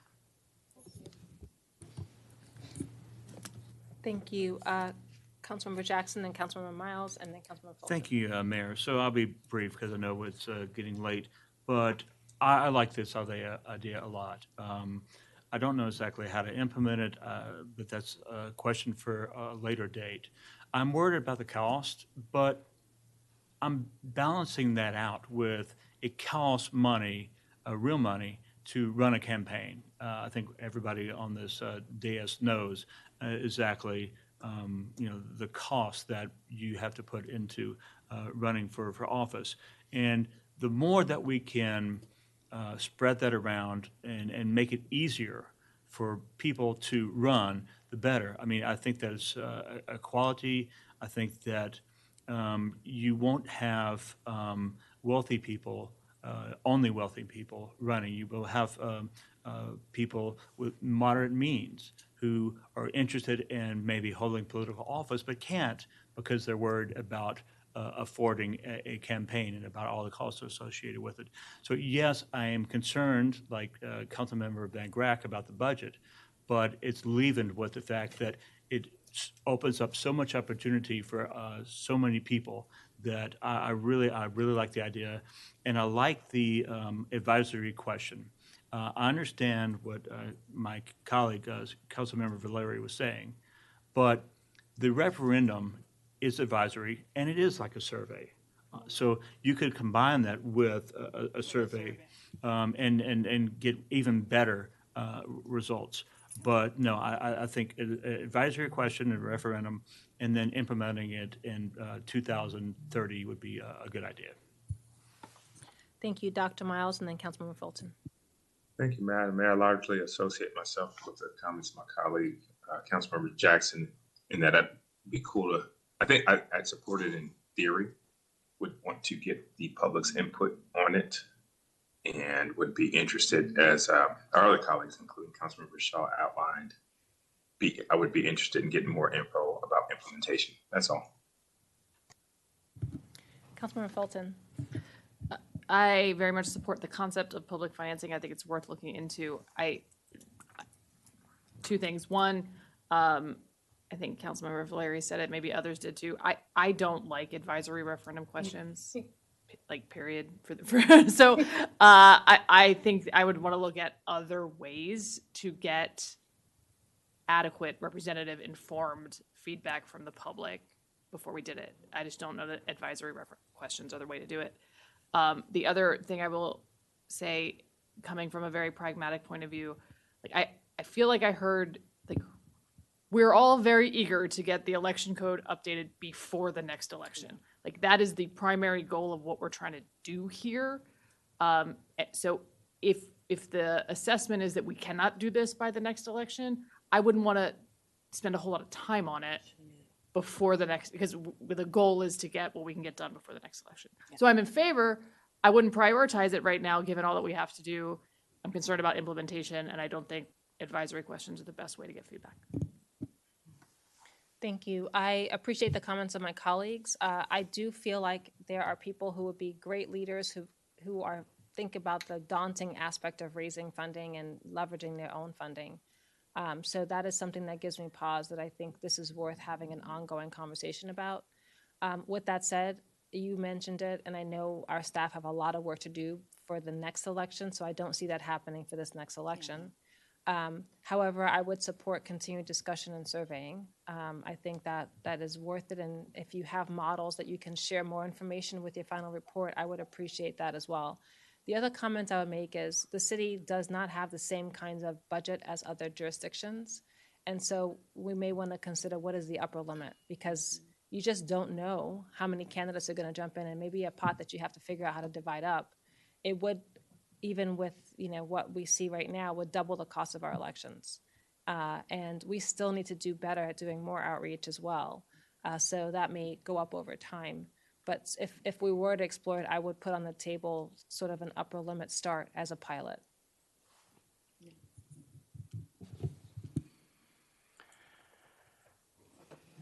Next comes our campaign finance reporting. So this starts getting more detailed into the campaign finance code revisions. So current contributions of $1,000, we have, you could say murky laws on independent expenditures and political action committees and slates of committees that it's definitely in need of a complete overhaul there. And we need to make sure that we are referencing what money is coming in, from whom, and where it's being reported. If the 27 election is similar to the 23 election, you're going to have more money coming into your campaigns. And with there being more money, there needs to be more reporting. So my recommendations and requesting your input on this is that that need is clear, that we must have complete reporting of where money is coming from, and when an outside group is spending $10,000, where's that money coming from? If they're not reporting with Rockville, are they reporting with the state? Are they reporting with the FEC? Where is their report? Or do you want them to file a complete report with Rockville? There's a lot of areas that start coming into there. If you're thinking your goal needs to be to limit the money that's coming in, that's not possible. People will find ways to influence voters. But what we can do from a government perspective is list the contributors, list the expenditures, list that information, going back to the complete transparency. One area that I threw in there that might be a little unique is not being so concerned about those contributions of less than $100. Being able to allow the candidate committee to just lump everything that was under $100. So that would mean if I received $20 from 10 different people, I could just lump that together and say I received $100 in small contributions. Now, if you're really thinking that you're going to in the future go with public financing, you won't want that, because you may do a $20 match type program that if I give the candidate $20, so can the public financing then give $20. So there's something there. Political action committees and slates of committees definitely want to consider the type of transparency that you want. The questions then become, do you want to require those types of reporting, and do you want to see options of various contribution limits, whether it's individuals are limited to this, political action committees are limited to that. Other types of committees are limited to this. That, like I was visiting earlier tonight, that isn't going to slow down the money, but yet at least you will know that John Smith created 3 different PACs and put $10,000 in each PAC. So really he spent $30,000, and then each of his PACs wrote candidate a $10,000 check. At least you will know that that's there, but right now it's murky on what the law is. And if you're going to go with the approach of more transparency, this may be something you'd want to be in favor of. Thank you. You shared a lot of items there for commentary. So, but your broad question is, or there's 2, should political action committees and independent expenditures be required to report additional activities? Let's start there. I think, do people want to straw poll that, or you have specific comments? Okay, all right. Councilman Van Grack, go ahead. You have a clarifying question. Yeah, because I think it's more than just should political action committees, independent expenditures be required to report, because you asked a lot of overarching questions within there. And I can tell you that I think we need to have as close an accounting of where the money is coming from as we can. And I think that we're not like, even the federal or state situations. We're a municipality. So $20 is somewhat significant in a city campaign compared to a state or federal campaign where I know sometimes have limits that can be lumped. I think within a city campaign where you're sometimes raising just thousands of dollars, $20 can be a significant situation.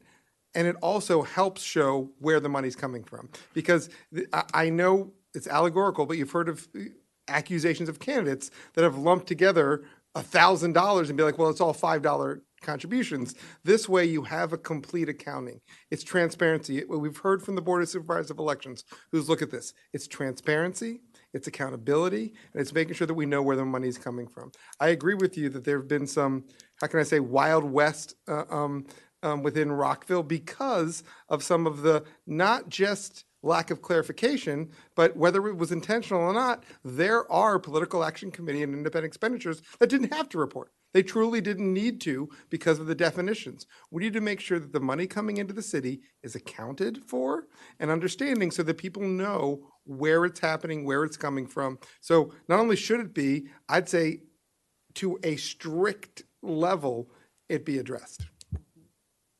Thank you. Having watched several of the BSC meetings, this is an area of frustration, and I think we definitely need to find ways and would look to you as an expert in this space on what are the best practices to get this done. I think that the 2023 election, we saw more groups than we have in the past, and so this shows a trend. And as we're seeing more people get involved in municipal politics than in the past as well. And so I think this is not a if, but we should and when make sure that we're arming the BSC with clear guidance so that they can follow the code and follow the money. Our residents deserve the transparency and accountability, and they should be able to open a report and see where that money came from. Councilman Valeri. Another one of my favorite topics, campaign finance reporting. I agree with everything that's been stated already. As somebody who used to run a quite modest political action committee, I find it always kind of jarring that sometimes the city forms were more confusing than the FEC forms I used to fill out. And those were a lot more donors to that. But in some ways, it was very hard lines on the kinds of reporting that needs to occur. It was very straightforward, right? And at least back when I was doing it. It's been many a moon since then. I think that a big part of that is because the FEC is really good about, or used to be really good about, staying on top of the technology that candidates were using so that you could categorize expenditures by both candidates and by PACs and by other folks doing IEs, independent expenditures. It was very clear, and everybody knew all the types of technology that were being used. I think that, especially around campaign finance and reporting in general, a lot of the categories didn't really match because the categories came from a time before the technology was there. And so I think for a lot of us, just quick example, so you're taking a donation online and then there is a service fee for that donation, then how are you reporting that component of it? And there were these little things that I think were very straightforward in our minds that maybe it wasn't translating to the forms or vice versa. So I think modernizing the categories would go a long, long way toward that. And I think then that makes it clear and simple. As far as, I personally, that was me, I think the thing that around campaign finance reporting that was the strangest thing for me to wrap my head around was the idea of the slates. I understand what a candidate committee is. I understand what a PAC is. What is this thing called a slate? And I understand where it came from, with our nonpartisan nature. But, is there a way to get to the same thing basically, but treat the reporting requirements similar to PAC reporting requirements once, like Councilmember Van Grack said, once, and I've just completely lost my train of thought because it's 11:30 at night. Anyway, I'm gonna stop talking. I basically do believe they should be required to report additional activities. Thank you. Can I just ask, I'm going to go Dr. Miles next. I see Councilmember Fulton and then Councilmember Shaw. Quick question, in terms of your question on contribution limits, there was something in the past where the city had additional contribution limits and then it was walked back because they said state law changed and we can't limit certain kind of contribution limits. Can you explain that and just see, can we do further contribution limits on PACs? I don't have that information, but I can definitely get that information. Right. Well, federal as well. There's some federal law there. Okay. The federal law, correct. Yes, so like Citizens United, where it completely opened up all the finance. So, but you have here, you talked about potential limiting. So I wanted to see, are you suggesting that we could do that?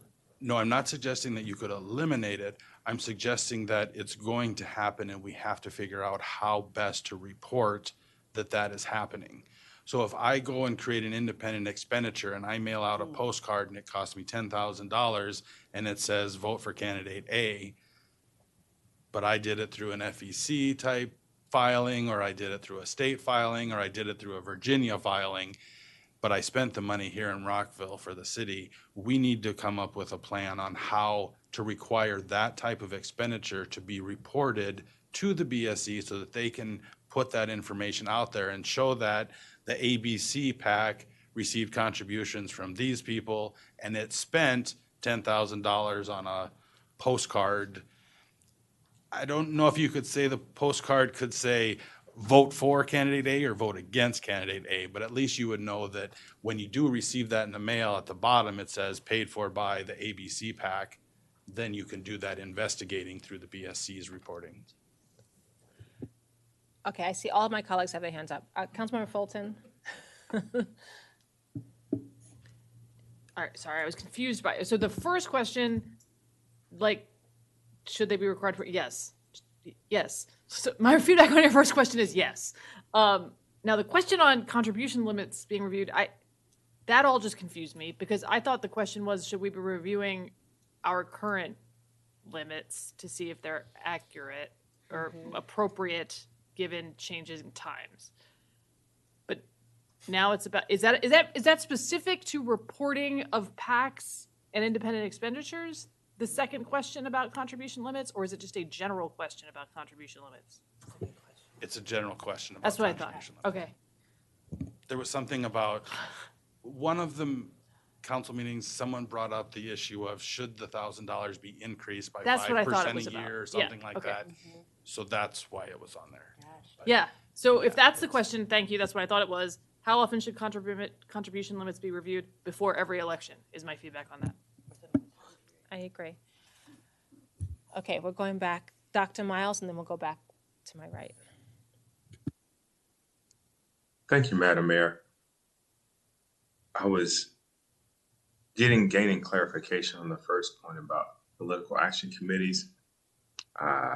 I would just try to figure out, as was articulated in the exchange you all had, how to go about doing that. Yeah, I just don't know how to do it. I think as a general principle, I support transparency. I just trying to figure out the how of it all. And I'm open to learning more. Number two, I think in terms of reporting limits, I agree that it's better to report everything, even the smaller contributions. At least that's where I stand on it. That's all. Thank you, Councilman Shaw, then Councilman Van Grack.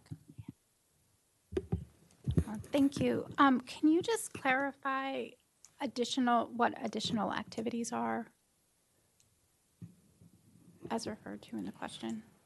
Well, right now, they're not reporting, or it's confusing on whether they are required to report. There was interpretation on both ways. The party that was making a contribution didn't believe they needed to. The city, on the other hand, believed they needed to file. So it's deciding, A, do they have to file with the city? And then B, what activities do they have to file and at what level? So if you're doing just a few signs and it's just $1,000, maybe you don't want that. Maybe you only want contributions of $10,000 or more. It's figuring out where that level is. It could also be over $1. So I guess I would like to see more information around that. And then for small dollar donations, I actually think small dollar donations are important for people that make small dollar donations. Sometimes they like to see their name there supporting their candidate.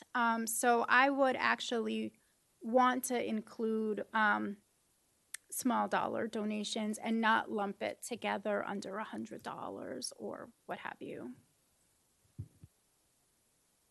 Thank you, Councilman Van Grack. So I want to address something that you said that I know the Board of Supervisors of Elections has had trouble with. You talked about making sure, and we talked about we want to have accountability of where money's coming. But in many cases, we have, just as you noted, either national or statewide organizations that have money that are putting into the election, and they can track their expenditures with regard to the election, but with the money coming in, they've already got a pot of money.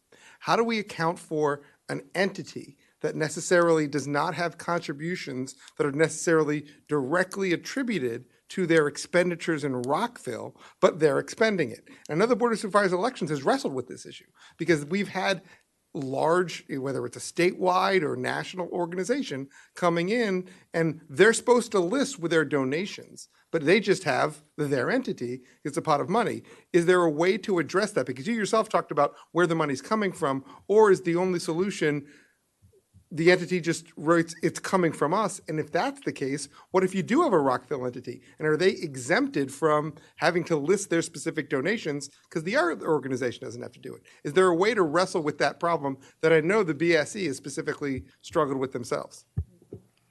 wrestling with that question is a nationwide wrestle, because every state, not just cities, states have that problem when money is going to governor candidates and other statewide candidates, especially when that money is flowing from the FEC to another state, back to the FEC on a different type of name. I mean, tracking that money can become almost impossible. Our goal, I believe, should be to have where they are reporting their income and expenditures. So if the ABC PAC that is filed with the FEC spends $1,000 on your campaign, they should have to file at a minimum with the city a report that says, ABC PAC, we file our finance reports at WW whatever. You could do something like that, or you can go to another level where you would say something like, give us your top 10 donors from Rockville. So we could do it in the fact that we're requiring them to give us where their donations are coming from and reported, but then also ask them with regard to their expenditures related to the city, itemize those. So we can trace back to where they got their money, even though that's a larger pot than just in the city? Is that what you're contemplating? I'm saying that's a possibility. That doesn't give you what you want, because my ABC PAC is enormous. I have thousands of donors from all 50 states. So I have 200 pages of income that I file with this other entity. And for me to send you a copy of that it doesn't help you see that. And frankly, a $100 contribution from a Rockville resident to the ABC PAC, they weren't probably doing that to try and give you $1,000 in your campaign. So I hate that I'm sounding so negative on this part, but it is so hard to track this money that we have to start somewhere, because right now Rockville has nothing. So we have to start with something, and maybe the minimum is getting that other filing entity. At least you would know where that entity is, because if I just do the ABC PAC and I don't tell you I'm with the FEC or if I'm with the state of Virginia, you're not going to be able to find me. I'm going to just ask if you could give us your best thinking in the final report as a suggestion for this. I just want to do a time check. It's about 11:40, and we have 5 more categories to get through. So it's not you, it's us. We need to just be succinct and try to get through It's just exciting. Elections are exciting, no matter what time it is. Okay, number 4, election procedure. Background, the city has a fantastic operation of how the elections are run.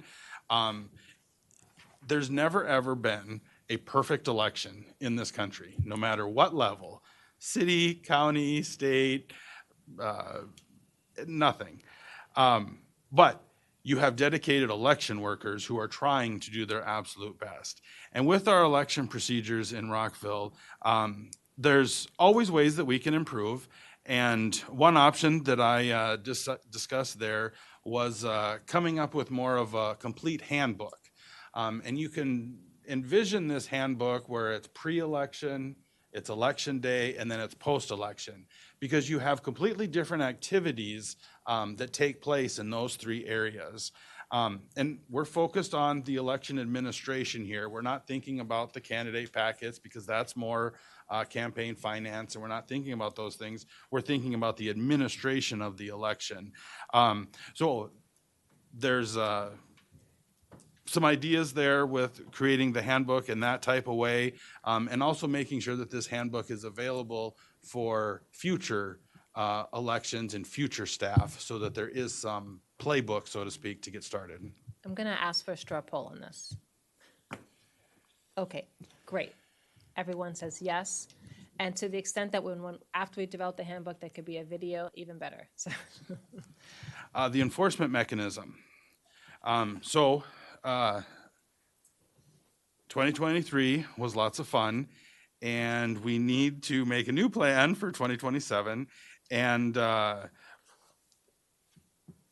there's no one best way that any city, county, or even state handles campaign finance violations. I know it's maybe surprising to some, but there are cases where any election complaint goes straight to the city attorney or to the county or the state's attorney or to the attorney general. The election administration officials don't touch any of that type of stuff. It just immediately goes there. There's other areas where you have some sort of board that makes a decision on whether or not to move forward. An option we talk about here is creating a type of administrative hearing where there would be an independent person or group of people to make the determination on whether this violation rose to a certain level. So there's a lot of examples out there. I think we need to change. We need to come up with a new plan. If an administrative type hearing with an independent person isn't the way you want to go, that's okay. We can come up with another idea. Maybe it is sending things straight to the city attorney, and that office has to decide whether to move forward or not. And then it's not up to the BSE anymore. They've sent it to the next entity, and that entity then does what they're going to do. So this is going to be one of the bigger changes within the campaign finance overall code, but it's probably one of the most important that needs to be clarified so that there is a clear, well, I'm not a lawyer, but chain of custody on how this process works and how we want the adjudication to take place. Where does it go? Who's going to do that? Do you want city staff deeply involved in it? Do you want outside people involved with it? There was some opportunity to where the BSE would hire an executive director during the election year, and that person may be the one who would do this type of thing. So there's lots of different options of different ways to handle this, but it definitely is probably going to be one of the bigger areas in this whole report. Thank you. I have two questions, and then we'll go to my colleagues. For this, what was the sentiment of the BSC and the community feedback that you collected, or anyone comment on this? If you could just summarize that briefly. And then two, I just want to comment that our appointeds ultimately report to the mayor and council, and I just want to note that it puts them in an awkward position. And I want to always be mindful that when it comes to these kinds, any disagreements or things that they have to weigh in on that could impact their future employer or current employer, it's not, it's a concern to me. So I was just curious as to, how you've seen that most handled, and it does an independent attorney that is agreed upon ahead of the elections, does that help? It absolutely is a major concern because these violations usually happen right around election day. Well, when things move to the next level, that candidate has already been elected and soon will be sworn in and soon will be the boss of everyone to my left. So yes, that is definitely a concern. That's, if you want my opinion, please go with an outside third-party administrative hearing. And your first question about, was it the best? Feedback received, either from Yes. staff, BSC, community.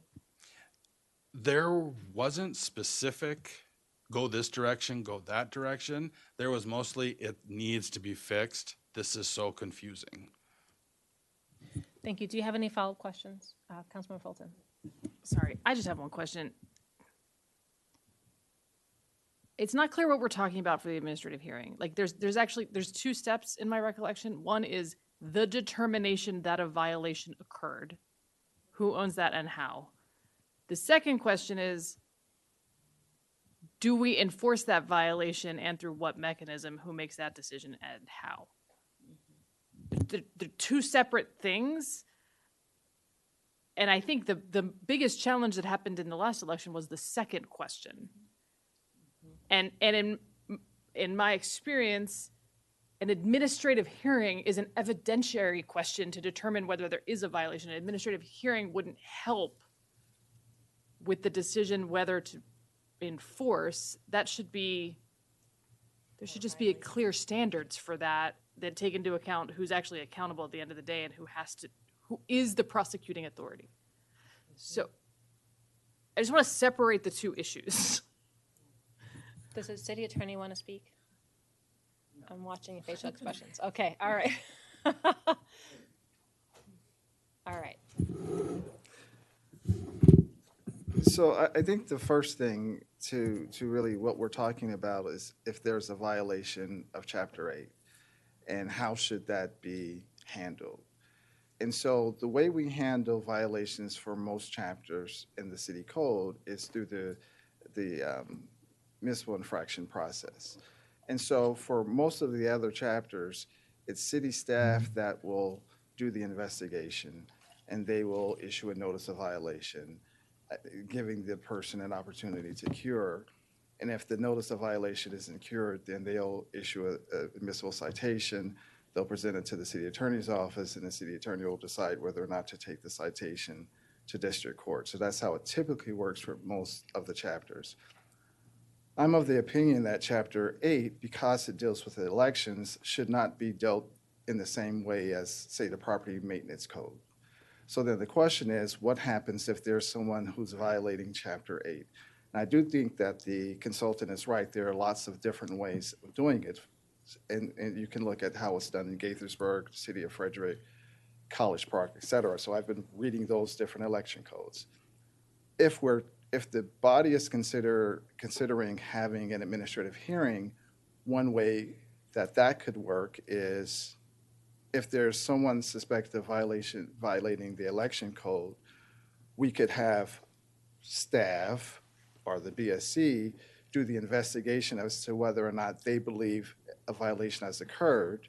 They could try to work something out with the person. If that doesn't work, then there could be an administrative hearing where the city would hire a hearing officer, and the BSC or the staff would present, and it's not a formal, it's administrative hearing, so they're not formal rules of evidence, and they would present their case to the hearing officer, the independent person, and that person could, defend themselves. And depending on what the hearing officer decides, if the hearing officer sides with the city, the BSC, then the person would have an opportunity to appeal to the circuit court, in which case the city attorney would defend the city in the circuit court. That's how it's done for, I think, Chapter 6 in the Animal Matters, where the city hires hearing officers to serve as the independent arbiter in those administrative hearings. That's one way, but there are different ways of coming up with administrative hearings. That's assuming that's where the body would like to go with an administrative hearing, and then we could present different options. Or it could just be that, no, we'd like to continue with the municipal infraction process, and that would be fine, because there are localities that do that. But then the real question would be, again, it would be the staff or the BSC doing the investigation, doing the notice of violation, and at some point turning the decision over to the city attorney's office. But again, there are a variety of ways of addressing it, and it would be up to the body, and I believe that's where the consultant is giving his opinion. And I'm sorry for jumping in. Councilmember Fulton, I have to use the ladies' room, so I'm going to. Go for it. I'm going to say, we're going to go down the stack, okay? So please proceed. Okay, so I'll be as concise as I can. So what I would like information on what the best way to do it is. My goal would be based on what I recall and what I observe is making sure that the accountability and authority for deciding whether there is a violation and what to do about it resides in the same place. So whether that's an administrative officer or however we want to do it, those two things need to reside in the same place, because the tension that results in the authority being in two separate places is untenable. So.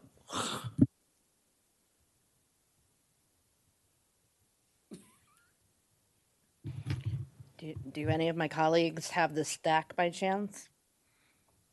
I don't have it in front of me. There you go. All right, fine. I'll just move on merrily along. No, I actually agree. I was looking for a list in front of me. It's late. I apologize. No, I agree with that. I like the idea of a hearing officer, because clearly it would only, like you stated, would be around the time of elections. It could be somebody that's kind of, decided on, and then is there and available to do, to be both of those, which she said much more eloquently than I'm about to stumble through. I think that is the most fair ultimately as well, because then it takes, it does not make it even more awkward for the appointed officials. And I'm always a big fan of giving it over to a neutral observer. So I think that sounds like a very good approach to me. All right, so I'll be brief. I associate myself with the comments of Councilmember Fulton. I also agree with Councilmember Fulton. Let's get a neutral in here. I agree as well.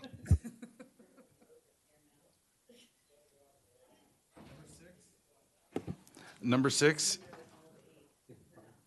Oh, Madam Mayor, may I make a quick comment or no?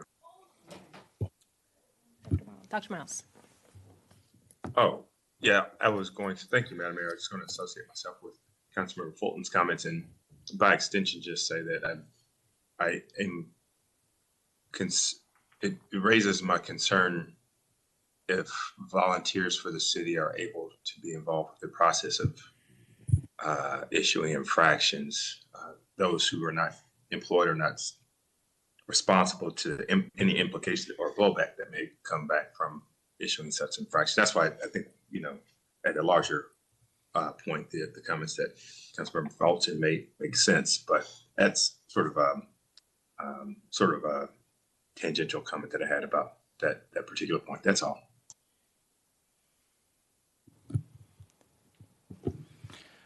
The next item is the role of the Board of Supervisors of Elections. Going through the code and going through the actions, sometimes what has been happening may not have been in the code, but that's how we've been doing it, so we just keep going. So you're definitely seeing where either over the years or through time, the BSE has kind of become both a policy and an administrative type board. Normally, you wouldn't see a policy board going door to door handing out flyers. That usually isn't a type of process there. You also may not see a board actively engaged in tabulating ballots. You would just see them directing how best to create, this is the policy on how we do such a thing. So going through all of that and looking at various roles, normally a board such as this is strictly policy. They don't do any administration. That is put on the chief election officer, and he or she is the one who leads after the board has given direction. So right now we kind of have a mix, and especially when you tie in a lot of the violations and all of that confusion, then when you're also administering and setting policy, and then you're also setting out violations, it really becomes too much for what that entity is doing. So it comes down to the question of whether or not the BSE should be part of the administration of the elections or just part of the policy making direct, like as an example of ballot security, as an example. The board would set the policy that ballot security is A, B, C, and D. They wouldn't actually do A, B, C, and D. They would direct that this would be the policy. Some of this is going to be in code, but some things you don't want to put in code, you want to put into the policy. So that becomes the question there on whether or not it should be a policy-making board, or it should be an administrative board, or it should continue as both.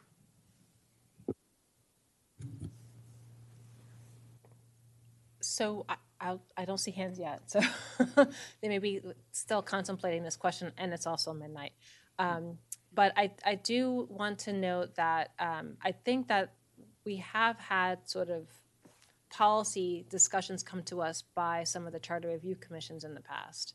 And so that has seemed to, it becomes, of which the Board of Supervisors of Elections has an opportunity to be a part of and provide input. I'm not sure there's anything broken with that that requires this to be fixed. I do appreciate the work of the BSE. We need them to implement elections in coordination with staff, so I would be concerned with putting too much extra stuff on them. With that said, I do think that their feedback as frontline professionals and volunteers is really helpful to be able to say this was a challenge versus that. Now, they're not necessarily the decision-making policy body, but they give feedback to the mayor and council that helps us to understand we actually need to make some updates here. So that's my suggestion on how we proceed. Councilman Van Grack. So thanks for bringing this up, because I think this was one of my big issues with regard to seeing how the city operates. First and foremost, I think the BSE is ideal as a policymaking body. They need to be able to, we need structure, and they are the ones who were appointed to literally direct these elections from a policy perspective. Where we have sometimes lost the forest for the trees is in the implementation. And I think, just as you noted, we've had issues, as you can see this past election, where we have the clerk's office, which has some responsibility, and the BSE, and both of them almost think they both have the same implementation policy. There needs to be a clear delineation. And I think the city literally puts a lot of that onus on the clerk's office. It does a tremendous job. They are actually doing outreach and literally on a monthly basis out there. But I think sometimes, and I could be wrong, I know that the city clerk is here, but they're confused about what their role and responsibility is themselves. There needs to be a clear delineation. And if the city clerk's office is truly tasked with that implementation, and they do a fantastic job at that, they need to know that it's in their role to do so, that it's in their responsibility when they get lists to double check it. And when the ballots come out, it's on them, because there seems to be some type of shared responsibility that I don't think is helping anything. So I think you're right. I think the primary role of the BSE is a policy advisory, policy making, giving potential advice to the mayor and council on what has gone right, what has gone wrong. But the implementation, I think, should be and seems to be more squarely on the city staff as to how it's done. Councilmember Fulton. I agree that the BSE should be a policy-making body. I agree that the BSE should not be implementing the election in the sense of tabulating ballots on election day. Yes.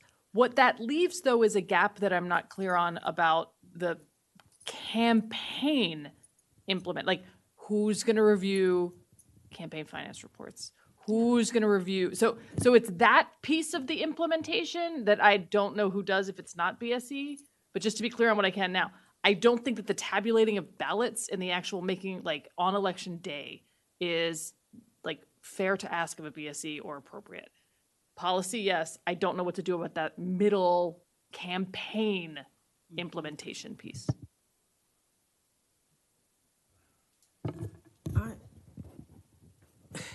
I'm a little confused here. Tabulation of ballots, they don't do.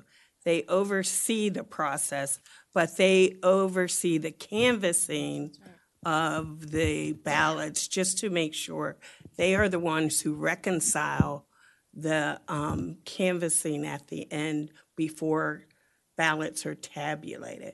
We don't touch the ballots for tabulating. Sorry, but like there was collection of ballots. There was Collection of there ballots was a lot of are- work and actual doing happening on election day. Securing and delivering the ballots to be processed for canvassing and tabulating. Yeah. Yes. But can you clarify? But they're escorted. And that we have to take accountability because we have drivers we have people that I pay to pick up these ballots from different locations. So they have to be accounted for and prepped before they go to the secured location before they start the process of the BSE overseeing canvassing and tabulation. So that process, you would need a manned staff, and quite frankly, more than just 5 members of a board and 3 staff people. Can you clarify what is the question here in terms of what is being proposed to change? So the BSC they meet with you all, they review the campaign finance reports. You actually have on election day paid staff, and I know you have an agreement with the county to help us. We use machines. They oversee the 2 vote centers, the same day election, because we offer same day voting and registration on election. And they also oversee the securing of the ballots to take up to our canvassing area because we don't have that on site. It would be different if we had our own setup here and not have to carry those to a secure location and be escorted by, we would need a manned staff. And it would take more than what I said to 3 staff that I currently have in my office plus the BSC if they weren't involved. I'm going to just ask the question because this could go on with a lot of questions. I see the consultant approach change the role of the BSC. What I'm trying to figure out is what is broken that we're trying to fix and what is recommended best practice more explicitly. Because I would just say I appreciate the work of the BSC and staff. I know you work very closely together and you're kind of watching each other too. So I really appreciate what is happening, but I'm trying to understand what's broken that you guys think we need to fix. Mr. Dawson. So before we jump into changing the role of the BSC, as should it be administrative or policy, the charter actually lays out what the primary duties are of the BSC. And, you know, I think it's to register. It literally talks about the BSC taking the lead in registering voters, the nomination process if a person wants to run for office, and also the administration of elections. And it's sort of broad things, but those are the duties that are laid out in the charter for the BSC. I think the challenge that the consultant brought up is that, so what does it mean, those three things, and how are those duties, what are they supposed to do, and then what could be delegated to staff? And I think that's not what's in Chapter 8, and I think it would be helpful to everyone to lay that out in the election code. So I would be interested in getting feedback from the BSC and staff and the consultant on this to just delineate what are some of the problem areas that you guys see and where you think there needs to be greater clarity. I'm going to go to Mr. Mihalik and then Councilman Fulton. What I might suggest is that we ask the consultant to put together in his final report 2 options. What does the BSC do now? If they were to keep their administrative functions, what would those recommendations be? And if you want them to be more just a policy recommending body, what would that look like? And once council chimes in on that, then we can write the code pursuant to your direction. That's the best way to lay it out. Thank you. Councilmember Fulton. I'm good with that. What I was going to say was maybe the right thing to do is to construe this question the same way we construed the other ones, which is more clarity required regarding the role of the BSC, whether in code or elsewhere? If that's how I construe the question, the answer is yes. So it would be useful to do what you just said, Mr. City Manager, bring more clarity. It's not change or don't change. It's just, let's be clear on what it is. I agree. Councilman Valeri. And I think it's clarity within the charter too, which is what you might have been getting to, which is that basically, if you look at that section of the charter, it does not actually capture everything that the BSC currently is even doing. So we have those two things need to either be in sync, or what is in the charter is what they need to only be doing. I don't hear that, but it does say basically kind of two different things between the two. Thank you very much. I will just say I'd welcome feedback from the BSC as well, because they also have been doing this work. So staying up to midnight with us. Number 7 is ranked choice voting. I included a number of links of different cities that currently do or conduct their elections as ranked choice voting. With ranked choice voting, which I know you've heard a number of people talk about that, but you would have essentially 6 bubbles that you would get to fill out on the ballot, and you would cast your first bubble for who your first choice was for mayor, and then you'd fill out the second bubble, and that would be your second choice for mayor, and so on and so on. Probably one of the biggest benefits of ranked choice voting is you're increasing the percentage of the vote that each candidate would receive, because you would set a minimum threshold that say you had to receive at least 5% of the vote. If you don't receive 5% of the vote, then those votes then go to their second choice. And whoever their second choice was, since those other candidates were gone, those ballots then go to candidates A, B, and C who are higher on the list. It can become a bit of a confusing process. However, you can definitely educate and you can definitely move forward. You have to remember to commend yourselves for moving from election day voting to mail-in ballot voting, which is a complete change in the election process. Granted, you still have vote centers, so you still kind of allow the election day there, but you've shown that you've been successful in changing how you vote. Ranked choice voting would be another considerable change in the election process in Rockville. There's a number of links to various cities and how they conduct their ranked choice voting.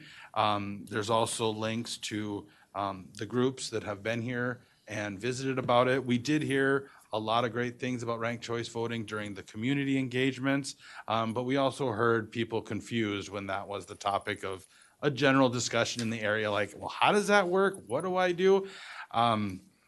So the question is, should Rockville consider moving forward with changing from a winner takes all system to a ranked choice voting system?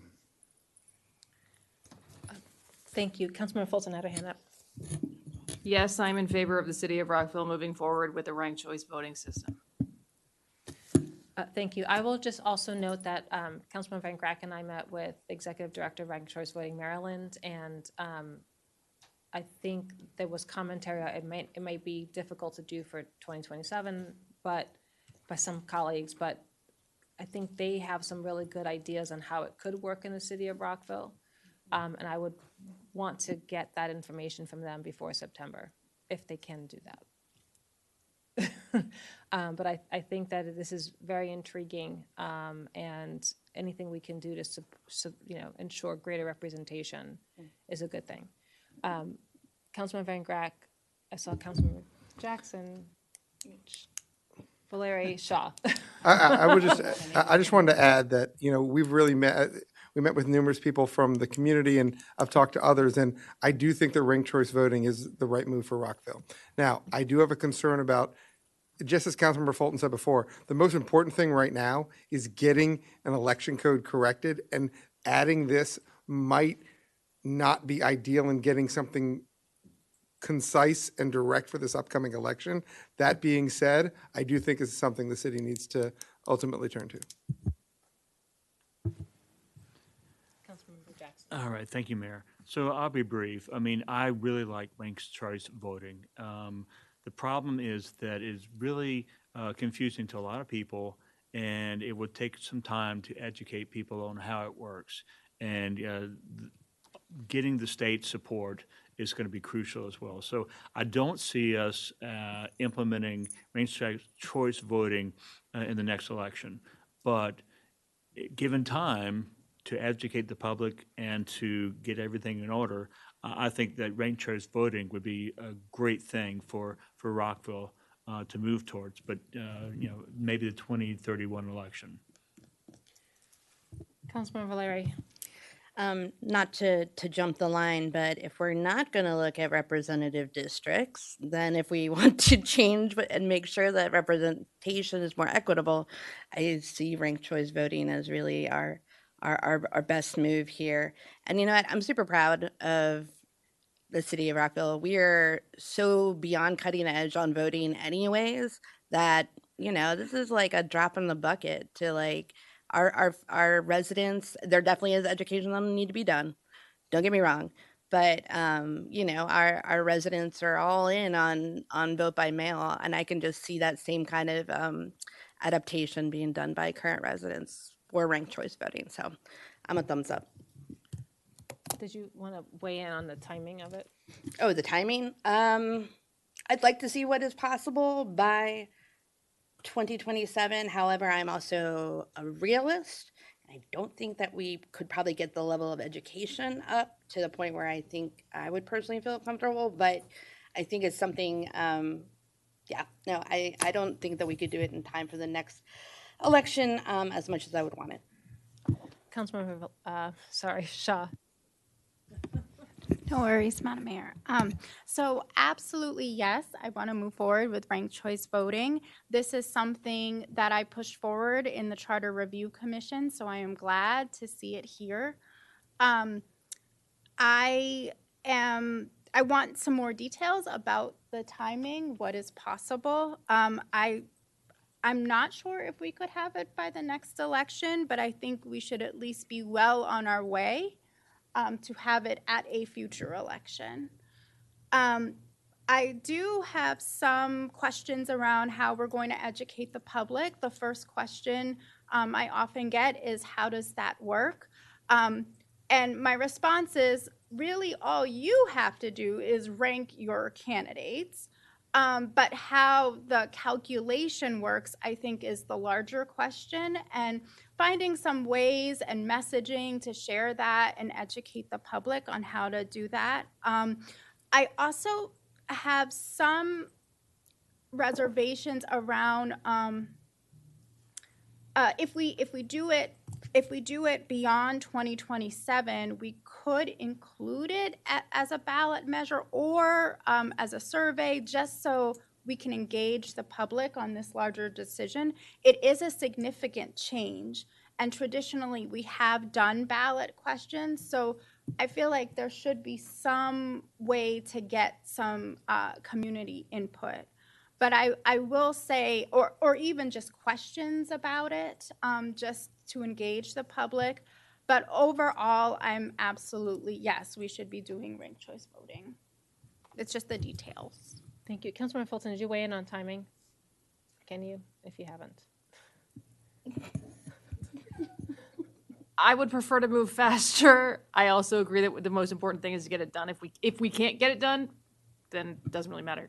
But what I noticed a difference here where your slide doesn't say it couldn't be done. It actually says it is feasible, whereas the slide on the public financing said it wasn't. So if it's feasible, which the slide says, we should do it. It says implementation will take time. Please hold on. Implementation will take time, but feasible. What does that mean? How much time would it take? And if you can get us, I talked about getting a proposal on how it could work. We've talked about getting the state to do their part in terms of making it accessible to municipalities.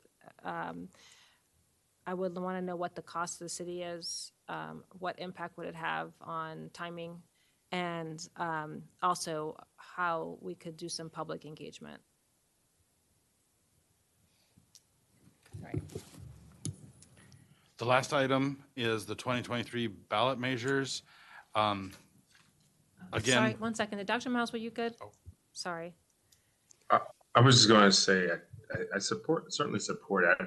I was probably more conservative than the rest in that, in terms of support of ranked choice voting, wanted to get some feedback from the public, like a ballot referendum, but I'm certainly on board with the will of the body on this one. I'm not willing to put my foot in the ground on that one. That's all. So we did talk about getting some public feedback on other, I think it was on 16, 17, or there was another one. Could we also just find ways to talk about public feedback as well on this one?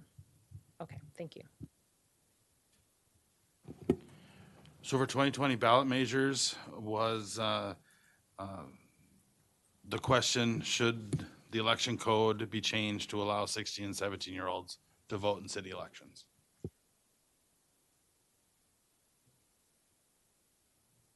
Councilmember Fulton, there's a lot of excitement. Yes.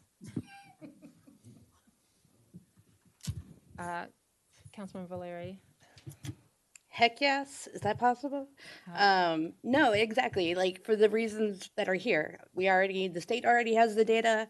It's absolutely feasible for 2027 and it creates long-term, long-lasting voters. Let's do it. Come on. Councilmember Van Grack. So I actually do not support this. I understand that we want to engage more people in the community, but that we seem like we're just taking it a 2-year point. If we want to get more people involved, let's go to 14-year-old. Let's go to 12-year-old. I mean, as I've said to numerous people, if there is data there that says that 16-year-olds have the same capacity for judgment making that 18-year-olds have, great. Let's use that. I haven't seen that yet, and so while I do want to engage more people in community, I don't see it there for 16 and 17-year-olds.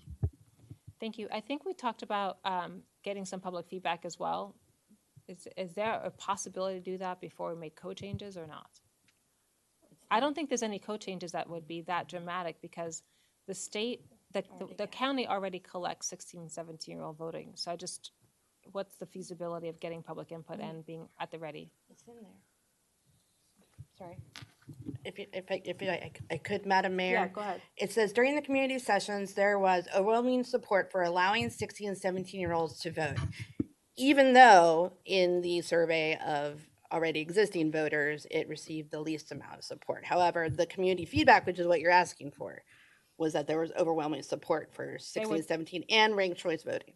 Well, I'm just going to say there was a referendum question that said no, but that didn't include 16 and 17-year-olds. And so my question is, could we also engage our high schools. The Youth Commission did a survey on a variety of topics, but they didn't include this one. So I think, why couldn't the Youth Commission in September ask this kind of question of area high schools? I think it's a really good idea to get feedback from our community. Mayor, we could create a community engagement plan for the council to consider for that. Okay, thank you. Councilmember Shaw, Councilmember Jackson. So yes, absolutely. And the reason why I believe it is 16, because I did some research on this and brought this forward in a subcommittee in the Charter Review Commission and was able to get it on the agenda in 2023. 16 is the age that you're able to register to vote. So that's why it's 16. And then also there is a study from Rutgers, and I'm happy to send that to you, where there's basically saying there is no difference in making a decision with who you're voting for between a 16-year-old and an 18-year-old. And so I'm happy to share that study as well as some other additional information of how this can increase the voter pool as well. Oh, and I just wanted to note in Tacoma Park, of when they implemented 16, 17-year-old voting, the 16 and 17-year-olds made the largest population of new voters that year when they were able to vote. And they helped to bring their families out. Happy to share more details. Thank you. I want to thank Councilman Valeri and Shaw, who serves on the Charter Review Commission on this portion. Councilmember Jackson? Thank you, Mayor. So I have a little bit different take than my colleagues. I really can't get past the referendum and the results.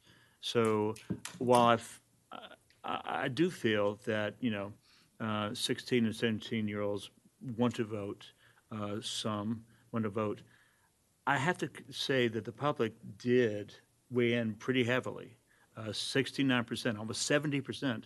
To 28%. And so I have to take that into account. Now, I think you're right. Maybe we should do surveys in the schools and involve them. And maybe there's going to be some results that will sway me. But I have to say, I mean, the public did weigh in, and I think we should take their voices into account. We did the referendum, and they voted. And so I'm right now a no. Councilmember Valeri. Just super fast on that. The advisory ballot questions were not a measure of the public. They were a measure of just eligible registered voters that decided to vote on those questions on that election. So that's not a citywide survey at all. It's a very small point in time. And I just want that to be on the record for clarity. Did you want to weigh in on then the youth survey? Yeah. You are liaison for the Youth I am Commission. the liaison to the Youth Commission, who I hope are all watching, I guess, Or this summer. sleeping. No, they should be watching. It's democracy in action, and it gets more fun after midnight. No, I think it's a great idea to have a survey. It actually gets more people engaged in even talking about this. I don't think that all 16 and 17-year-olds are, want to vote right this second, right? And I hear what Councilmember Van Grack stated. However, a lot of those studies have been debunked on the cognitive abilities of younger people. But anyway, no, I like the survey idea. I think we should go forward with it for sure. I like that better than solely looking at advisory ballot questions. Thank you. I'm going to go to Dr. Miles and then Councilmember Fulton. I was going to call you Dr. Fulton. Dr. Miles. Thank you, Madam Mayor. As I voiced in the previous session, I certainly support minors, particularly those we call mature minors in my other job, making decisions though they don't make the age of maturity for a variety of other reasons. And I think that any 16-year-old who's willing to get registered to vote would meet that definition in my respect. So that's why I would support this. That is supporting 16-year-olds being allowed to vote here in Rockville. Councilmember Fulton. So I'm hearing 4 and 2 at this point, with one we don't know from yet. I I'm in favor of a survey, sure, but like of all of the issues, like this is the one that we've had the longest to think about, the most feedback we've had. So I don't think a survey should hold up us being able to voice our individual views and give the direction you need. Councilmember Shaw, and then if anyone has any last comments, please let me know, but we're going to try to move on.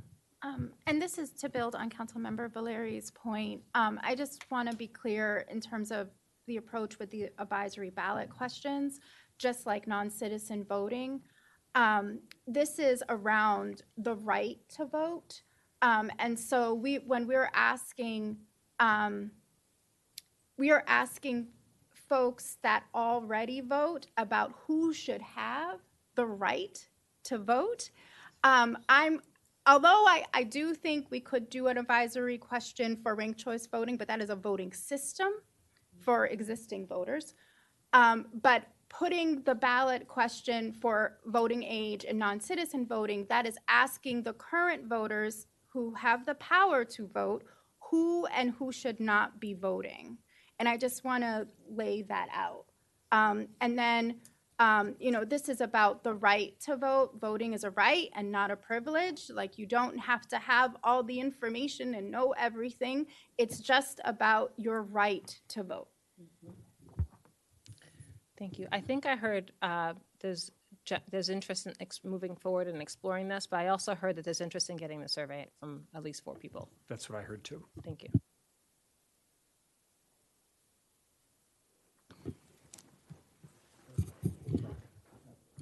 I have a question. I know that is there any clarity needed on the other referenda questions?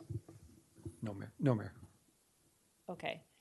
Where did you determine, Councilmember Fulton? I'm sorry, I just want to ask a question on timing. I'm so sorry, but you're looking to do a report in September, is that? And we're not going to start a survey until September? Like, is there a timing problem on you getting what you need in that regard? No. Okay, good. Yeah, the survey is going to have recommendations for us to consider. We're going to chew on that. The report is going to have recommendations, and then the survey will just be added information for the mayor and council's consideration. That's correct. Yeah. Okay. The districts, did you think that we said yes to that or not?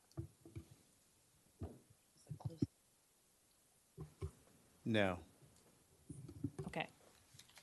All right. Thank you. What was your next steps slide? We're all set, Mayor. We're good on this topic. Okay. Thank you very much.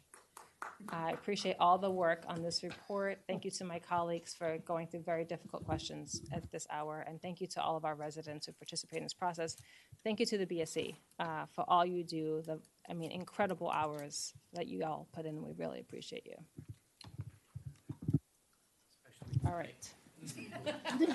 Especially tonight. Wait, guys, we're still in the official meeting.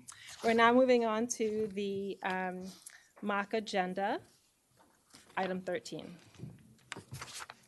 Any comments on mock agenda? I know we talked about it in LPT. I have a question about the economic development session. Do you want to put it on August 8th, or do you want to come back to us on timing? If it's okay, let me come back, please. All right. Are you guys okay with that? All right.